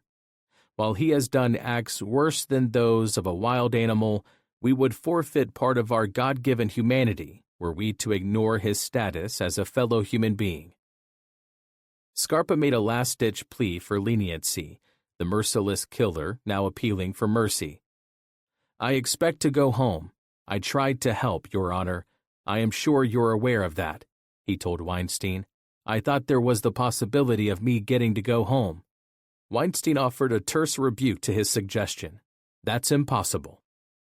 Greg Scarpa Sr. died on June 4, 1994, inside the Federal Medical Center in Rochester, Minnesota, 1,000 miles away from the streets of Brooklyn. Bottom line was Greg Sr. was a homicidal maniac, said Andrew Orena. He enjoyed his freedom for all those years, and people knew he was left on the street by the FBI. Linda Schiro, speaking to an FBI agent 3 months later, recalled Scarpa asking her 2 years earlier to reach out to DeVecchio about his legal problems, to no avail. At Scarpa's request, she asked SSA DeVecchio if he could help Scarpa get released under a house arrest, said an FBI document. Schiro remembers SSA DeVecchio told her that he could do nothing with respect to this request. According to DeVecchio, prosecutors had tried to squeeze the ailing Scarpa for details on their relationship as the old mob killer angled to arrange for his death at home. And Scarpa said, "No, DeVecchio never gave me any information," he recalled. "He was stand up. God bless him." 20. Last Man Standing. The peace between the two sides was shattered barely a year after Scarpa's arrest and imprisonment, when longtime Orena loyalist and underboss Joseph Scopo was executed in a hail of gunfire outside his Queens home on October 20, 1993. The victim sat helplessly in the front passenger seat of his Nissan Altima when a failed run for his life ended in a hail of 24 bullets. The 47-year-old victim, as it turned out, was allegedly killed on orders of Persico's nephew, Skinny Teddy, who reportedly called for the hit while temporarily furloughed from jail to attend his grandmother's wake and funeral. The mobster, after praying before her casket, took a seat in the chapel with 3 Colombo associates and signed off on the murder of Scopo, according to testimony from former family member Anthony Russo.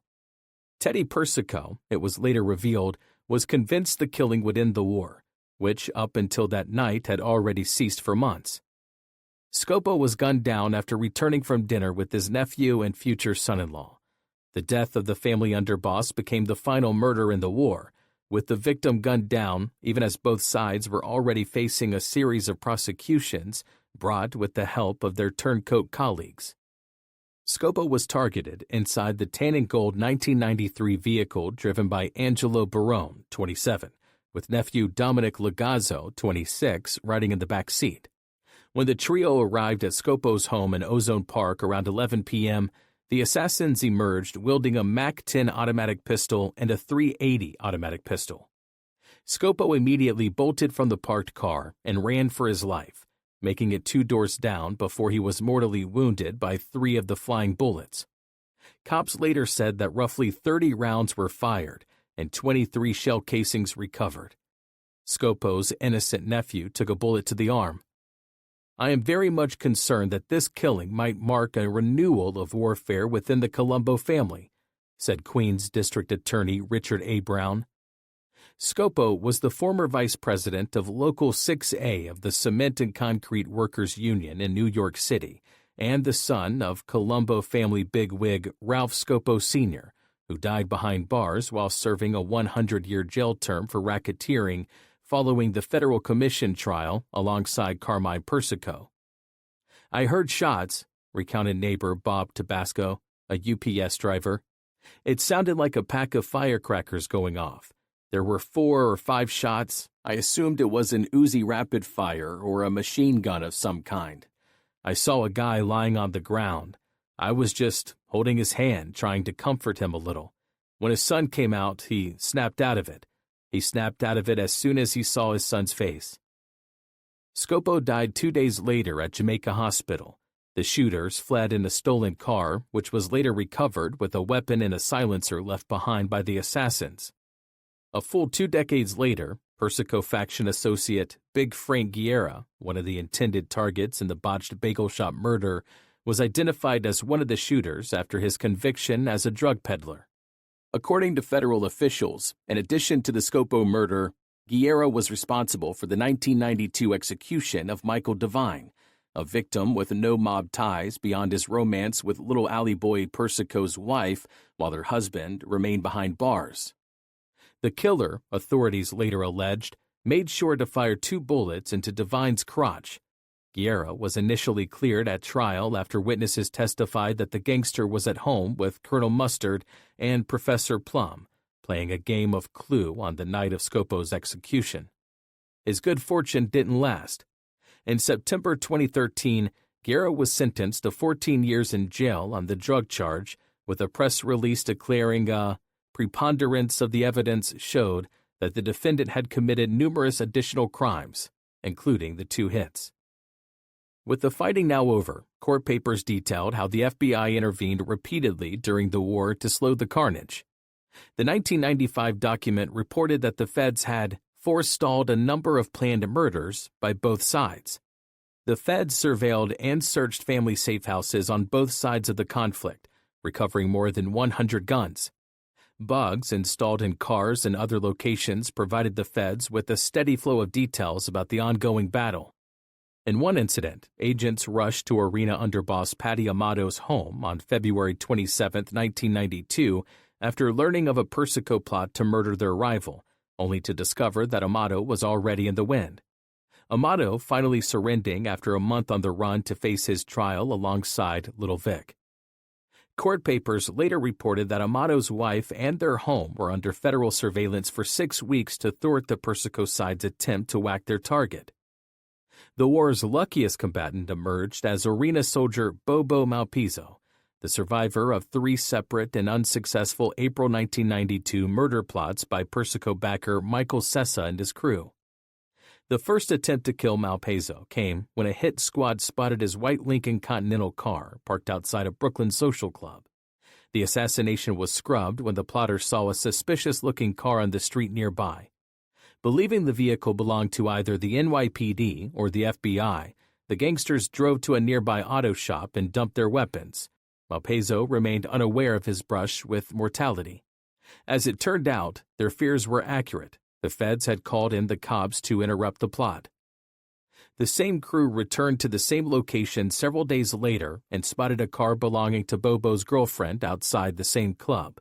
The would-be killers waited to see if Malpezzo was using her vehicle, but their efforts were in vain. When the car pulled out, their target was not inside, and by the time they located Malpezzo, he had already left the area.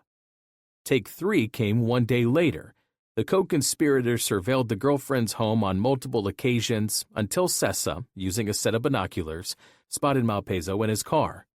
Sessa flashed his headlights as a heads-up, but their target was spared by making a sharp left turn and because of some miscommunication between the inept plotters. A gunshot fired at the fleeing Bobo hit his back windshield, but he was uninjured, and Sessa was reportedly outraged by the failed attempt. Bullet fragments were found 6 months later by the FBI during a search of Malpezzo's vehicle. Bobo's luck didn't last. He was eventually convicted of 4 counts tied to the war and sentenced to 95 years in prison.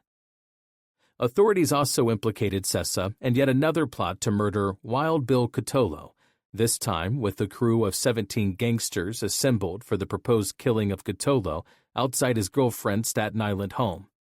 The killing was thwarted by a hidden bug inside Persico associate Joseph Ambrosino's car, through which federal agents learned of the plot to kill the Orena captain, leading to Sessa's and co-conspirators' arrests.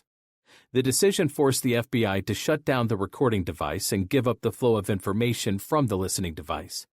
Ambrosino was caught in another bugged conversation while bizarrely proposing the execution of 2 Orena soldiers with the use of a rented helicopter.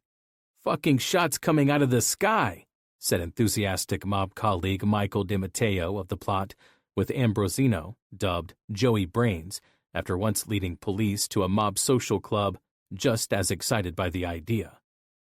"By the time the call comes over, you'd be gone," he said with a chuckle. "You could see bullets. You get the guy on the highway so no one would know where it came from." The pie-in-the-sky plot never took place. The not-so-sharp Ambrosino was involved in another strange incident before the shooting ever started. The gangster received a 1989 tip about detectives staking out his house, so Ambrosino asked his wife to move a load of weapons stored inside their home onto the back porch of a neighbor. The plan was to wake up around 5 a.m. the next day and bring everything back, but the couple overslept, and the neighbor had already found the guns and called the cops.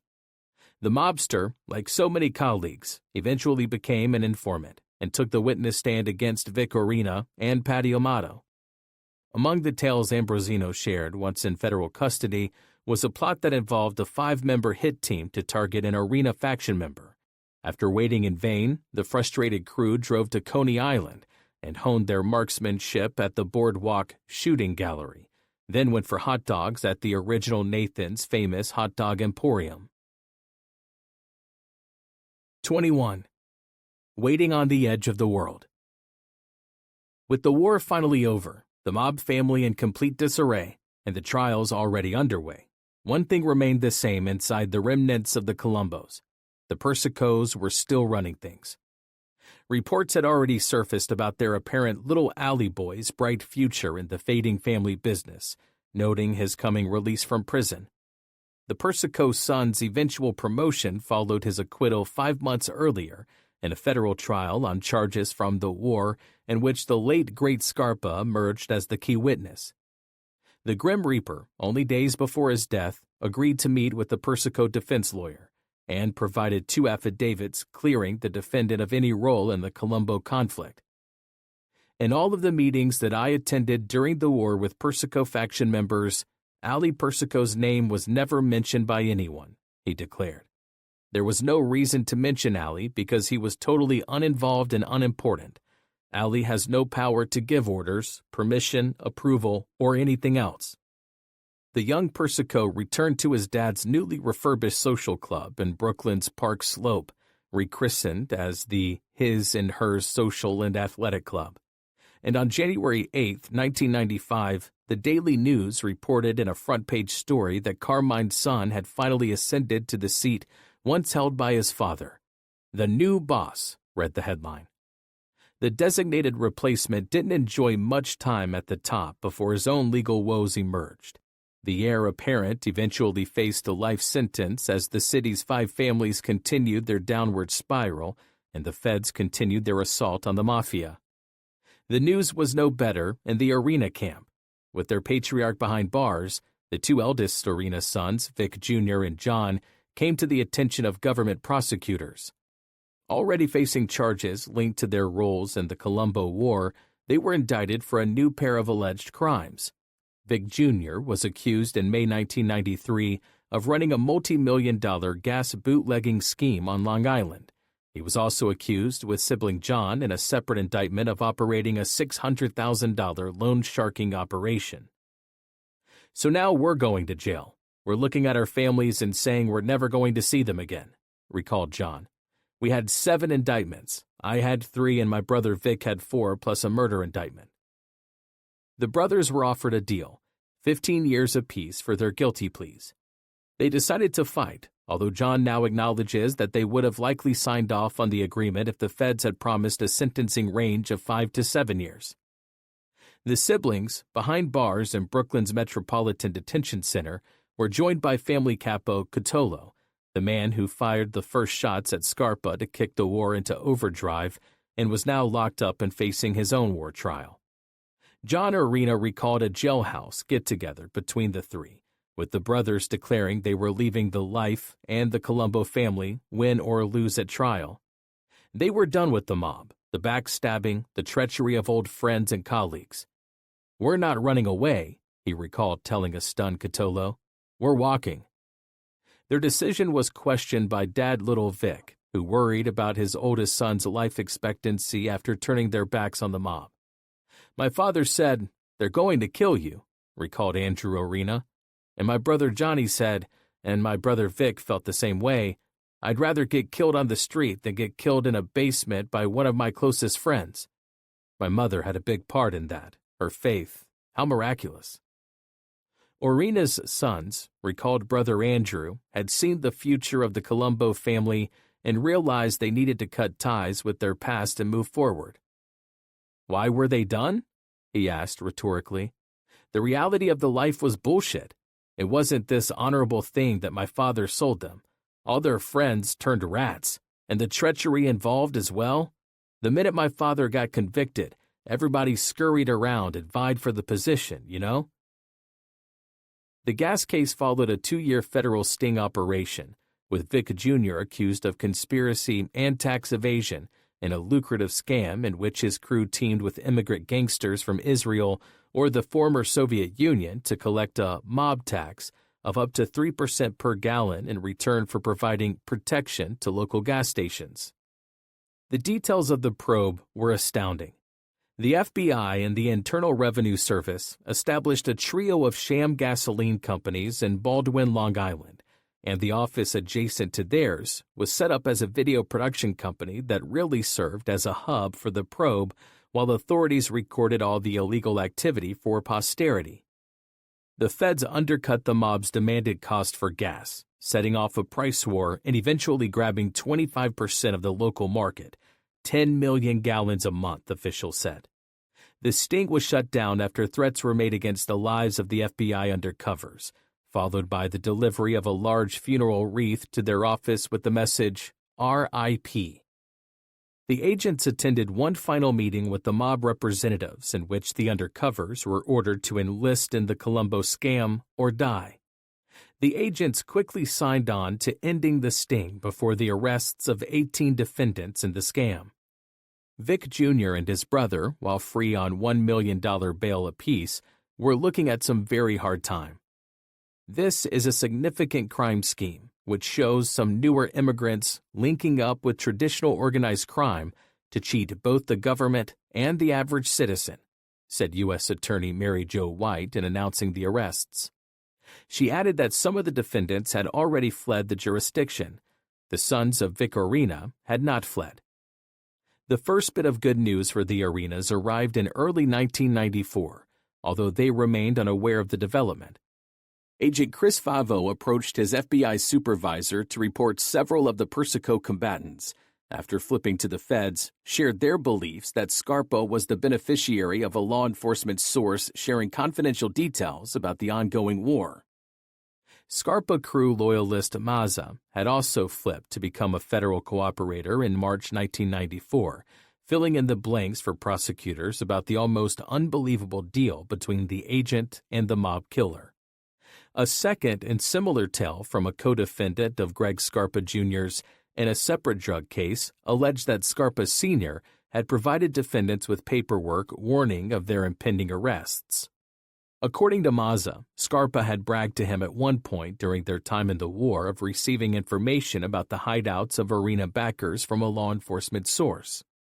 Scarpa also took a call from his girlfriend, as he called DeVecchio, with a warning of a plot by Little Vic's loyalists to execute him, adding that they were very close to making a move.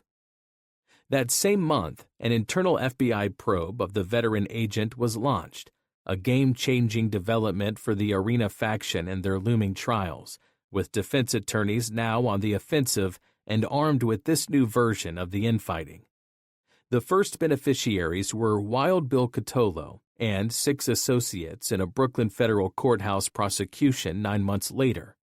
Only days before Christmas, 1994, the jury acquitted all the defendants of charges from the war after a 2-month trial. The defendants' families and friends cheered as the verdicts were read.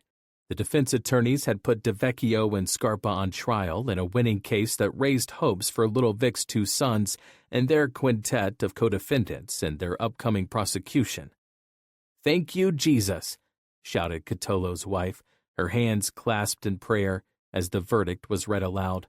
"Oh, St. Jude." Cotolo had faced charges of murdering Colombo acting boss James Angelina in 1988, and all the defendants were cleared of scheming to kill their Persico rivals during the mob war. "Merry Christmas to the world," the euphoric Wild Bill said outside court. "I've got the best lawyer. This is the best Christmas present ever." The lawyers for Cotolo and his co-defendants invoked the long-standing ties between the agent and his insider, arguing that the defendants were forced to protect themselves against the murderous Grim Reaper and his law enforcement partner during the Colombo conflict. Defense attorneys resurrected the late Scarpa, arguing that his relationship with the FBI agent had basically helped foment the war, flipping the script in a case and providing cause for optimism as the Orena side anxiously awaited their own day in court only months down the road. I think the greatest reason for this verdict was the jury's realization that the government was permitting Gregory Scarpa to be the main agitator in this war, while keeping him as their informant, said defense attorney James La Rosa after Catolo's acquittal. Key testimony came from Salvador Big Sal Machota, an Orena faction fighter turned government witness, although the details he shared under cross-examination only boosted the defense's case. DeVecchio and other FBI agents gave him approval to continue running his extortion and loan-sharking rackets while working as an informant. The 350-pound ex-Orena faction member also acknowledged providing his brother with a $10,000 loan to buy 150 pounds of marijuana during that same time, and brutally assaulting a young aspiring priest in 1993, later claiming that the victim had disrespected his daughter. The witness was soon booted from future services for the feds after collecting nearly $100,000 for his efforts. In 1995, Big Sal was charged with weapons possession while in the arms of the Witness Protection Program, and his scheduled appearance for the government against the Orena brothers and their co-defendants was scrapped only weeks before the trial. The Orena attorneys would become the beneficiaries of this new version of the war just 5 months later, embracing the DeVecchio defense and insisting self-defense was the only feasible option for their clients once the shooting started. 22. Waiting on a sunny day. While there was reason for optimism when the trial began in early May 1995, the Orena's nerves were quickly jangled during jury selection. Defense attorney La Rosa, after winning acquittals in the previous Colombo trial, was again on the defense team when a stoic city bus driver with a law and order mien was seated on the panel. The look on his face said conviction, and John Orena recalls the mood in the Orena camp was anything but upbeat. "It didn't look very promising for us, I can tell you that," he said, reciting the other pending charges against him and younger brother Vic. "My brother and I were thinking, are we fucked? But look, we always had our hearts, and we had that faith." With the trial looming, defense lawyers requested a hearing to determine whether additional FBI reports on DeVecchio's association with Scarpa should be made public, alleging that earlier documents show that the feds turned a blind eye to Scarpa's activities to create and further a divisive conflict which would enable the FBI to make, it hoped, dozens of arrests. Federal prosecutors quickly dismissed the charge, responding in a legal brief that the expansive defense request was done to force the FBI into abandoning the informant program entirely, which defendants no doubt would relish. Shortly before trial, in an unexpected twist, the feds revealed that their witnesses would include Christopher Laborator and his father, Anthony, the one-time Orena faction backers responsible for the botched bagel shop murder. The pair, following in the now familiar footsteps of their mob brethren, took guilty pleas in the days before the scheduled trial date in a deal where both agreed to testify against their former Colombo colleagues. But the defense team's strategy received 2 boosts before opening arguments, the first with the switch in the trial's preceding federal judge. The original judge, Eugene Nickerson, was replaced by Edward Corman, who later observed at the trial that DeVecchio had certainly crossed the line by a fairly long mark. "I remember the marshal coming out. It was a woman marshal, and she says, 'You have no idea how lucky you are,'" recalled John Orena. Corman was a great judge. And then came the even bigger twist. One day before opening arguments, federal prosecutor Ellen Corsella sent a letter to the 7 defense lawyers confirming allegations that information flowed freely between DeVecchio and the homicidal Scarpa as the war raged between the Orenas and the Persicos. Rather than challenge the defense claim of a working relationship between the pair, she instead acknowledged the ties between the federal agent and his informant before the defense could even address the jurors less than a year after Scarpa's death. According to the missive, DeVecchio actually tipped off Scarpa to a pending 1987 arrest of his son Greg Jr. on a drug trafficking charge, allowing the younger Scarpa to dodge authorities for 9 months. The mobster was also provided with information about an Orena hit squad hunting for Persico backers. In June 1992, Scarpa loyalists Mazza and James Del Mastro were warned about impending arrests and told to steer clear of their usual haunts. There was more. The agent shared a tip that Little Vic was staying at his girlfriend's house in January 1992, shortly before Orena's arrest. An unsuccessful hit was planned but never pulled off. DeVecchio, the document said, also shared phone numbers with Scarpa for two of his loan sharking customers. As a bonus, in the late 1980s, DeVecchio alerted the Grim Reaper that his social club was bugged by authorities, and in February 1992, told him that Persico backer Carmine Persico was cooperating with law enforcement. The Daily News also reported that shortly after the war's December 1991 start, Scarpa advised the FBI agent that the conflict could end quickly if Orena was arrested or killed. In fact, prosecutors allowed, the FBI man shared details with the mob killer on at least 8 occasions during the battle for control of the Colombos. The public airing of the unprecedented ties between the mob murderer and his FBI handler, like manna from heaven, meant the defense could and would argue that the feds actually allowed Scarpa and DeVecchio to instigate the deadly conflict between the warring factions. More than a dozen other attorneys with clients convicted or facing future prosecution for their part in the mob conflict were suddenly gifted with a new defense as well, one that might win retrials or a walk for the combatants.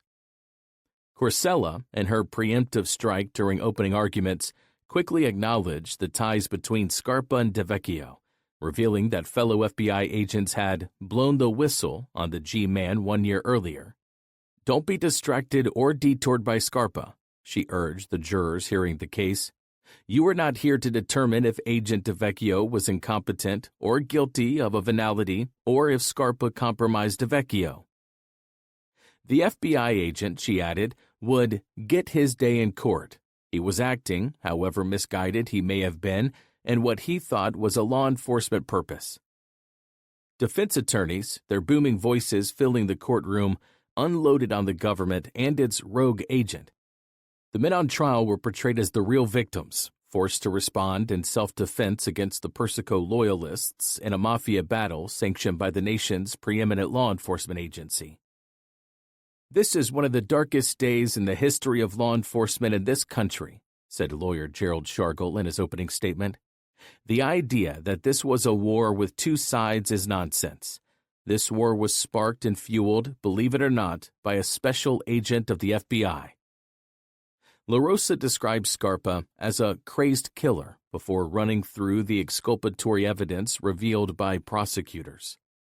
The defendants, he asserted, did nothing more than tried to protect themselves. Alan Futerfas, attorney for John Orena, echoed the allegations that Scarpa repeatedly benefited from his friendship with the federal agent. "He's committed oodles of crimes and miraculously, he's never been arrested," said Futerfas. "Was he told, 'We don't want you, we don't want to mess with the likes of you'?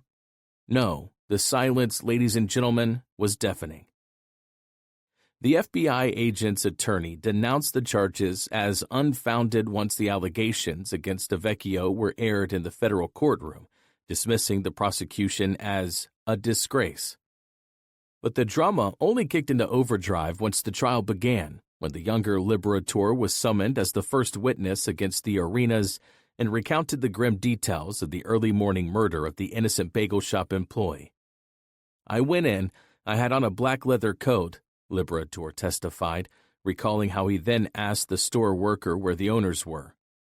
"He looked at me and said, 'What are you looking for them for?'" Those were the last words the victim ever uttered. Basically, Liberator explained to the jurors, "There was a standing order that you should just go out and shoot anyone on the Persico side." Liberator recalled his mobbed-up dad taking him to Colombo social clubs at age 5, where the veteran gangsters offered tips on mob etiquette. He eventually dropped out of high school to run errands for crime family members. Liberator's testimony also included an admission to once shooting a teen who stole his brother's bicycle and an explanation of why he decided to flip to the feds, an order from a Colombo higher-up to kill another gangster inside a house of worship after the bagel shop murder. He suggested that there was an area where no one could see, and he suggested I stab and kill him, in church, on a Sunday, he said in a calm voice. That's when I decided to come clean and take whatever happens. The tide took a major turn for the defendants with the testimony of Andrew's old FBI acquaintance, Favo, who was summoned as the last witness at the racketeering trial. Favo dropped a bombshell when recalling DeVecchio's bizarre behavior on the night of May 22, 1992, when Orena faction backer Lampazzi was gunned down at the height of the family infighting.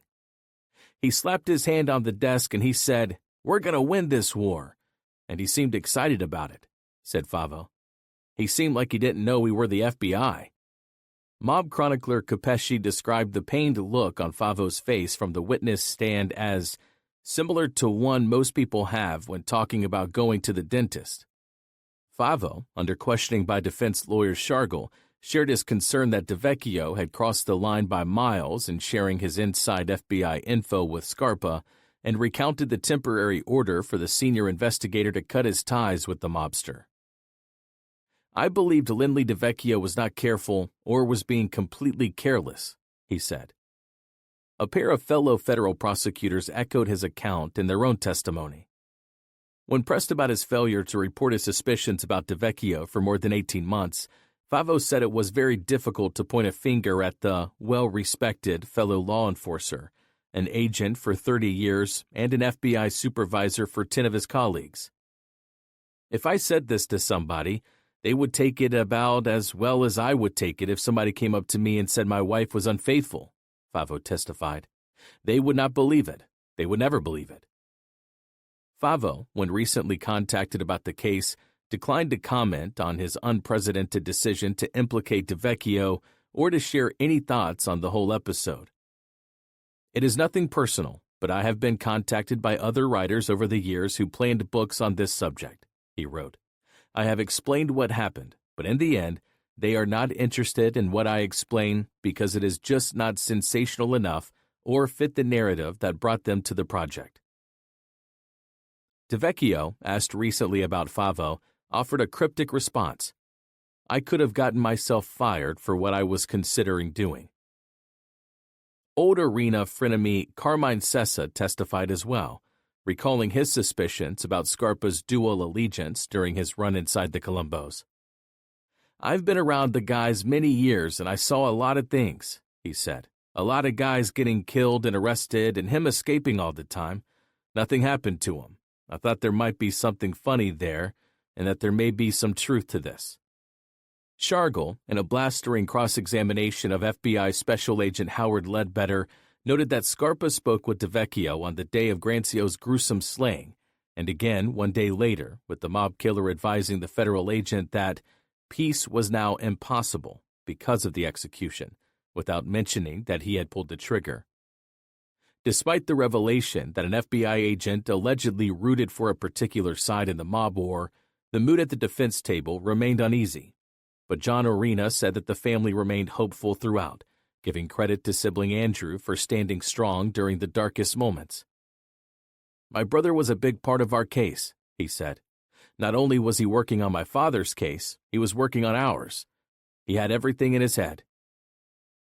Jury deliberations began, and the panel soon posed an assortment of questions that left defense attorney Shargel feeling queasy. Andrew was pacing in the courthouse hallway when the lawyer stopped to share his dour assessment of the jury deliberations. As Andrew recalls it, Shargel's message was blunt. I've got to tell you something. I don't like the questions they're asking. They're close to a verdict. I think it's going to go bad.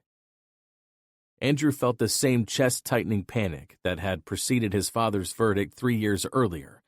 He decided to leave the courthouse entirely this time. Fuck it. I'm taking a walk, he remembered. I gotta go out and breathe. I've got my rosary beads from Medjugorje. I said, I'm gonna do a rosary to clear my head.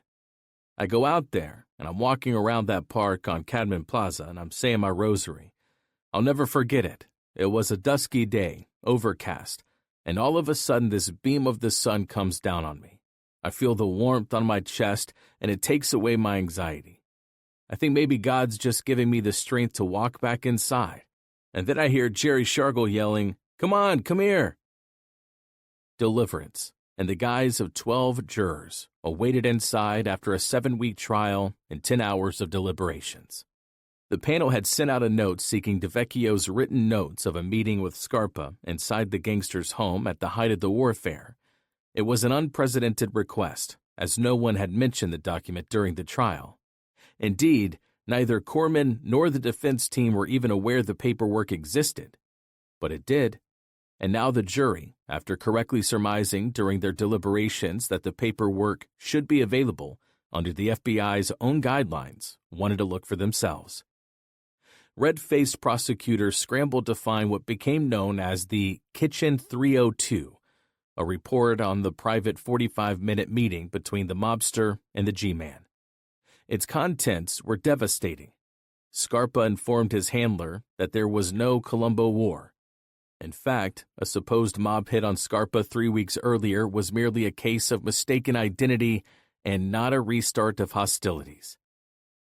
For John Orena and his brother, the revelation provided a ray of hope, an unexpected but definitely welcomed bolt out of the blue. "Well, look, we always had God in our hearts, and we had that faith," he recalled. "The reality of it, what you're facing and everything else, but we could use the Scarpa material, which was big."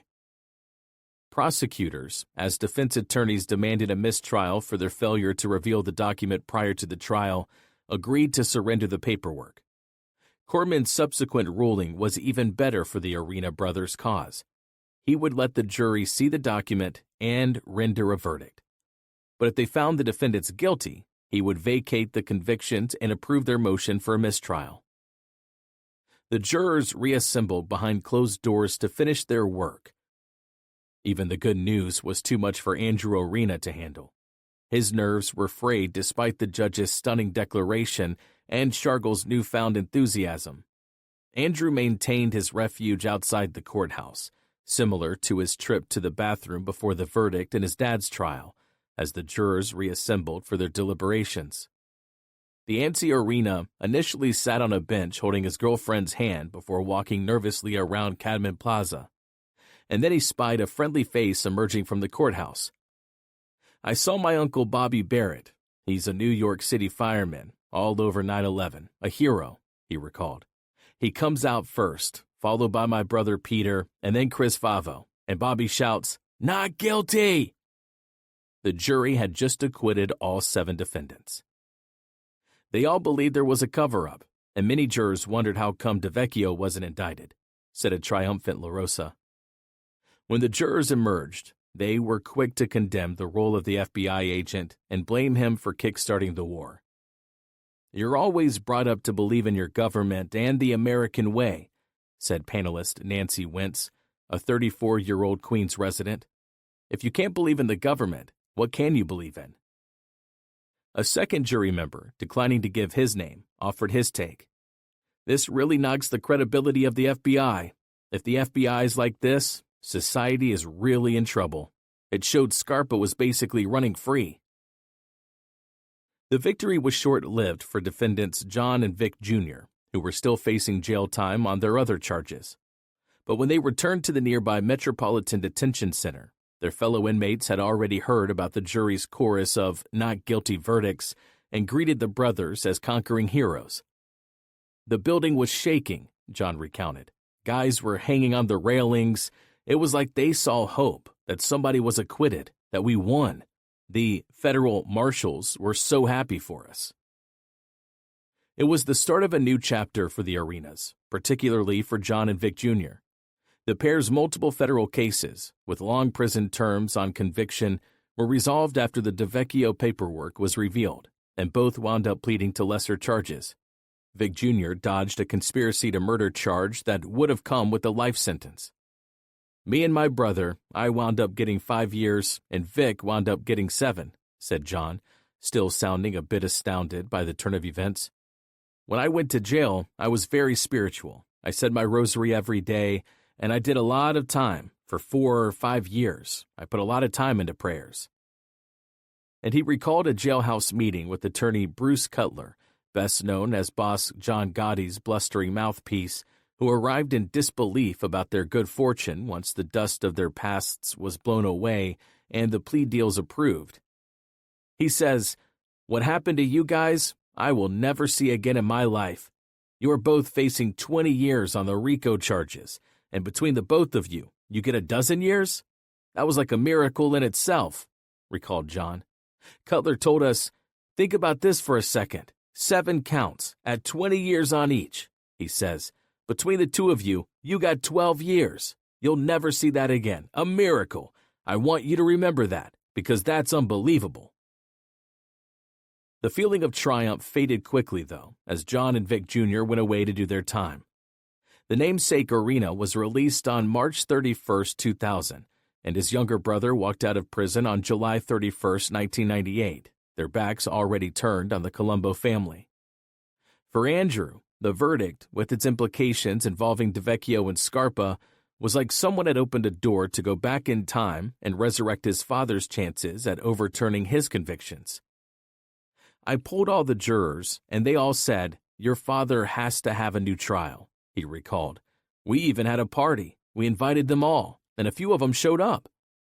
In all, 19 Orena faction loyalists were either acquitted or had their convictions tossed over the revelations as the Scarpa/DeVecchio alliance became a go-to defense tactic on the legal side of the war, though little Vic, despite his son's efforts, was not among their fortunate ranks. Judge Weinstein, in hearing the subsequent appeals of Orena, Amato, and Michael Sessa, found that the Scarpa/DeVecchio defense would not have spared the high-level combatants on either side of the war. The notion that DeVecchio or the FBI fomented the Colombo War in a deliberate attempt to assist the Persico faction or even tainted the investigation flies in the face of the facts, he ruled. Had the jury been presented with such a claim, it would have been shown by overwhelming evidence to have been demonstrably false and an egregious distortion of the record. As noted, the FBI and those agents DeVecchio supervised, as well as others, went to great lengths to prevent violence against either side in the war. In retrospect, the victory at trial came as a somewhat melancholy gift for the Orena faction. "It was a blessing for my brothers and a curse for Billy Catolo," said Andrew, "because my brothers did what they needed to do. They walked away from the life, and they walked away from a lot of people they once knew and cared for. But they did it. They manned up." Years later, Catolo's decision to return to the life after his acquittal would cost him his own. And despite the revelations at the Orena brothers' trial, the news for 3 other Orena faction members was not as happy after their own 1995 prosecutions tied to the war. Acting Capo Joey Amato was convicted as an accessory to the 1991 murder of the bagel shop worker that occurred at the onset of the Colombo War, and the jury was deadlocked on charges that Bobo Malpezzo had dispatched the mob father and son hit team to the business. Both Dad Anthony and son Christopher Laborator returned for an encore on the witness stand, their latest courtroom turn after spurning their old cohorts.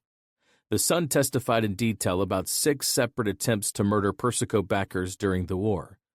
Malpezzo was convicted alongside family associate Robert Gallagher for the June 4, 1992, attempted murders of mob rival Thomas McLaughlin and a 15-year-old innocent bystander who was shot in the head while sitting on a nearby park bench. Both defendants were also convicted of conspiracy to commit murder during the Colombo War. The jury deadlocked on charges that Bobo had dispatched the Liberators to the bagel shop, resulting in the war's most notorious murder. The convictions followed a pretrial ruling by the presiding judge barring the defense attorney from arguing that the ties between DeVecchio and Scarpa and the agent's sharing of information with his informant played a role in the violence. Among the defendants cleared alongside the Orena brothers in their 1995 acquittals was family capo Paulie Guns Bivacqua, who reached out to Andrew Orena years later to ask for a meeting. Little Vic's son considered him an elder statesman inside the family and agreed to a sit-down in Great Neck, Long Island. "I went out first to see an old friend of mine. He's a builder," said Orena, "and he says, 'Hey, Andrew, take a look at this device I have. It's crazy. If someone's wearing a wire on you, it will beep or vibrate. He said, "Maybe you'll need it." I said, "I don't, but I'll take it. Put it on vibrate, thank you." Then I grab my coat and I go to meet Polly. I walk in, sit down, and he goes to the bathroom. And the thing starts buzzing as he walks past me. And it stops when he walks away. I'm like, holy shit. Polly came back and later said he'd take care of the check, and I pulled out the device and tossed it on the table. In 2011, Bavacqua was outed as a federal informant after wearing a wire to record his conversations with fellow Colombo members, including a family consigliere who was heard demanding a $150,000 payout from the Gambino family to cover the medical bills of a mobster who had been stabbed by a man linked to John Gotti's old comrades. 23. Wrecking Ball. In the months before the Orena brothers beat the rap in their trial, another prominent figure in the war had landed in the crosshairs of federal investigators, Agent Lynn DeVecchio, one of their own. The hard-to-imagine details of DeVecchio's unprecedented arrangement with Scarpa first emerged in 1994, when the FBI launched a probe that stretched over more than 2 years before reaching its resolution in favor of the veteran investigator. There was by then some collateral damage as the story of the war unspooled. Former NYPD detective Joseph Simone, who lost his job, his pension, and his good reputation amid allegations of working as an informant peddling inside information to the Orena side, was acquitted by a Brooklyn federal jury that same year after less than 2 hours of deliberations. The veteran cop, who worked on the elite NYPD and FBI organized strike force, was accused of taking a $1,500 bribe to feed a mob member with information on the war. Simone later said DeVecchio's second-in-command, Chris Favo, had ordered him and a second officer to end a surveillance before the gruesome killing of Nicky Black Grancio at the hands of a Scarpa hit team. "The real criminals were the FBI," Simone declared. "Maybe now someone else will see that. Maybe now the real truth comes out. Maybe now the real truth will come out." I wasn't afforded the benefit that Lindley DeVecchio got. He got his pension and immunity on everything. 12 years later, he also thanked a woman named Angela Clemente, a self-employed private investigator who emerged to take a deep dive into the Scarpa-DeVecchio morass, describing her as a guardian angel. She would become a key player in the case, and her work led to more legal woes for the federal agent. The DeVecchio federal investigation, conducted by the Department of Justice's Office of Professional Responsibility, OPR, ultimately opted to bring no charges against the agent over his ties to Scarpa. The announcement came in a 2-sentence letter released September 4, 1996, with the finding that the prosecution of DeVecchio was not warranted. But some damning details had emerged. According to court documents, DeVecchio's fellow law enforcers had initially believed he was not pursuing the investigation as diligently and meticulously as he should have. It was not until several Colombo family defendants agreed to cooperate with the government that more specific allegations came to light. By then, attorneys for Vic Orena were already arguing that their client deserved a new trial amid the post-war revelations, and a subpoena was issued for the agent's appearance at a May 1996 federal court hearing before Judge Weinstein. The revelations at the trial where Vic Jr. and John were acquitted loomed large as defense lawyers sought to revisit the federal agent's alleged role in the conflict. DeVecchio's much-anticipated testimony, instead, lasted just 4 minutes. The witness invoked his Fifth Amendment rights and declined to testify beyond acknowledging he was an FBI agent. His response to questioning was simple. "On the advice of counsel, I cannot answer your questions because of my Fifth Amendment privileges." Weinstein quickly called the long-awaited grilling of DeVecchio to a halt. "Nothing is going to be gained by your asking him a series of 100 questions," the judge told defense lawyer Shargel, adding that he didn't want the hearing to become a circus before dismissing DeVecchio as a witness. He faces serious, possibly criminal, and certainly civil charges, maybe administrative. Outside the courthouse, the Orena attorney expressed his disbelief about what had just happened inside. "I've been practicing for 26 years. and I have never heard, read, or seen anything like this ever happening with an FBI agent," declared Shargel. "What I think this shows is that when the FBI had a problem, they circled the wagons. I think this information should have been turned over to the defense and that our other clients deserve new trials." A day later, the head of the FBI's New York Organized Crime Section testified about his instructions to DeVecchio about cutting his ties to Scarpa after the informant was accused of committing crimes while in the embrace of the feds. Federal agent Donald North recounted how another FBI agent approached him in March 1992 with concerns about Scarpa's ongoing criminal activity while working with the feds. That led to a sit-down with DeVecchio about the allegation. "He was adamant," said North of DeVecchio. "He was convinced that Mr. Scarpa was not involved in any criminal activity." 1 month later, North said, he learned that Scarpa was reopened as an informant without his approval, noting that his okay was not needed for DeVecchio to make the move.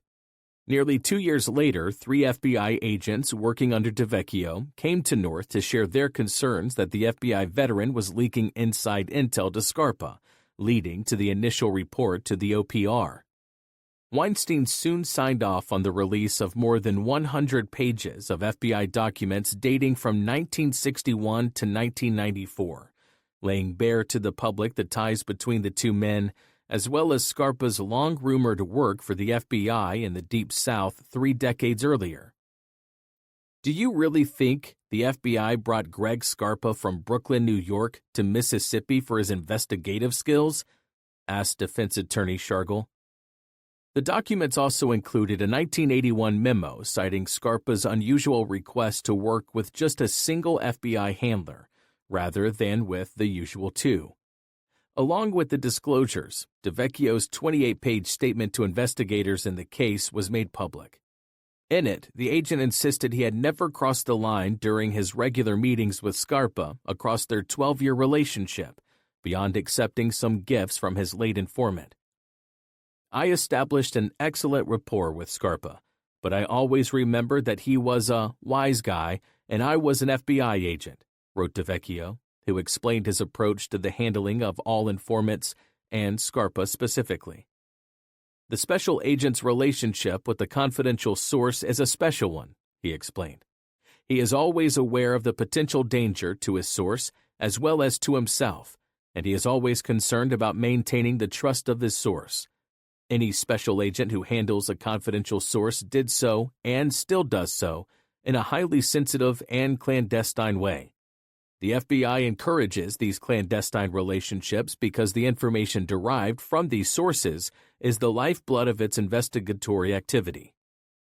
During Scarpa's time as his informant, DeVecchio assembled a 700-page file detailing their relationship, court papers showed.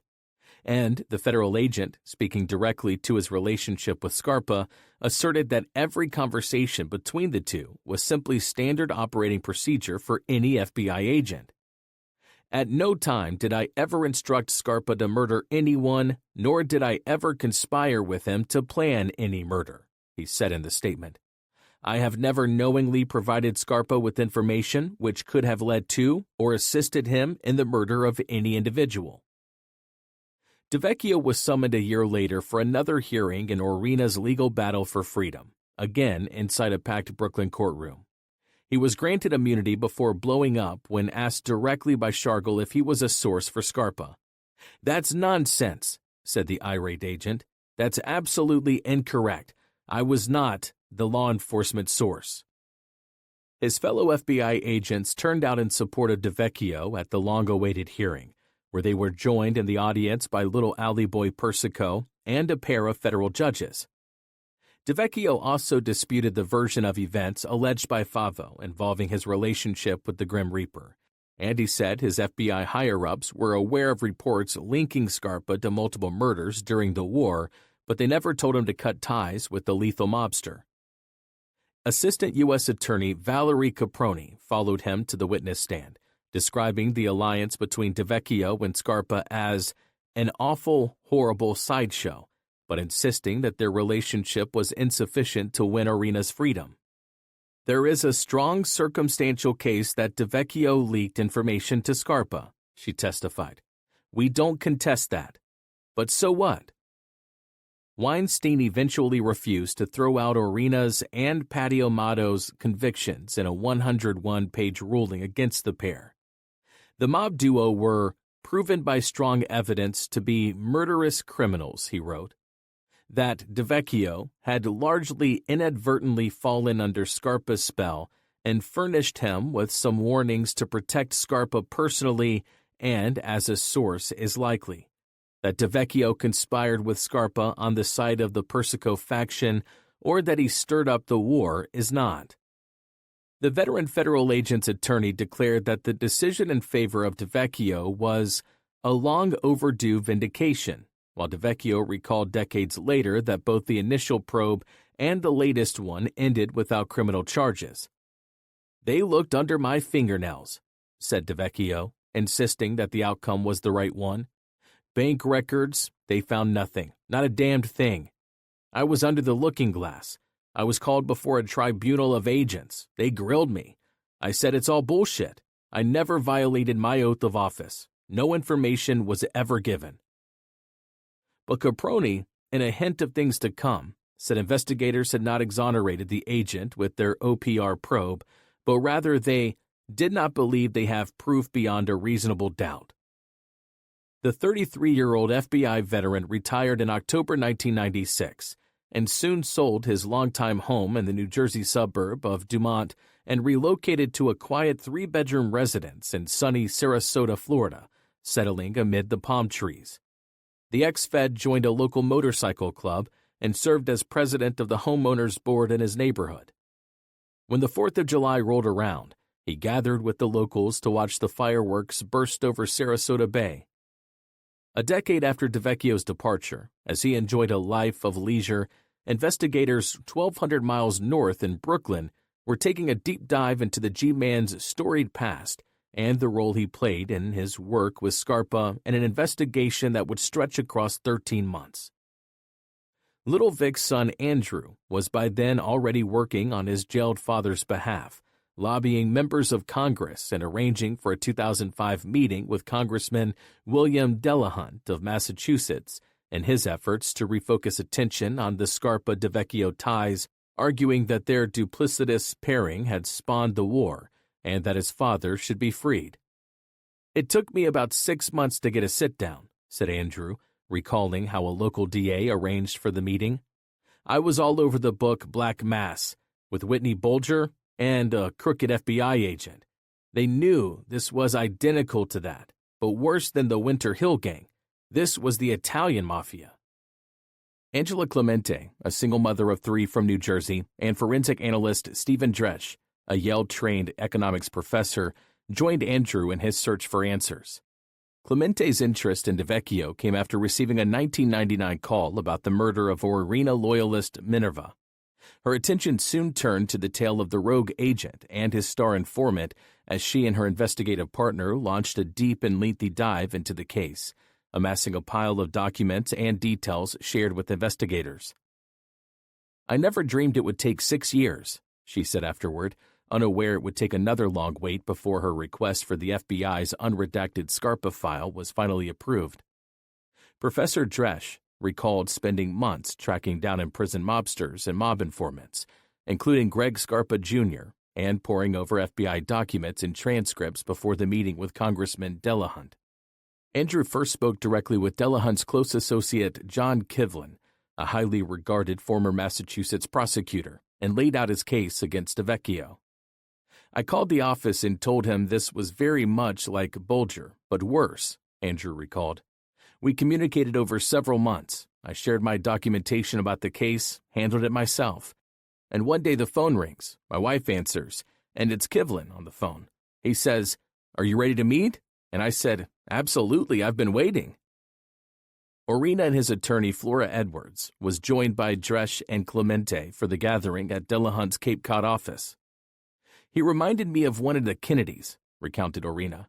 He had that status, an important man and a gentleman. Delahunt told his guests, after reviewing their detailed information about DeVecchio, Scarpa, and the war, that he believed there was a viable case to be made against the retired investigator, but not in a federal court. He looked at Kivlin and said, "Who's the DA in Brooklyn? That's Joey Hines, right?" recalled Orena, with the Grancio murder specifically mentioned. And he said, "You let me know. If they drag their feet, get back to me and I'll keep bothering them." Ultimately, the Brooklyn DA found a lot more stuff and indicted him, DeVecchio, on multiple charges. Clemente even received a shout-out for her efforts from Brooklyn prosecutor Michael Vecchione at the news conference in 2006, where the DeVecchio charges were revealed. "See that woman over there?" he asked the assembled media. "She opened Pandora's box." Once the charges were filed, Clemente became a target. She was found 3 months later, beaten and unconscious in a Brooklyn parking lot where she had driven after finding an anonymous note on her car about the Minerva hit. No one was ever arrested in the case. According to the investigator, she was met in the lot by a man with a single question: "Are you going to keep investigating DeVecchio?" When she replied yes, the man punched, kicked, and choked her unconscious. "God bless Angela," said Andrew Orena at the time. "She's protecting more than Vic Orena or my family. Which is more dangerous, a gangster or a government that does anything it wants?"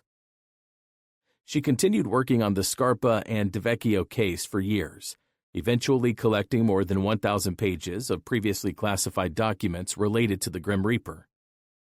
Clemente later uncovered another stunning alliance, this one between the feds and mob hitman Frankie Blue Eyes Baracco, a Persico backer and stone-cold killer who admitted to 5 murders in the war and was sentenced to 25 years in prison.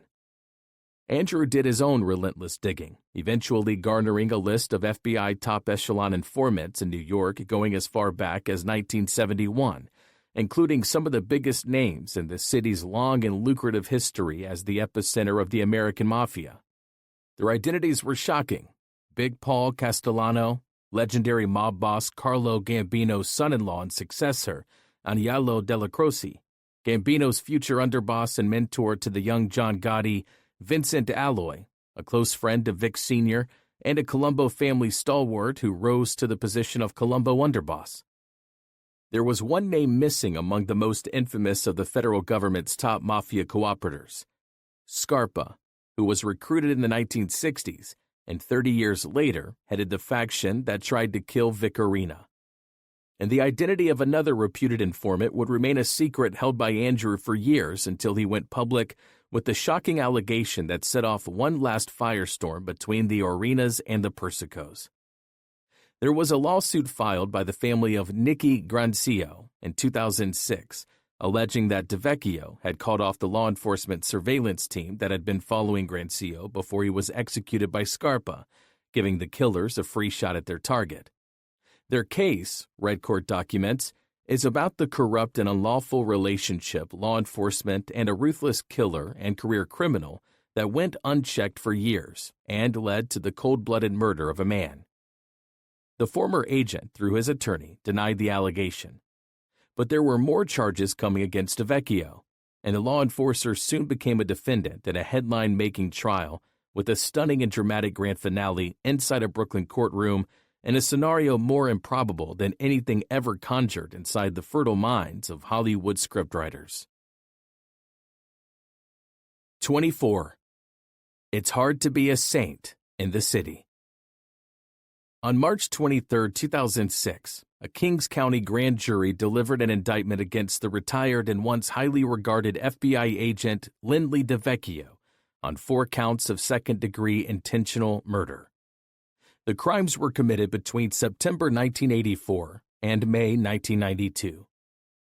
3 days later, DeVecchio flew from his sunny retirement home in Florida to spend the night inside a 9-foot by 12-foot room at the Brooklyn DA's office, with one of his wrists handcuffed to a chair.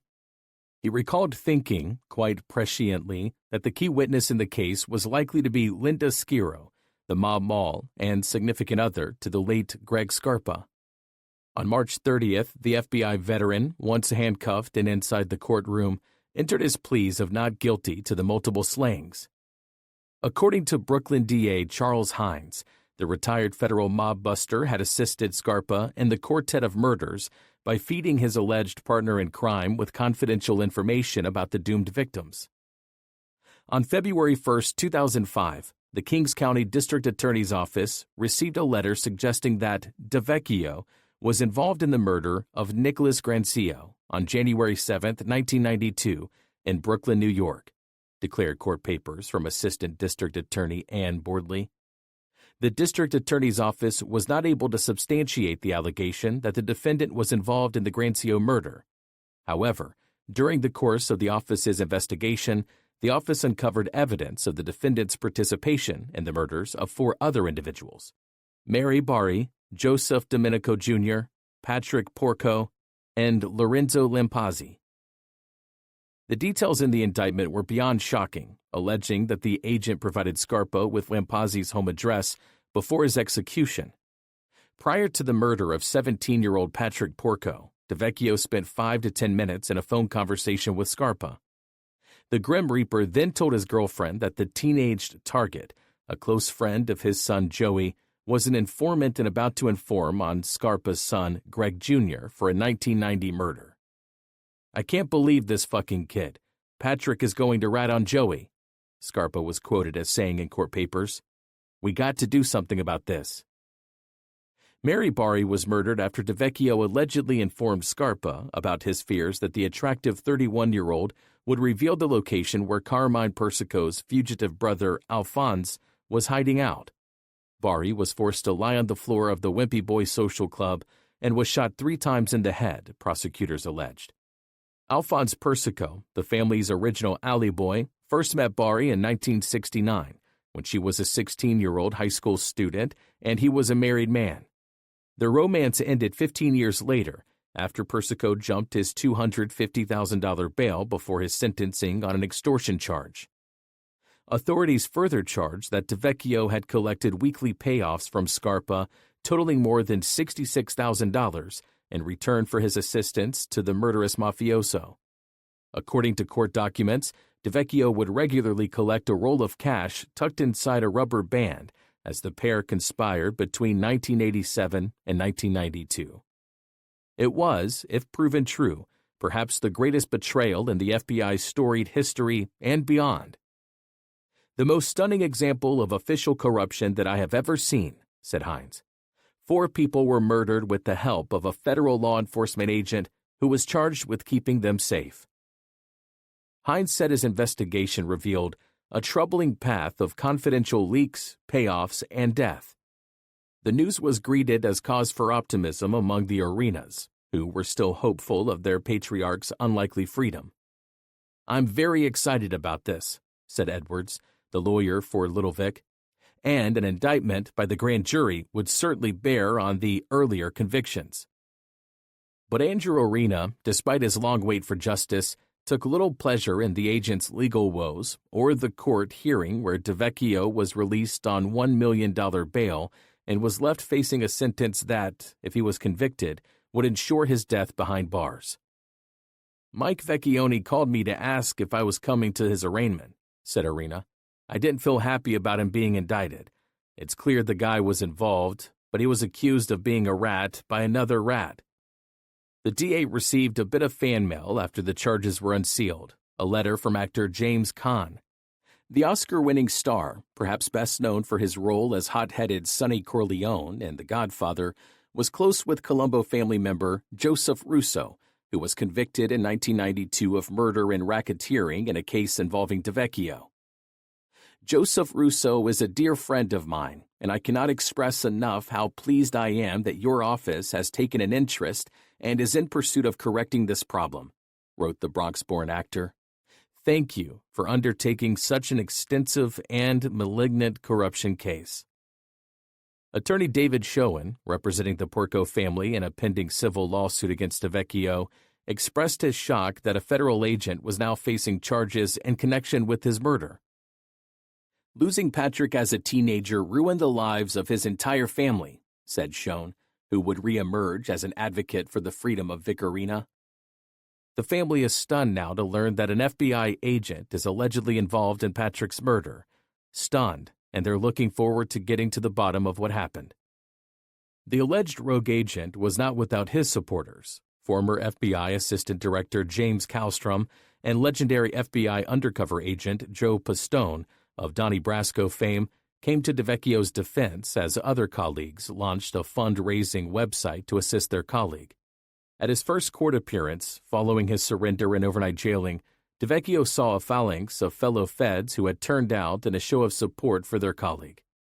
DeVecchio uttered not a word as he entered the Brooklyn courtroom and sat quietly as prosecutors charged him with 4 counts of second-degree murder for acting in concert with Scarpa in the killings. Prosecutors alleged that the two men met throughout the Colombo War, with DeVecchio counseling Scarpa to protect himself by eliminating imminent threats. And Prosecutor Vecchione, head of the DA's Investigations Division, alleged that fellow FBI agents had already attempted to intimidate witnesses on behalf of the defendant. Though the ex-Fed was looking at 25 years to life if convicted, he sat impassively in a gray checked button-down shirt, the top button undone, and a pair of dark slacks. The legendary agent, accused of sharing his confidential information for Scarpa's use in the war, posted bail and departed without a word after the extraordinary proceeding drew to a close. A complete fabrication, insisted his attorney, Douglas Grover. There was more bad news for the retired G-Man. Scarpa's longtime girlfriend and confidant Linda Schiro had emerged as a key government witness in the killings of Bari, Di Domenico, teenager Porco, and Orena family loyalist Lampazzi, and was set to share her account of damning conversations between the mobster and his FBI handler. DeVecchio recalled his thoughts after learning Schiro would appear as a witness against him. When Greg died, her source of money got cut off. There's no severance plans for mob spouses, and she got desperate for money. The Brooklyn DA was paying a reported $2,200 a month for rent and food for her testimony that Lynn knew about this and that. Bullshit, but they took that at face value. Among those in the courtroom were Lampazzi's 2 daughters, who had traveled north from Florida to lay their eyes on the federal agent implicated in the execution of their father. "I don't care if my legs go weak," said Mary Ann Lampazzi, adding that their late patriarch had put them both through college and graduate school. "I will face this. It is harder to live not facing it. You can't run away from it. We were shielded. My father wanted us to have a better life than he had." Prosecutors charged that the 44-year-old De Domenico, one of Scarpa's partners in crime, was targeted in part over his decision to become a born-again Christian, a move the Grim Reaper considered just a single step from becoming an informant. And Lampazzi's demise allegedly came after DeVecchio fed Scarpa the home address for his prey. The damning document went further. DeVecchio was aware of Scarpa's criminal activities, but he did nothing to stop them. On the contrary, defendant helped Scarpa and his associates to commit crimes and to evade detection by law enforcement agents. Porco, the best friend of Scarpa's son Joey, was murdered just after the mob war began in 1991, and after the Grim Reaper received a call from DeVecchio, court papers alleged. He left home to make another call from a payphone and spoke with the federal agent for several minutes. Porco was allegedly going to identify Joey in the recent murder of a teen outside a Brooklyn church. Porco was instead executed and dumped on the street, and Joey Scarpa drove the car containing the corpse to its final resting place. The paperwork said Scarpa, in a meeting with DeVecchio after the hit, shared that the son was very upset over the killing. DeVecchio told Scarpa that Joey would get over it when he realized that, as a result of the shooting, he had avoided jail, the court papers declared. 25. Counting on a Miracle. The ensuing DeVecchio trial became a headline-making production, with reporters, relatives of the victims, and onlookers packing the seats inside a Brooklyn courtroom before the defendant entered the courtroom for opening arguments on October 15, 2007. The city's tabloids were already splashing blow-by-blow accounts across their front pages in large print, offering a deep dive into the mind-boggling details. If convicted on all counts, DeVecchio faced 4 life sentences, 1 for each of the homicides. The trial was preceded 4 months earlier by the final episode of The Sopranos, featuring boss Tony's fictional FBI handler delivering DeVecchio's memorable line, "We're gonna win this thing," in the middle of the HBO mob's ongoing war as art imitated the life. As the trial loomed, prosecutors offered more shocking details of the alleged ties between the mobster and his handler. DeVecchio, in addition to the cash, received stolen jewelry and was treated to the services of a prostitute inside a hotel room on 2 occasions. Greg Scarpa Sr. allegedly paid for the romps, prosecutors said, with a bottle of champagne included free of charge. DeVecchio later acknowledged receiving only a hard-to-find Cabbage Patch Kids doll from the informant for his niece and a dish of lasagna from Skiro one Christmas. "One thing with wise guys, if they offer you wine or lasagna and you say no, it's an insult," the agent explained decades later about the gifts. "There's no quid pro quo with that. Did they think I'm bought that easy?" DeVecchio's trial appearance drew 45 current and 4 retired FBI agents, their suits dark and their hair gray as they filled the seats in a show of support for their ex-colleague. A legal defense fund was launched in support of DeVecchio, who arrived for the session sporting a court-ordered monitor on his ankle. More than 1,000 agents from across the United States contributed to help their retired colleague fight the allegations, a sign to the accused FBI veteran of some light at the end of the legal tunnel. "It was substantial, especially from guys who knew me, knew my work ethic," said DeVecchio in a recent conversation. "You can't fool the agents. If there's bullshit, they can smell it. The whole thing was a house of cards built on bullshit."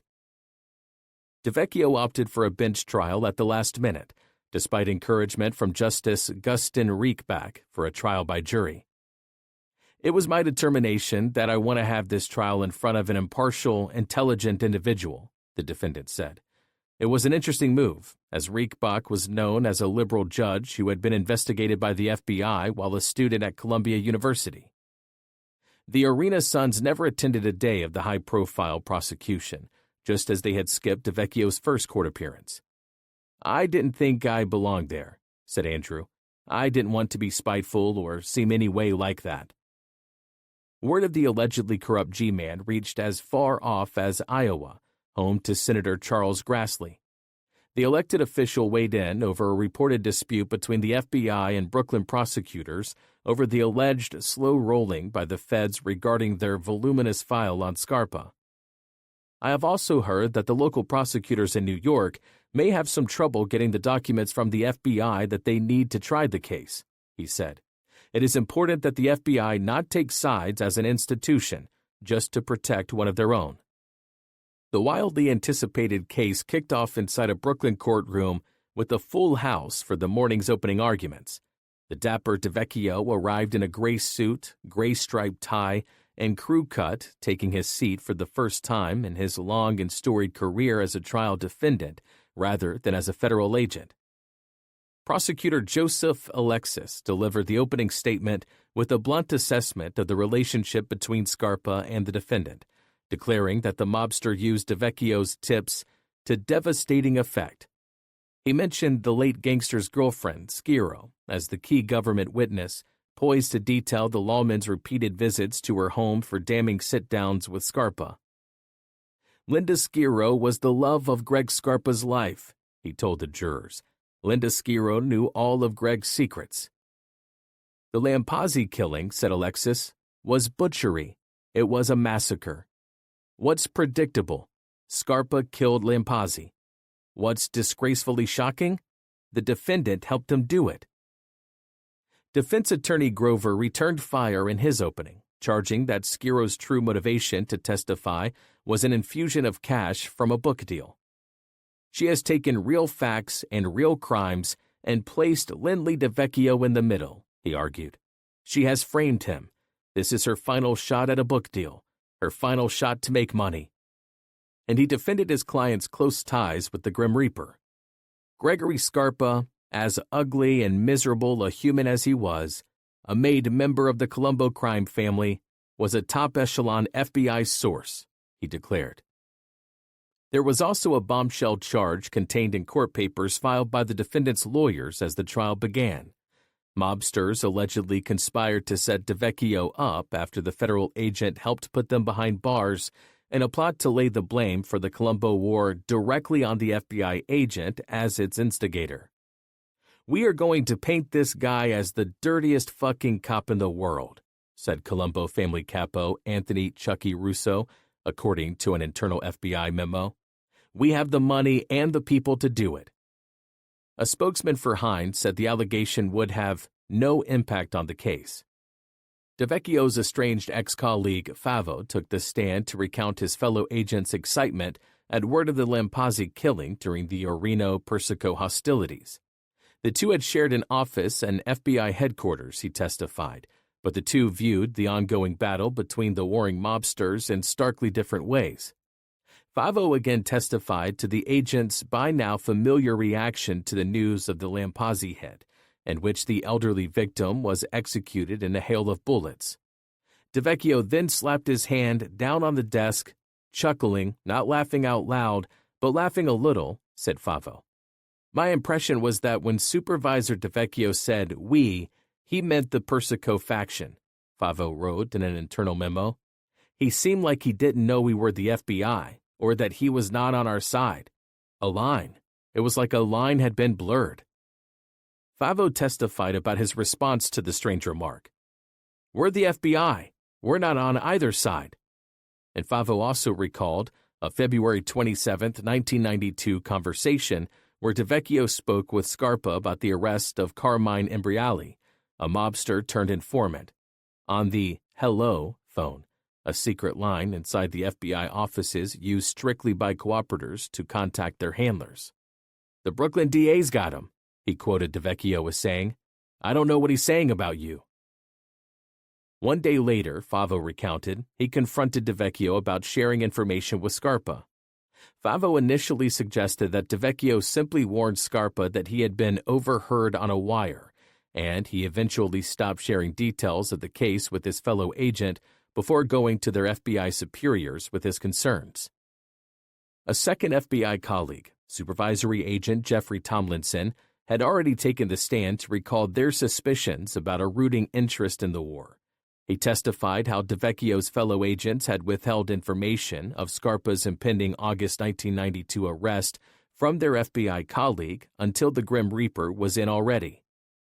Tomlinson testified that Persico loyalist Carmine Sessa, after flipping to the feds, alleged that DeVecchio served as a conduit to Scarpa for details on the war. And Tomlinson confirmed that his concerns increased after overhearing snippets of a conversation between the agent and an informant on the secure FBI phone line. The next witness represented the other side of the law enforcement coin, Larry Mazza, a prime member of Scarpa's wartime squad and a close pal of both the Grim Reaper and his girlfriend. The turncoat gangster, who shared a torrid romance with Schiro, estimated that Scarpa was involved in hundreds of killings, including more than 50 that he handled personally. "He told me he stopped counting," said Mazza, describing his mob cohort as a vicious, violent animal. "He was just a horrible human being."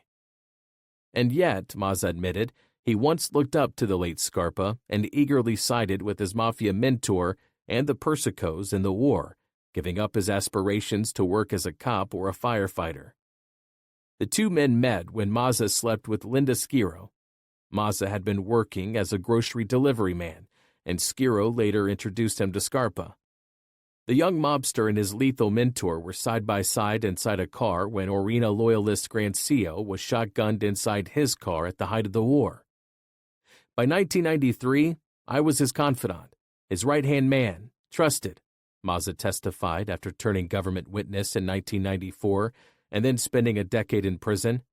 "You start out doing small parts of crimes, and little by little, you're asked to do more and more. Eventually, you're asked to be at the scene of a crime, then even commit a murder." The tough guy killer broke down in tears during his testimony when he recounted his decision to give up his dream of following his father into the FDNY. He was followed by FBI agent William Belinder, who dropped a bombshell on the witness stand. The mob had once pondered a plot to whack mafia-busting federal prosecutor Rudolph Giuliani. According to Bolinder, a 1987 debriefing report from DeVecchio recounted how Scarpa had shared details of the proposed hit suggested by Gambino boss John Gotti and backed by Carmine Persico. The heads of the other 3 New York families opposed the plot, apparently killing the scheme instead of the crime buster behind the successful commission trial prosecution. The former 2-term mayor, by then a Republican presidential candidate, joked about the report of a proposed hit tied to his reign as a mob-busting federal prosecutor. "That was one vote I won, I guess," joked Giuliani in a subsequent radio interview. A jailhouse snitch had previously made the same claim, adding that back in 1986, Carmine Persico had proposed murdering 2 FBI agents and Giuliani. Bolinder's testimony continued, with the agent recalling how Scarpa had reported to DeVecchio that the Colombo hierarchy suspected that the Casa Storta restaurant in Brooklyn was bugged because FBI agents never surveilled any meetings of the mob held in the eatery. The restaurant was, in fact, bugged, government records showed. Scarpa was ahead of the feds once again. The stream of flip-flopping federal witnesses continued with Carmine Sessa, one of the quartet dispatched to execute Little Vic in the failed plot 16 years earlier. It was a rare miss for the killer/informant, who found religion after 13 admitted murders and a deal to turn on his old colleagues. "I hate everything about the life I led, and I hope that it ends soon, because it keeps destroying families and kids who are infatuated with it and can't wait to be good fellas," he had declared at his sentencing in 2000 after joining Team USA. "I wish I could tell them what it really is." Sessa did just that, testifying to Scarpa's disdain for the mob's oath of omerta, revealing that the Mafia veteran routinely discussed details of organized crime in front of his girlfriend, Schiro, and her daughter. "I didn't know anyone to operate so openly," he testified, recalling that Scarpa spoke freely about all aspects of organized crime, even murder. And while there were suspicions about his duplicitous life, Sessa said he was convinced Scarpa was the ultimate gangster. "He did so much work. How could he cooperate?" asked Sessa, explaining work was a synonym for murder. He described the late Grim Reaper as a liar and a notorious cheapskate, a malicious presence inside the Colombos. The Orenas would later recall once asking Sessa why Scarpa wasn't killed by the Persico side, and were told that his son, Greg Jr., had promised to flip to the feds, and many of us would be dead if they shared any details from their shared and lethal past. 26. Held up without a gun. Linda Schiro, the government's star witness, took her seat inside the courtroom on October 29th, poised to deliver the damning goods for prosecutors in their case against DeVecchio. She arrived for the day in a green knit blouse, a dark pantsuit, and a locket containing the ashes of her murdered son, Joey Scarpa, and took her oath to tell the truth before a packed house. She recounted her first meeting with Greg Scarpa when she was 17 years old, and the pair crossed paths inside the Flamingo Lounge in Brooklyn. "He told me how beautiful I was," she told the jurors. "He wanted my number, and I said no, I would call him." Her new beau was soon boasting of his 20 gangland executions, she testified, recalling her odd reaction. "I wasn't upset, I was impressed." Schiro recounted the tale of Scarpa's work for the government dating to the 1960s, including her account of accompanying him on a trip to Mississippi after the disappearance of the 3 civil rights advocates. And she recalled specifically the interactions between Scarpa and DeVecchio, including how the agent counseled the mobster on people who needed to be executed, Mary Barry and others. Schiro recalled the gangster's gifts to the federal investigator, cash, a bottle of wine, and stolen jewelry, and the 2 men repeatedly sitting down inside the breakfast nook of the Brooklyn home she shared with Scarpa. "If I had a problem, I could always call Lynn because he was my friend," she declared. But the bulk of her testimony across 2 days focused on the murders. Schiro matter-of-factly claimed she heard DeVecchio conspiring with the Grim Reaper to kill on 4 occasions and meeting up with Scarpa afterward to discuss the murders. In the Porco killing, she recalled, Scarpa learned from DeVecchio that his son Joey was about to be implicated by his best friend in the Halloween 1989 killing of a 17-year-old who was gunned down on the steps of a church. "Listen to me," she quoted Scarpa as screaming inside their home once off the phone. "Where this came from, it's high up." According to Skiro, her boyfriend ordered Joey to murder his pal, and that DeVecchio stopped by the house a short time later to learn that her son was an emotional wreck after pulling the trigger. "Better he cries now than he goes to jail," she quoted the agent as saying. DeVecchio sat impassively at the defense table during her testimony. Skiro also testified that the mobster and the federal agent shared a laugh over how close to Scarpa's home Mary Bari's corpse was dumped after DeVecchio warned Scarpa that she was speaking with federal law enforcers. "Lynn just says, like, why didn't you just bring the body right in front of the house? It was only 2 blocks away," she recounted. Greg just starts laughing. She appeared less confident while fielding questions from defense lawyers and the judge, mumbling at times and stumbling over dates. It was perhaps the first sign of good news for DeVecchio, with much more to follow when she returned to the witness stand a day later. By the end of her 2-day courtroom stint, the prosecution's case was in shambles, and DeVecchio would walk away a free man, turned loose in the most bizarre fashion imaginable, and left to denounce the entire case against him as a tainted witness, one witness, Linda Skiro. 27. Independence Day. Jerry Capesci and Tom Robbins were a pair of highly regarded New York journalistic veterans.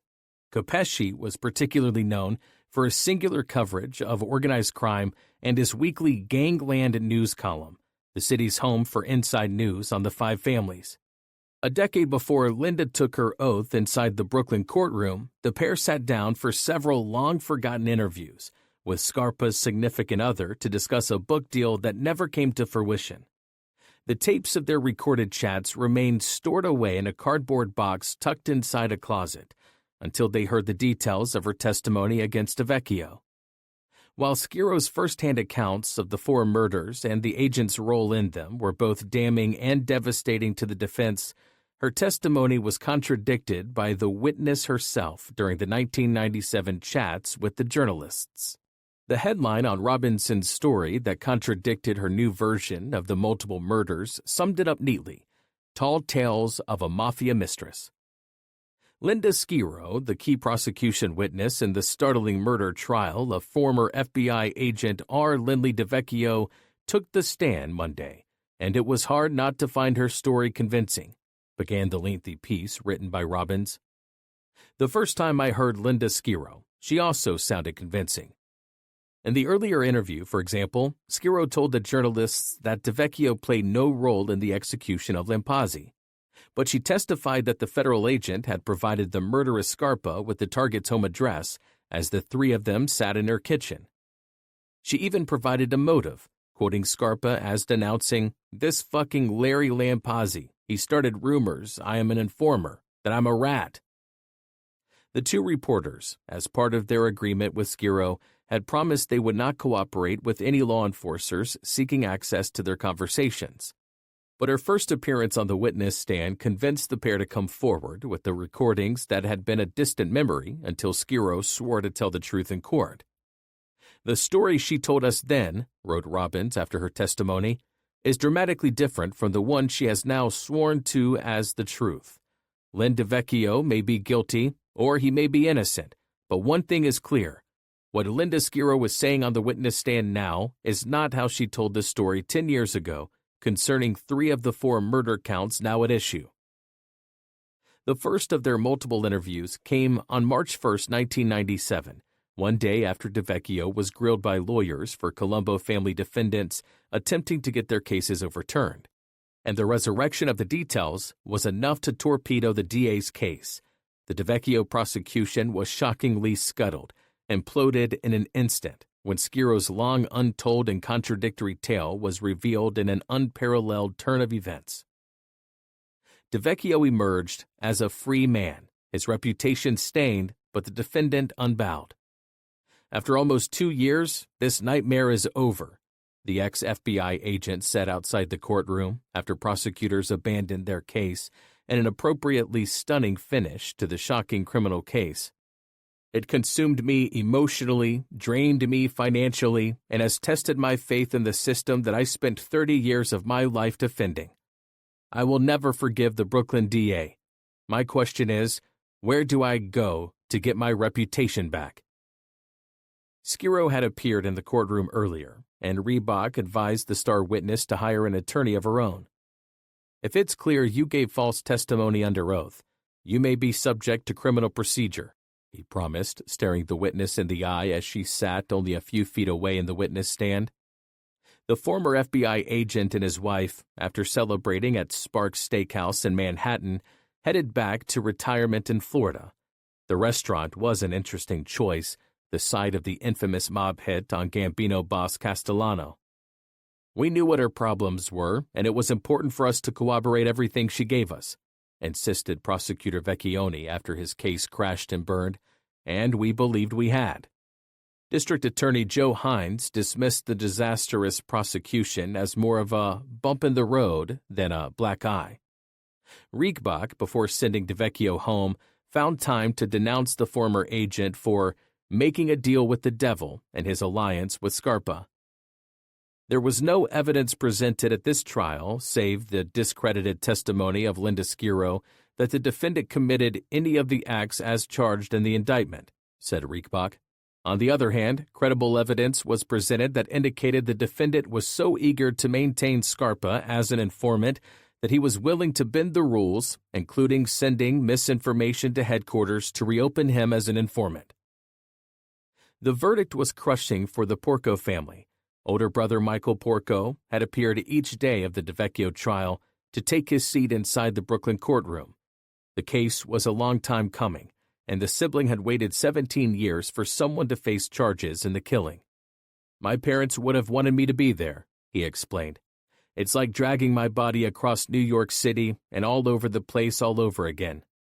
Skiro, in her brief appearance on the witness stand, had recalled Porco as almost like family, a familiar figure inside the home she shared with Scarpa. But the star witness had flamed out, and the prosecution was now a pile of rubble. The DA here did not take the simplest steps to verify what this mercenary and absolutely immoral human being was telling them, said DeVecchio lawyer Grover, dismissing the prosecution as a model of what a responsible prosecutor should not do. A civil case against DeVecchio, accusing the federal agent of assisting the Colombo war murder of Nicky Grancio after the victim's relatives had alleged that Scarpa had reached out to his handler to arrange the removal of an FBI surveillance team in the area prior to the murder, was dismissed by a federal judge in July 2008. I've been vindicated in both venues, both civilly and criminally, said DeVecchio after the later ruling came down. As it turned out, Skiro had also sat for an October 1994 chat with FBI agents in which she recounted meeting Scarpa as a teen and spending the next 28 years living with the fearsome mobster. An FBI document detailing what happened provided a wildly different take on her boyfriend's relationship with DeVecchio. Skiro advises she never recalls Scarpa Sr. ever saying he learned any information from SSA DeVecchio regarding the individuals he was alleged to have killed or attempted to kill, the paperwork read. Skiro advised Scarpa Sr. did not need any assistance in locating any of these individuals as he could easily find them. Skiro advised that Scarpa Sr. never told others in her presence that his law enforcement source/FBI source ever told him any specific information. Skiro believed that the shooting of individuals during the course of the Colombo family war was done on the spur of the moment and did not take a great deal of planning.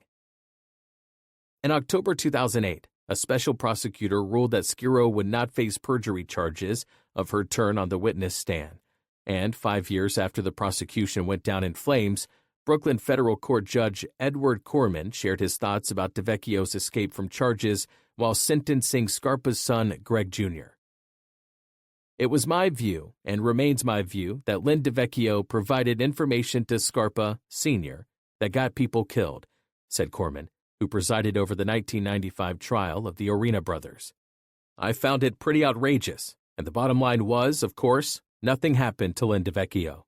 He was permitted to retire, and in his retirement was actually doing background checks for the FBI." Scarpa Jr. was seeking a reduction in sentence in return for his efforts to help federal officials discover explosives hidden inside the home of Oklahoma City terrorist bomber Terry Nichols. And federal judge Charles Sifton, later presiding over the cases of Orena defendants seeking new trials based on DeVecchio's role in the war, lobbed his own shot at the federal agent. Scarpa emerges as sinister and violent, and at the same time manipulative and deceptive with everyone, including DeVecchio, he observed. DeVecchio emerges as arrogant, stupid, or easily manipulated, but at the same time caught up in the complex and difficult task of trying to make the best use of Scarpa's information to bring the war to an end.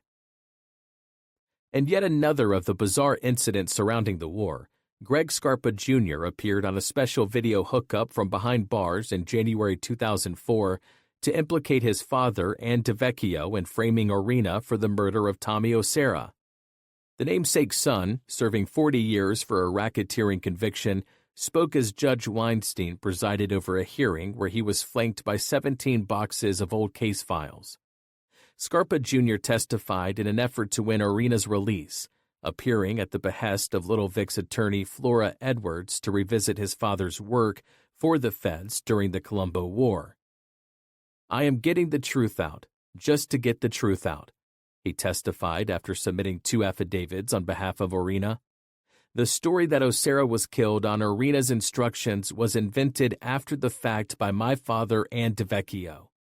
In fact, he testified that the federal agent collected a $100,000 payoff for his efforts on behalf of the Persico side. 2 weeks later, Weinstein again found there was no significant evidence to overturn Orena's convictions or those of his associate Patty Amato, despite the seamy aspects of law enforcement revealed in the years since the war. The younger Scarpa, Weinstein noted, had not personally witnessed the alleged corrupt ties between the agent and his father. 28. Living in the Future. More than 3 decades later, with the 5 families largely defanged in the new millennium, the hostilities between the Persicos and the Orenas endured, even as the sons of Carmine and Little Vic followed dramatically different paths in the post-war world. Vic Jr., Johnny, and Andrew embraced a new life far removed from the world of organized crime, working in the legitimate world, living in the suburbs, and raising their families. On the Persico side, little Alley Boy faced a series of indictments after following his jailed father to the post-war Colombo seat of power in the years after the war. In January 2001, he was indicted again on the day he was scheduled to walk out of prison on a gun charge, this time for loan sharking and extortion. Persico took a plea deal in which he forfeited $1 million of his ill-gotten gains and was excoriated by the sentencing judge before heading back behind bars. "There is no crime he wouldn't commit," said federal judge Rene Radji after ordering the gangster to 13 years at his November 2003 sentencing. "I'm not sure whether anything but incarceration for the rest of his life would deter Mr. Persico from continuing criminal activity." Her words proved prescient. 1 year later, the jailed Persico was charged in the 1999 murder of Wild Bill, and a life sentence was imposed on the college-educated killer following his conviction in 2007. An earlier prosecution ended with a hung jury, while jurists recounted Persico glaring at the panel and occasionally raising a finger to his head in an apparent shooting gesture. "It's sad for the defendant and his family, but it was a choice he made," said federal judge Joanne Siebert, describing the Cotolo killing as a cold-blooded business decision and putting little Alley Boy behind bars to die. "His intelligence and personality might have served him well in legitimate business." Andrew Orena recounted his last meeting with Wild Bill, which took place inside a Brooklyn flower shop, where Cotolo explained how the fences were mended with the Persicos. but little Vic's son was convinced that the old adage of the mob forgetting everything but the grudges applied to Cotolo. He says, "Look, I went back in the family. It's going to be beautiful. There's not going to be any trouble here. Allie promised me Junior is our father," recalled Andrew. "Like he's our god or something. And I said, 'Billy, can I be honest with you? You're gonna get killed.' And he said, 'No, no, no. It's a new day and a new dawn. The violence is over with.' And I said, 'Billy, they're never going to forgive and they're never going to forget. Why don't you do what my brothers are doing? They're leaving the life. They're moving on.' And that was my last conversation I had with Billy." The next time Andrew heard about Cotolo was from a front-page story in the New York Post, reporting his disappearance. "It was like The Godfather, and I called my brother Vic and I said, 'Billy is missing,'" said Andrew. "And he said, 'He's gone.' It was so sad but poignant because we had a soft spot for him." Cotolo's long-buried remains were discovered in 2008, his corpse wrapped in a tarp with his Italian loafers still on his feet. Details later emerged that his hit was ordered at a meeting of mafiosi inside the Rosary Garden of a Long Island church. 7 years earlier, a surrogate court judge had declared Cotolo as legally dead. Wild Bill's misguided belief in a détente with the Persico crew followed the 1994 acquittal in the first defense case to use the Scarpa de Vecchio defense. Cotolo, with his new lease on life, sadly returned to his old life inside the Colombo family and the Persicos, but not for very long. 5 years after he walked free, Cotolo was bumped up to Colombo underboss as a gesture of peace inside the family following the release of little alley boy from prison. Things changed when Persico was convicted for gun possession in Florida, with the boss reportedly worried about Wild Bill moving to seize control of the family in his absence and ordering his death. A prosecutor said the murder was also payback for Cotolo's active role inside the Orena faction during the war, describing the killing as revenge served ice cold years later. After the mobster's execution, his family was threatened and warned not to cooperate with authorities. They instead joined the Federal Witness Protection Program 2 years later and helped convict the killers. It was, in an appropriate twist of fate, Cotolo's son, William Jr., who helped put the killers away, wearing a wire for 17 months while gleaning information that landed more than a dozen mafiosi behind bars, including little alley boy Persico. "I loved him so much," William Jr. later said of his father. "During the war, I willingly would have risked my life for him. I'm his son. I didn't want to let him down again." The mobster, known for his weekly haircut at a Bensonhurst barber shop and an annual appearance as Santa Claus at a local Christmas party, was last seen heading to a meeting with Alley Boy. The mob boss was convicted of Cotolo's execution alongside co-defendant John DeRoss, who was also found guilty for threatening Cotolo's wife and children. The heyday of the five families were by then far in the rearview mirror, and the Colombos remained a shell of themselves in their glory days. Teddy Persico, a nephew of Carmine's, copped a 2023 plea for racketeering amid reports he was about to become the Colombo boss. His replacement emerged as Robert Donofrio, an Orena faction loyalist who switched allegiance to the Persico side in the war and wound up getting an 8-year sentence. And Colombo veteran Vincent "Vinny" Unions Ricardo was sentenced to 51 months behind bars in February 2024 for extorting cash payments from a union official.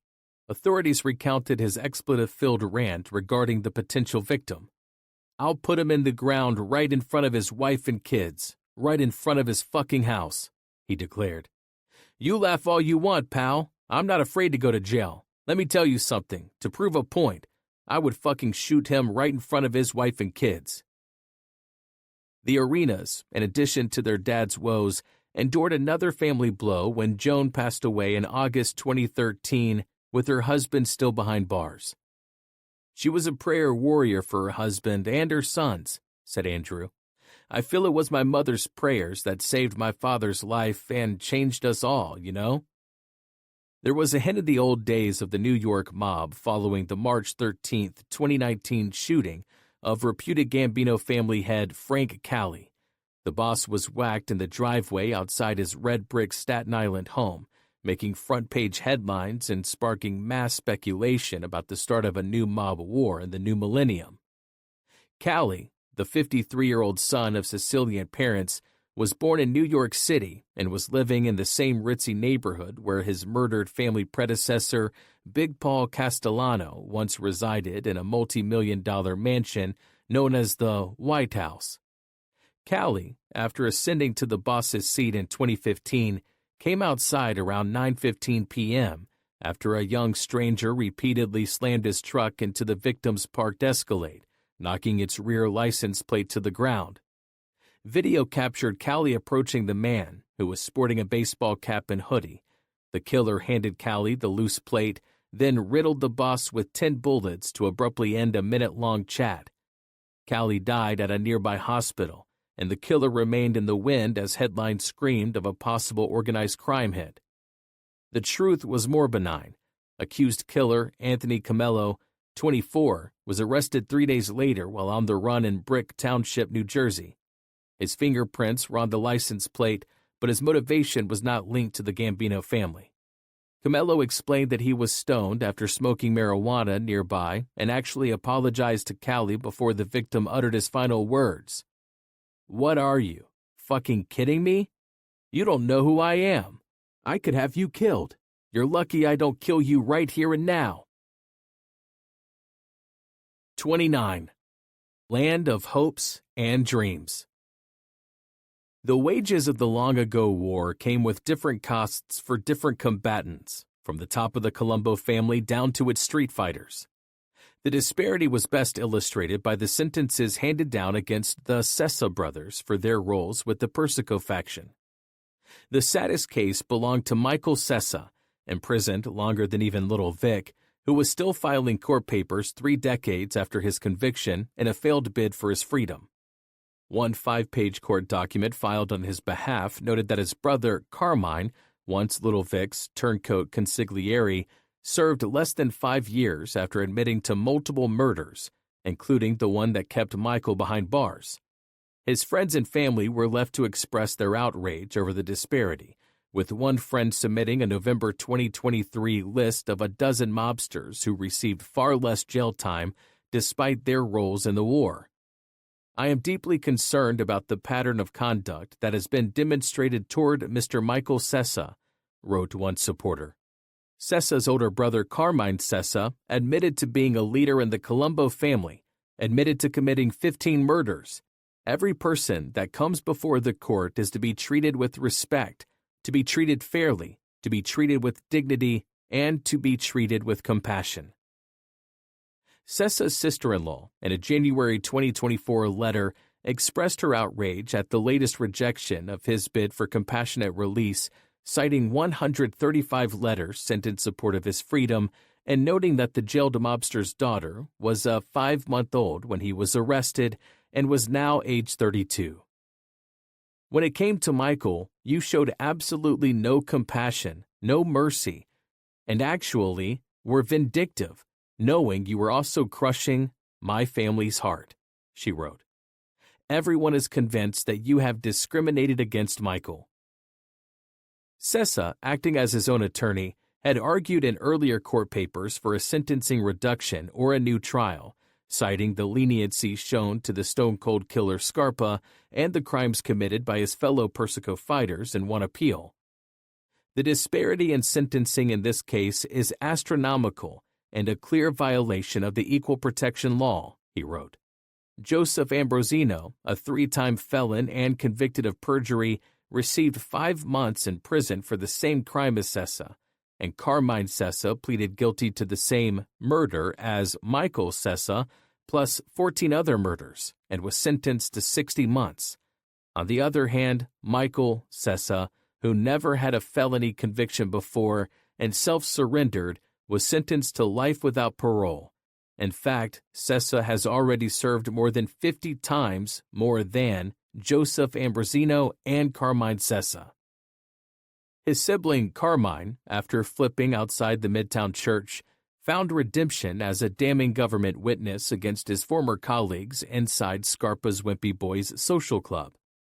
On September 28, 2000, 7 years after his brother's sentencing, Carmine walked away a free man following a Brooklyn federal court hearing. His likely sentence, life imprisonment, reduced to time served.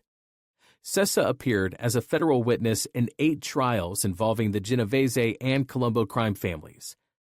"I hate everything about the life I led, and I hope it ends soon, because it keeps families and kids who are infatuated with it and can't wait to be good fellas," he later declared. "I wound up growing up around a life that was and is. I wish I could tell them what it really is."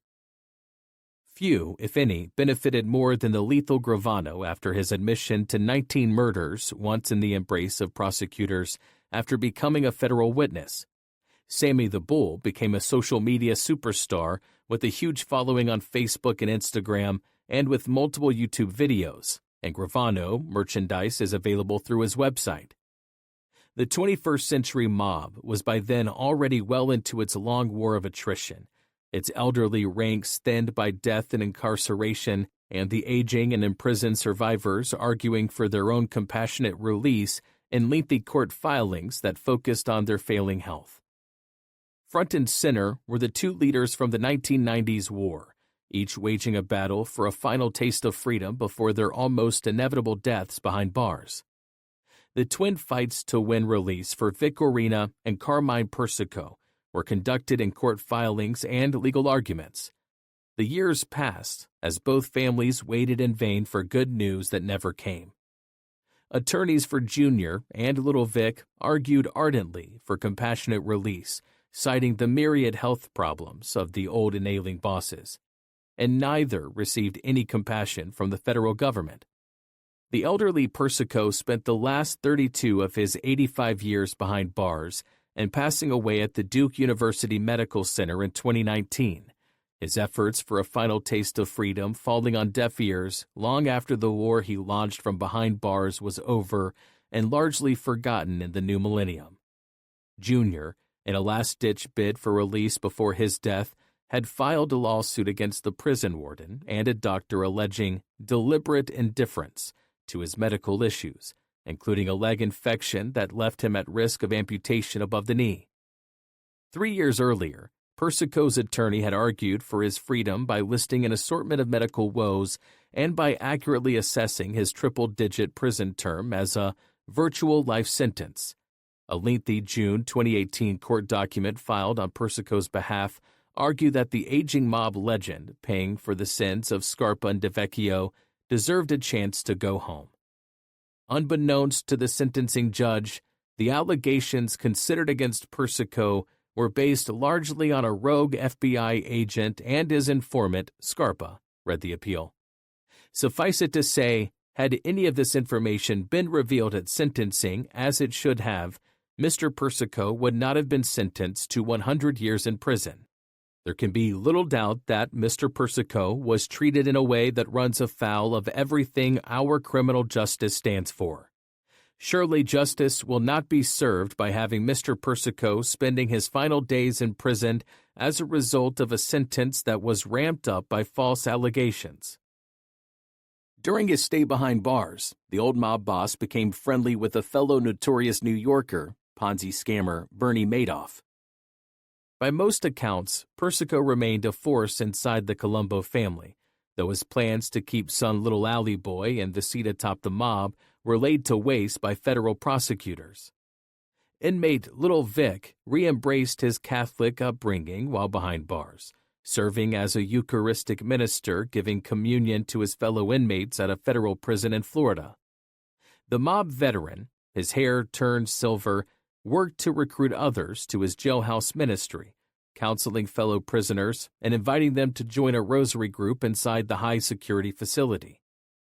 Andrew described his dad as a new man and insisted yet again that his father was wrongfully convicted on charges from the war. His co-defendant and underboss, Pascal Patty Amato, never made it home, dying at the age of 80 inside a Florida federal prison in March 2015. In April 2016, Andrew sent a long letter to Judge Weinstein, now in his 90s and still presiding on the federal bench almost a quarter-century after Vic Orena Sr. was convicted and sentenced inside his courtroom. He, too, was fighting for a second chance for his beloved Pop. "Your Honor, I'm not a crusader against our government," he wrote. "I love my country, and I also hate organized crime of any sort. It's an evil that destroys families and ruins young lives who want to emulate these fraudsters. I am a son who loves his father and in all fairness realizes that had all this information been disclosed at his trial, it would not only have led to his acquittal, but the case would have been thrown out.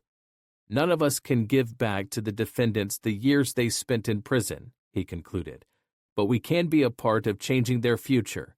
And to see my dad, who has lost everything worldly, including his wife, daughter-in-law, health, and position, enjoy the last time he has left, surrounded by his sons and grandchildren who hardly know him." The impassioned plea fell on deaf ears, but Andrew Orena refused to give up the fight. The brothers don't get to visit the patriarch much at the Federal Medical Center in Devens, Massachusetts, but they speak with him frequently. "His heart is weak, but his spirit is strong. We're praying we can get some time with him. He has grandchildren that really don't know him," he told the Daily News in 2021. "He'll never be the man he was, but he's still our father and we love him." The Orenas had filed unsuccessfully for his compassionate release that same year, invoking the name of DeVecchio and insisting that his behind-the-scenes work for the Colombo family faction lured Orena into the bloody war. The government covered up the FBI agents and Scarpa's roles, the family's attorney argued, alleging that the two conspired to instigate the war. But while the government acknowledged Orena's poor health, arguably met the threshold of an extraordinary and compelling reason for release, the appeal was eventually rejected. The family's fight became a war of attrition, while Little Vic's condition continued to worsen. His medical woes eventually gave way to mental health issues, and a Brooklyn federal court hearing revealed that Orena was convinced he was the President of the United States. "The delusions have been there for a while," said family attorney David Schoen. "Mr. Orena does not know where he is or who he is." Yet the Orena sons never surrendered in their battle to win Little Vic's freedom over the decades. The imprisoned boss's family grew to include 20 grandchildren while their patriarch languished behind bars, his condition steadily deteriorating. And then the Orena faction went back on the offensive in their long-running battle against the Persicos, leveling a bombshell charge that again set off fireworks between the clans. In August 2021, 30 years after the war began and shortly after the anniversary of the long-ago failed hit on Orena, with Little Vic still behind bars and Persico now gone, Andrew Orena and attorney Schoen charged that the venerable Colombo boss, like Scarpa, had actually been working as a mob informant. "Snake was a rat," screamed the Page One headline in the Daily News. "Mob boss Persico spent decades as Fed source. Court records." Schoen filed the documents alleging that the revered Persico was also a top echelon informant for the FBI, one of 4 Colombo family members mentioned in a November 1971 list of turncoats. "I think it changes the entire dynamic of how this so-called Colombo war has been sold," said Schoen after submitting his paperwork. "I never wanted to disclose this document. I think it potentially puts people in danger." The list was uncovered by a Freedom of Information Act lawsuit filed by the attorney, who cited the paperwork as further evidence that the long-imprisoned Orena deserved to spend his last days with family. The Orena attorney said he heard from a Colombo associate asserting his claim was 100% right. Schoen insisted that the man, a mobster-turned-cooperator, spilled the beans after testifying against a pair of Schoen's clients. Schoen further stated that he had met with Inspector General Michael Horowitz of the Department of Justice, 2 FBI agents, and other officials to confirm that his interpretation of the document was accurate. Back in January 2015, John and Andrew Orena had sat down with Horowitz inside the DOJ building in Washington, accompanied by Schoen, who was then representing Michael Sessa. Security was tight, and the meeting was conducted under complete secrecy. Andrew carried a collection of documents compiled through the years of digging, including the 1971 top echelon informant list.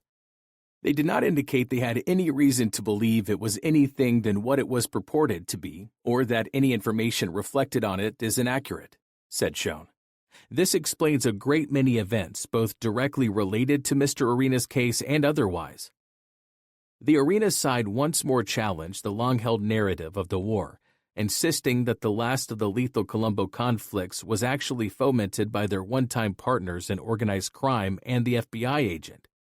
The official boss of the Colombo family, on whose side Scarpa and DeVecchio were working, Carmine Persico, was himself, since decades earlier, in the government's employ as a member of its top echelon informant program, wrote Schoen. This explains a great many events, both directly related to Mr. Orena's case and otherwise. Schoen said that Persico's cooperation made the Colombo War more of a one-sided attack. It seems like it perhaps was being orchestrated from the top, said Schoen, arguing in the stunning court papers that Persico's cooperation was another factor in favor of turning the octogenarian Little Vic loose to enjoy a last taste of freedom. Outraged attorneys who once represented the late Persico unleashed their instant ire at the shocking allegation. "This story is bullshit," read an angry tweet from defense lawyer Matthew Maury, who woke a vacationing reporter at 7 a.m. to vent his outrage when the story ran. "Calling Carmine Persico a rat is like calling George Washington a British spy. Junior was a great client, man, and friend. The government railroaded him and he fought back like a man."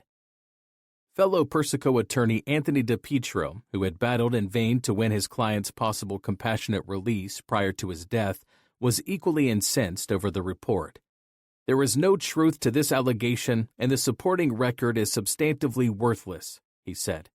"Having served as Carmine's lawyer, I can attest that he was not an informant, nor did he provide information to the government. Until this day, Carmine remains a giant among men, and I was honored to represent him in the many contentious legal battles he fought against the government." Years later, Andrew Orena recounted the shitstorm following their allegations against Persico, revisiting his side's long-standing belief that the whole Colombo War was instigated by DeVecchio and Scarpa. "We went through hell with the Snake article," he recalled, "but we were on point. It's a unique situation with the Persicos, goes way back to Scarpa. And there's a lot of stuff and talking and bullshit, but the older you get, the more you can see the big picture, in the world and in life." The uproar did little to change Little Vic's situation, and the Orenas continued to be opposed at every turn by authorities in their efforts to free their ailing patriarch. Schoen, at an October 2021 hearing in Brooklyn Federal Court, described Little Vic as a shell of a man. The one-time head of the Colombos was afflicted with Alzheimer's disease and convinced he was the warden of the facility where he was an inmate. Court papers recounted the senior citizen firing his imaginary staff in delusions accompanied with yelling, making demands, and agitation. Schoen, accompanied by Andrew Orena, echoed the assessment of the elderly inmate. "Mr. Orena is completely unable to self-care," said the lawyer. "The delusions have been there for quite a while. Mr. Orena does not know who he is or where he is." The convicted gangster contracted COVID-19 during the pandemic and later insisted that the whole crisis was conjured up by then-President Joe Biden. "Orena was too weak to walk or even use the bathroom by himself," said Schoen. The lawyer then revisited the past and the decades-old Colombo War that landed Little Vic behind bars, again invoking DeVecchio's role in the violence. "In the history of the FBI and the Justice Department, this misconduct in this case was unprecedented," he argued. "It's not as if we don't have a fully developed record of what happened there.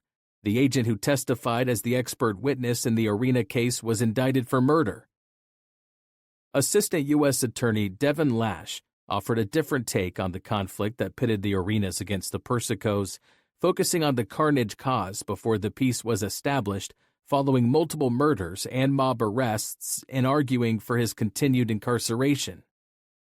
He instigated a conflict that injured 28 people and claimed multiple lives, she argued. Federal Judge Eric Comite issued a 10-page ruling just 2 weeks later, reiterating Orena's medical issues: dementia, Alzheimer's, diabetes, glaucoma, hypertension, a pacemaker implanted in October 2009, and degenerative joint disease. A list of the jailed Orena's daily medications was just as lengthy, with assorted pills to handle his growing health woes. A court filing noting that Little Vic's Alzheimer's treatment began in March 2018 was also noted. Due to his mental decline, Orena is said to receive a significant amount of redirection and reorientation, wrote Comite, and his records from the past year reflect certain delusional episodes. He then quoted from a federal court decision on a similar appeal from Vic's old mob associate John Gotti. A defendant who meets all the criteria for compassionate consideration is not thereby automatically entitled to sentence modification. Gotti died in June 10, 2002, inside the U.S. Medical Center for Federal Prisoners in Springfield, Missouri. The flamboyant Dapper Don, age 61, was 1,100 miles from his hometown, where he was returned for a last ride in a funeral cortege of 19 cars carrying flowers and another 22 filled with mourners. And Orena, like the high-profile and lethal Gotti, came with a lot of baggage from his time atop a New York crime family and his role in the deadly war, the judge wrote. A strain of cases has emerged in which the offender's criminal history is so long and their victims so numerous that even serious health conditions do no merit relief, continued Comite. This case falls squarely in that category. While the judge left the door open for future appeals based on Orena's health woes, he slammed it shut for now. I am left with the inescapable conclusion that any sentence short of the life term imposed would insufficiently reflect the seriousness of the offense conducted here and fail to provide just punishment, he declared. Another bid for Orena's release in 2023 came with Schoen arguing that the prisoner merited a chance to die at home, an effort that again proved fruitless. A January 2024 court update noted that Orena was admitted to a locked detention 4 years earlier due to his need for assistance in completing his activities of daily living, as well as because he was wandering. He continues to need assistance with dressing himself. The legal papers include a list of medical conditions that ran 3 pages long. The Orena brothers never gave up hope, fighting the good fight for their father, even as their one-time mob associates openly shared their memories of the old days for profit. Mafia podcasts and videos became as common and constant as the sunrise, with an assortment of gangsters recounting their lives of crime for an audience still eager for the details of the mob's glory days and eventual demise. Combatant Larry Mazza wrote a book titled The Life and relocated to a comfortable new life as a personal trainer in Florida after 9 years in a federal prison. And there was the DeVecchio book. The long-retired federal agent remained adamant decades down the road that he did nothing wrong and had zero regrets. Not a one, he bluntly declared in a recent chat. I loved every minute of it. I know what I did and what I didn't do. People can say what they want about me. At this stage in my life, I could care less. I'd do it all over again, probably the same way. The Orena family, faced with the reality that their patriarch would likely die behind bars, refused to surrender as Little Vic's time behind bars stretched into a 4th decade, even as fellow combatants successfully argued for their own conditional releases. War veteran Andrew Russo won his freedom in October 2021 after posting a $10 million bond in a case where he was accused in a Colombo family bid to seize control of a labor union. Defense attorneys argued that the 87-year-old gangster no longer posed a threat to anyone because of his failing health, including a losing war with dementia. He died 6 months later while under house arrest. His attorney recounted how the cousin of Carmine Persico passed away surrounded by his loved ones. Roughly 100 mourners, including the gangster's granddaughter, filled Our Lady Peace Church in Brooklyn for the send-off. His colleague Anthony Russo, another Persico backer but no relation, applied for compassionate release and received a sentence reduction 1 year later, cutting his life term to 35 years. The Brooklyn federal court decision gave the septuagenarian hope for his freedom after serving another 6 years, in part for his role in the mob war murders of John Minerva and Michael in Bergamo. The 70-something Russo has clearly demonstrated that he has achieved extraordinary rehabilitation, wrote federal judge Frederick Block in his decision after federal prosecutors argued against his release. The risk he poses, even at an advanced age, comes from the influence he has over others in the enterprise, said federal prosecutor Devin Lash in opposing the reduction. Andrew Orena watched helplessly as his father's organized crime contemporaries walked free, resigned to the fact that little Vic was destined to die behind bars. "There's never going to be justice for my father," he said. "My father deserved a new trial. Everything that came out for my brothers with the Scarpa DeVecchio stuff should have come out for my father, but it was suppressed." The older Orena brothers would find their way back into mainstream life, their days in the mob a distant memory. 68-year-old John, a retired father of two, still lives on Long Island. Sibling Vic Jr., 67, resettled in Sarasota, Florida, described by Andrew as in good health, married with 5 children. "It's a miracle that Johnny's home today and Vic's home with his family," said Andrew of his siblings. "Not only the possibility of getting killed in the war, but the jail time. Everything that came out in that trial of my brothers should have come out for my father. I mean, there's never going to be justice for my father." Andrew continues in his work as point man in the Orena's losing battle, refusing to wave the white flag despite the repeated rebukes from prosecutors. Visiting the family patriarch became more difficult across the decades as Orena was moved to different prisons before landing in the Federal Medical Center in Devens, Massachusetts. Despite all the years and the killings and betrayals, Andrew revealed he reached out to the imprisoned Carmine Persico in a bid to mend the long broken fences between the families turned frenemies about a decade before the boss's death. "I wrote a nice letter to him," said Orena. "It was like an act of peace. It was when Allie Boy got convicted. I said, I really feel bad for Allie. And I said, I never wanted to see the wrath and the path that happened to you and my dad. And I said to him that I'm going to pray for him." There was, he said, never any response from Junior. This concludes Little Vic and the Great Mafia War by Larry Mcshane. Narrated by Brandon Pollock. Copyright 2025 by Larry Mcshane. This unabridged audiobook is published by arrangement with Kensington Publishing Corporation and was provided in the year 2025 by Tantor Media, Incorporated, a division of Recorded Books which holds the copyright thereto. Please visit Tantor.com for more information on our growing library of unabridged audiobooks.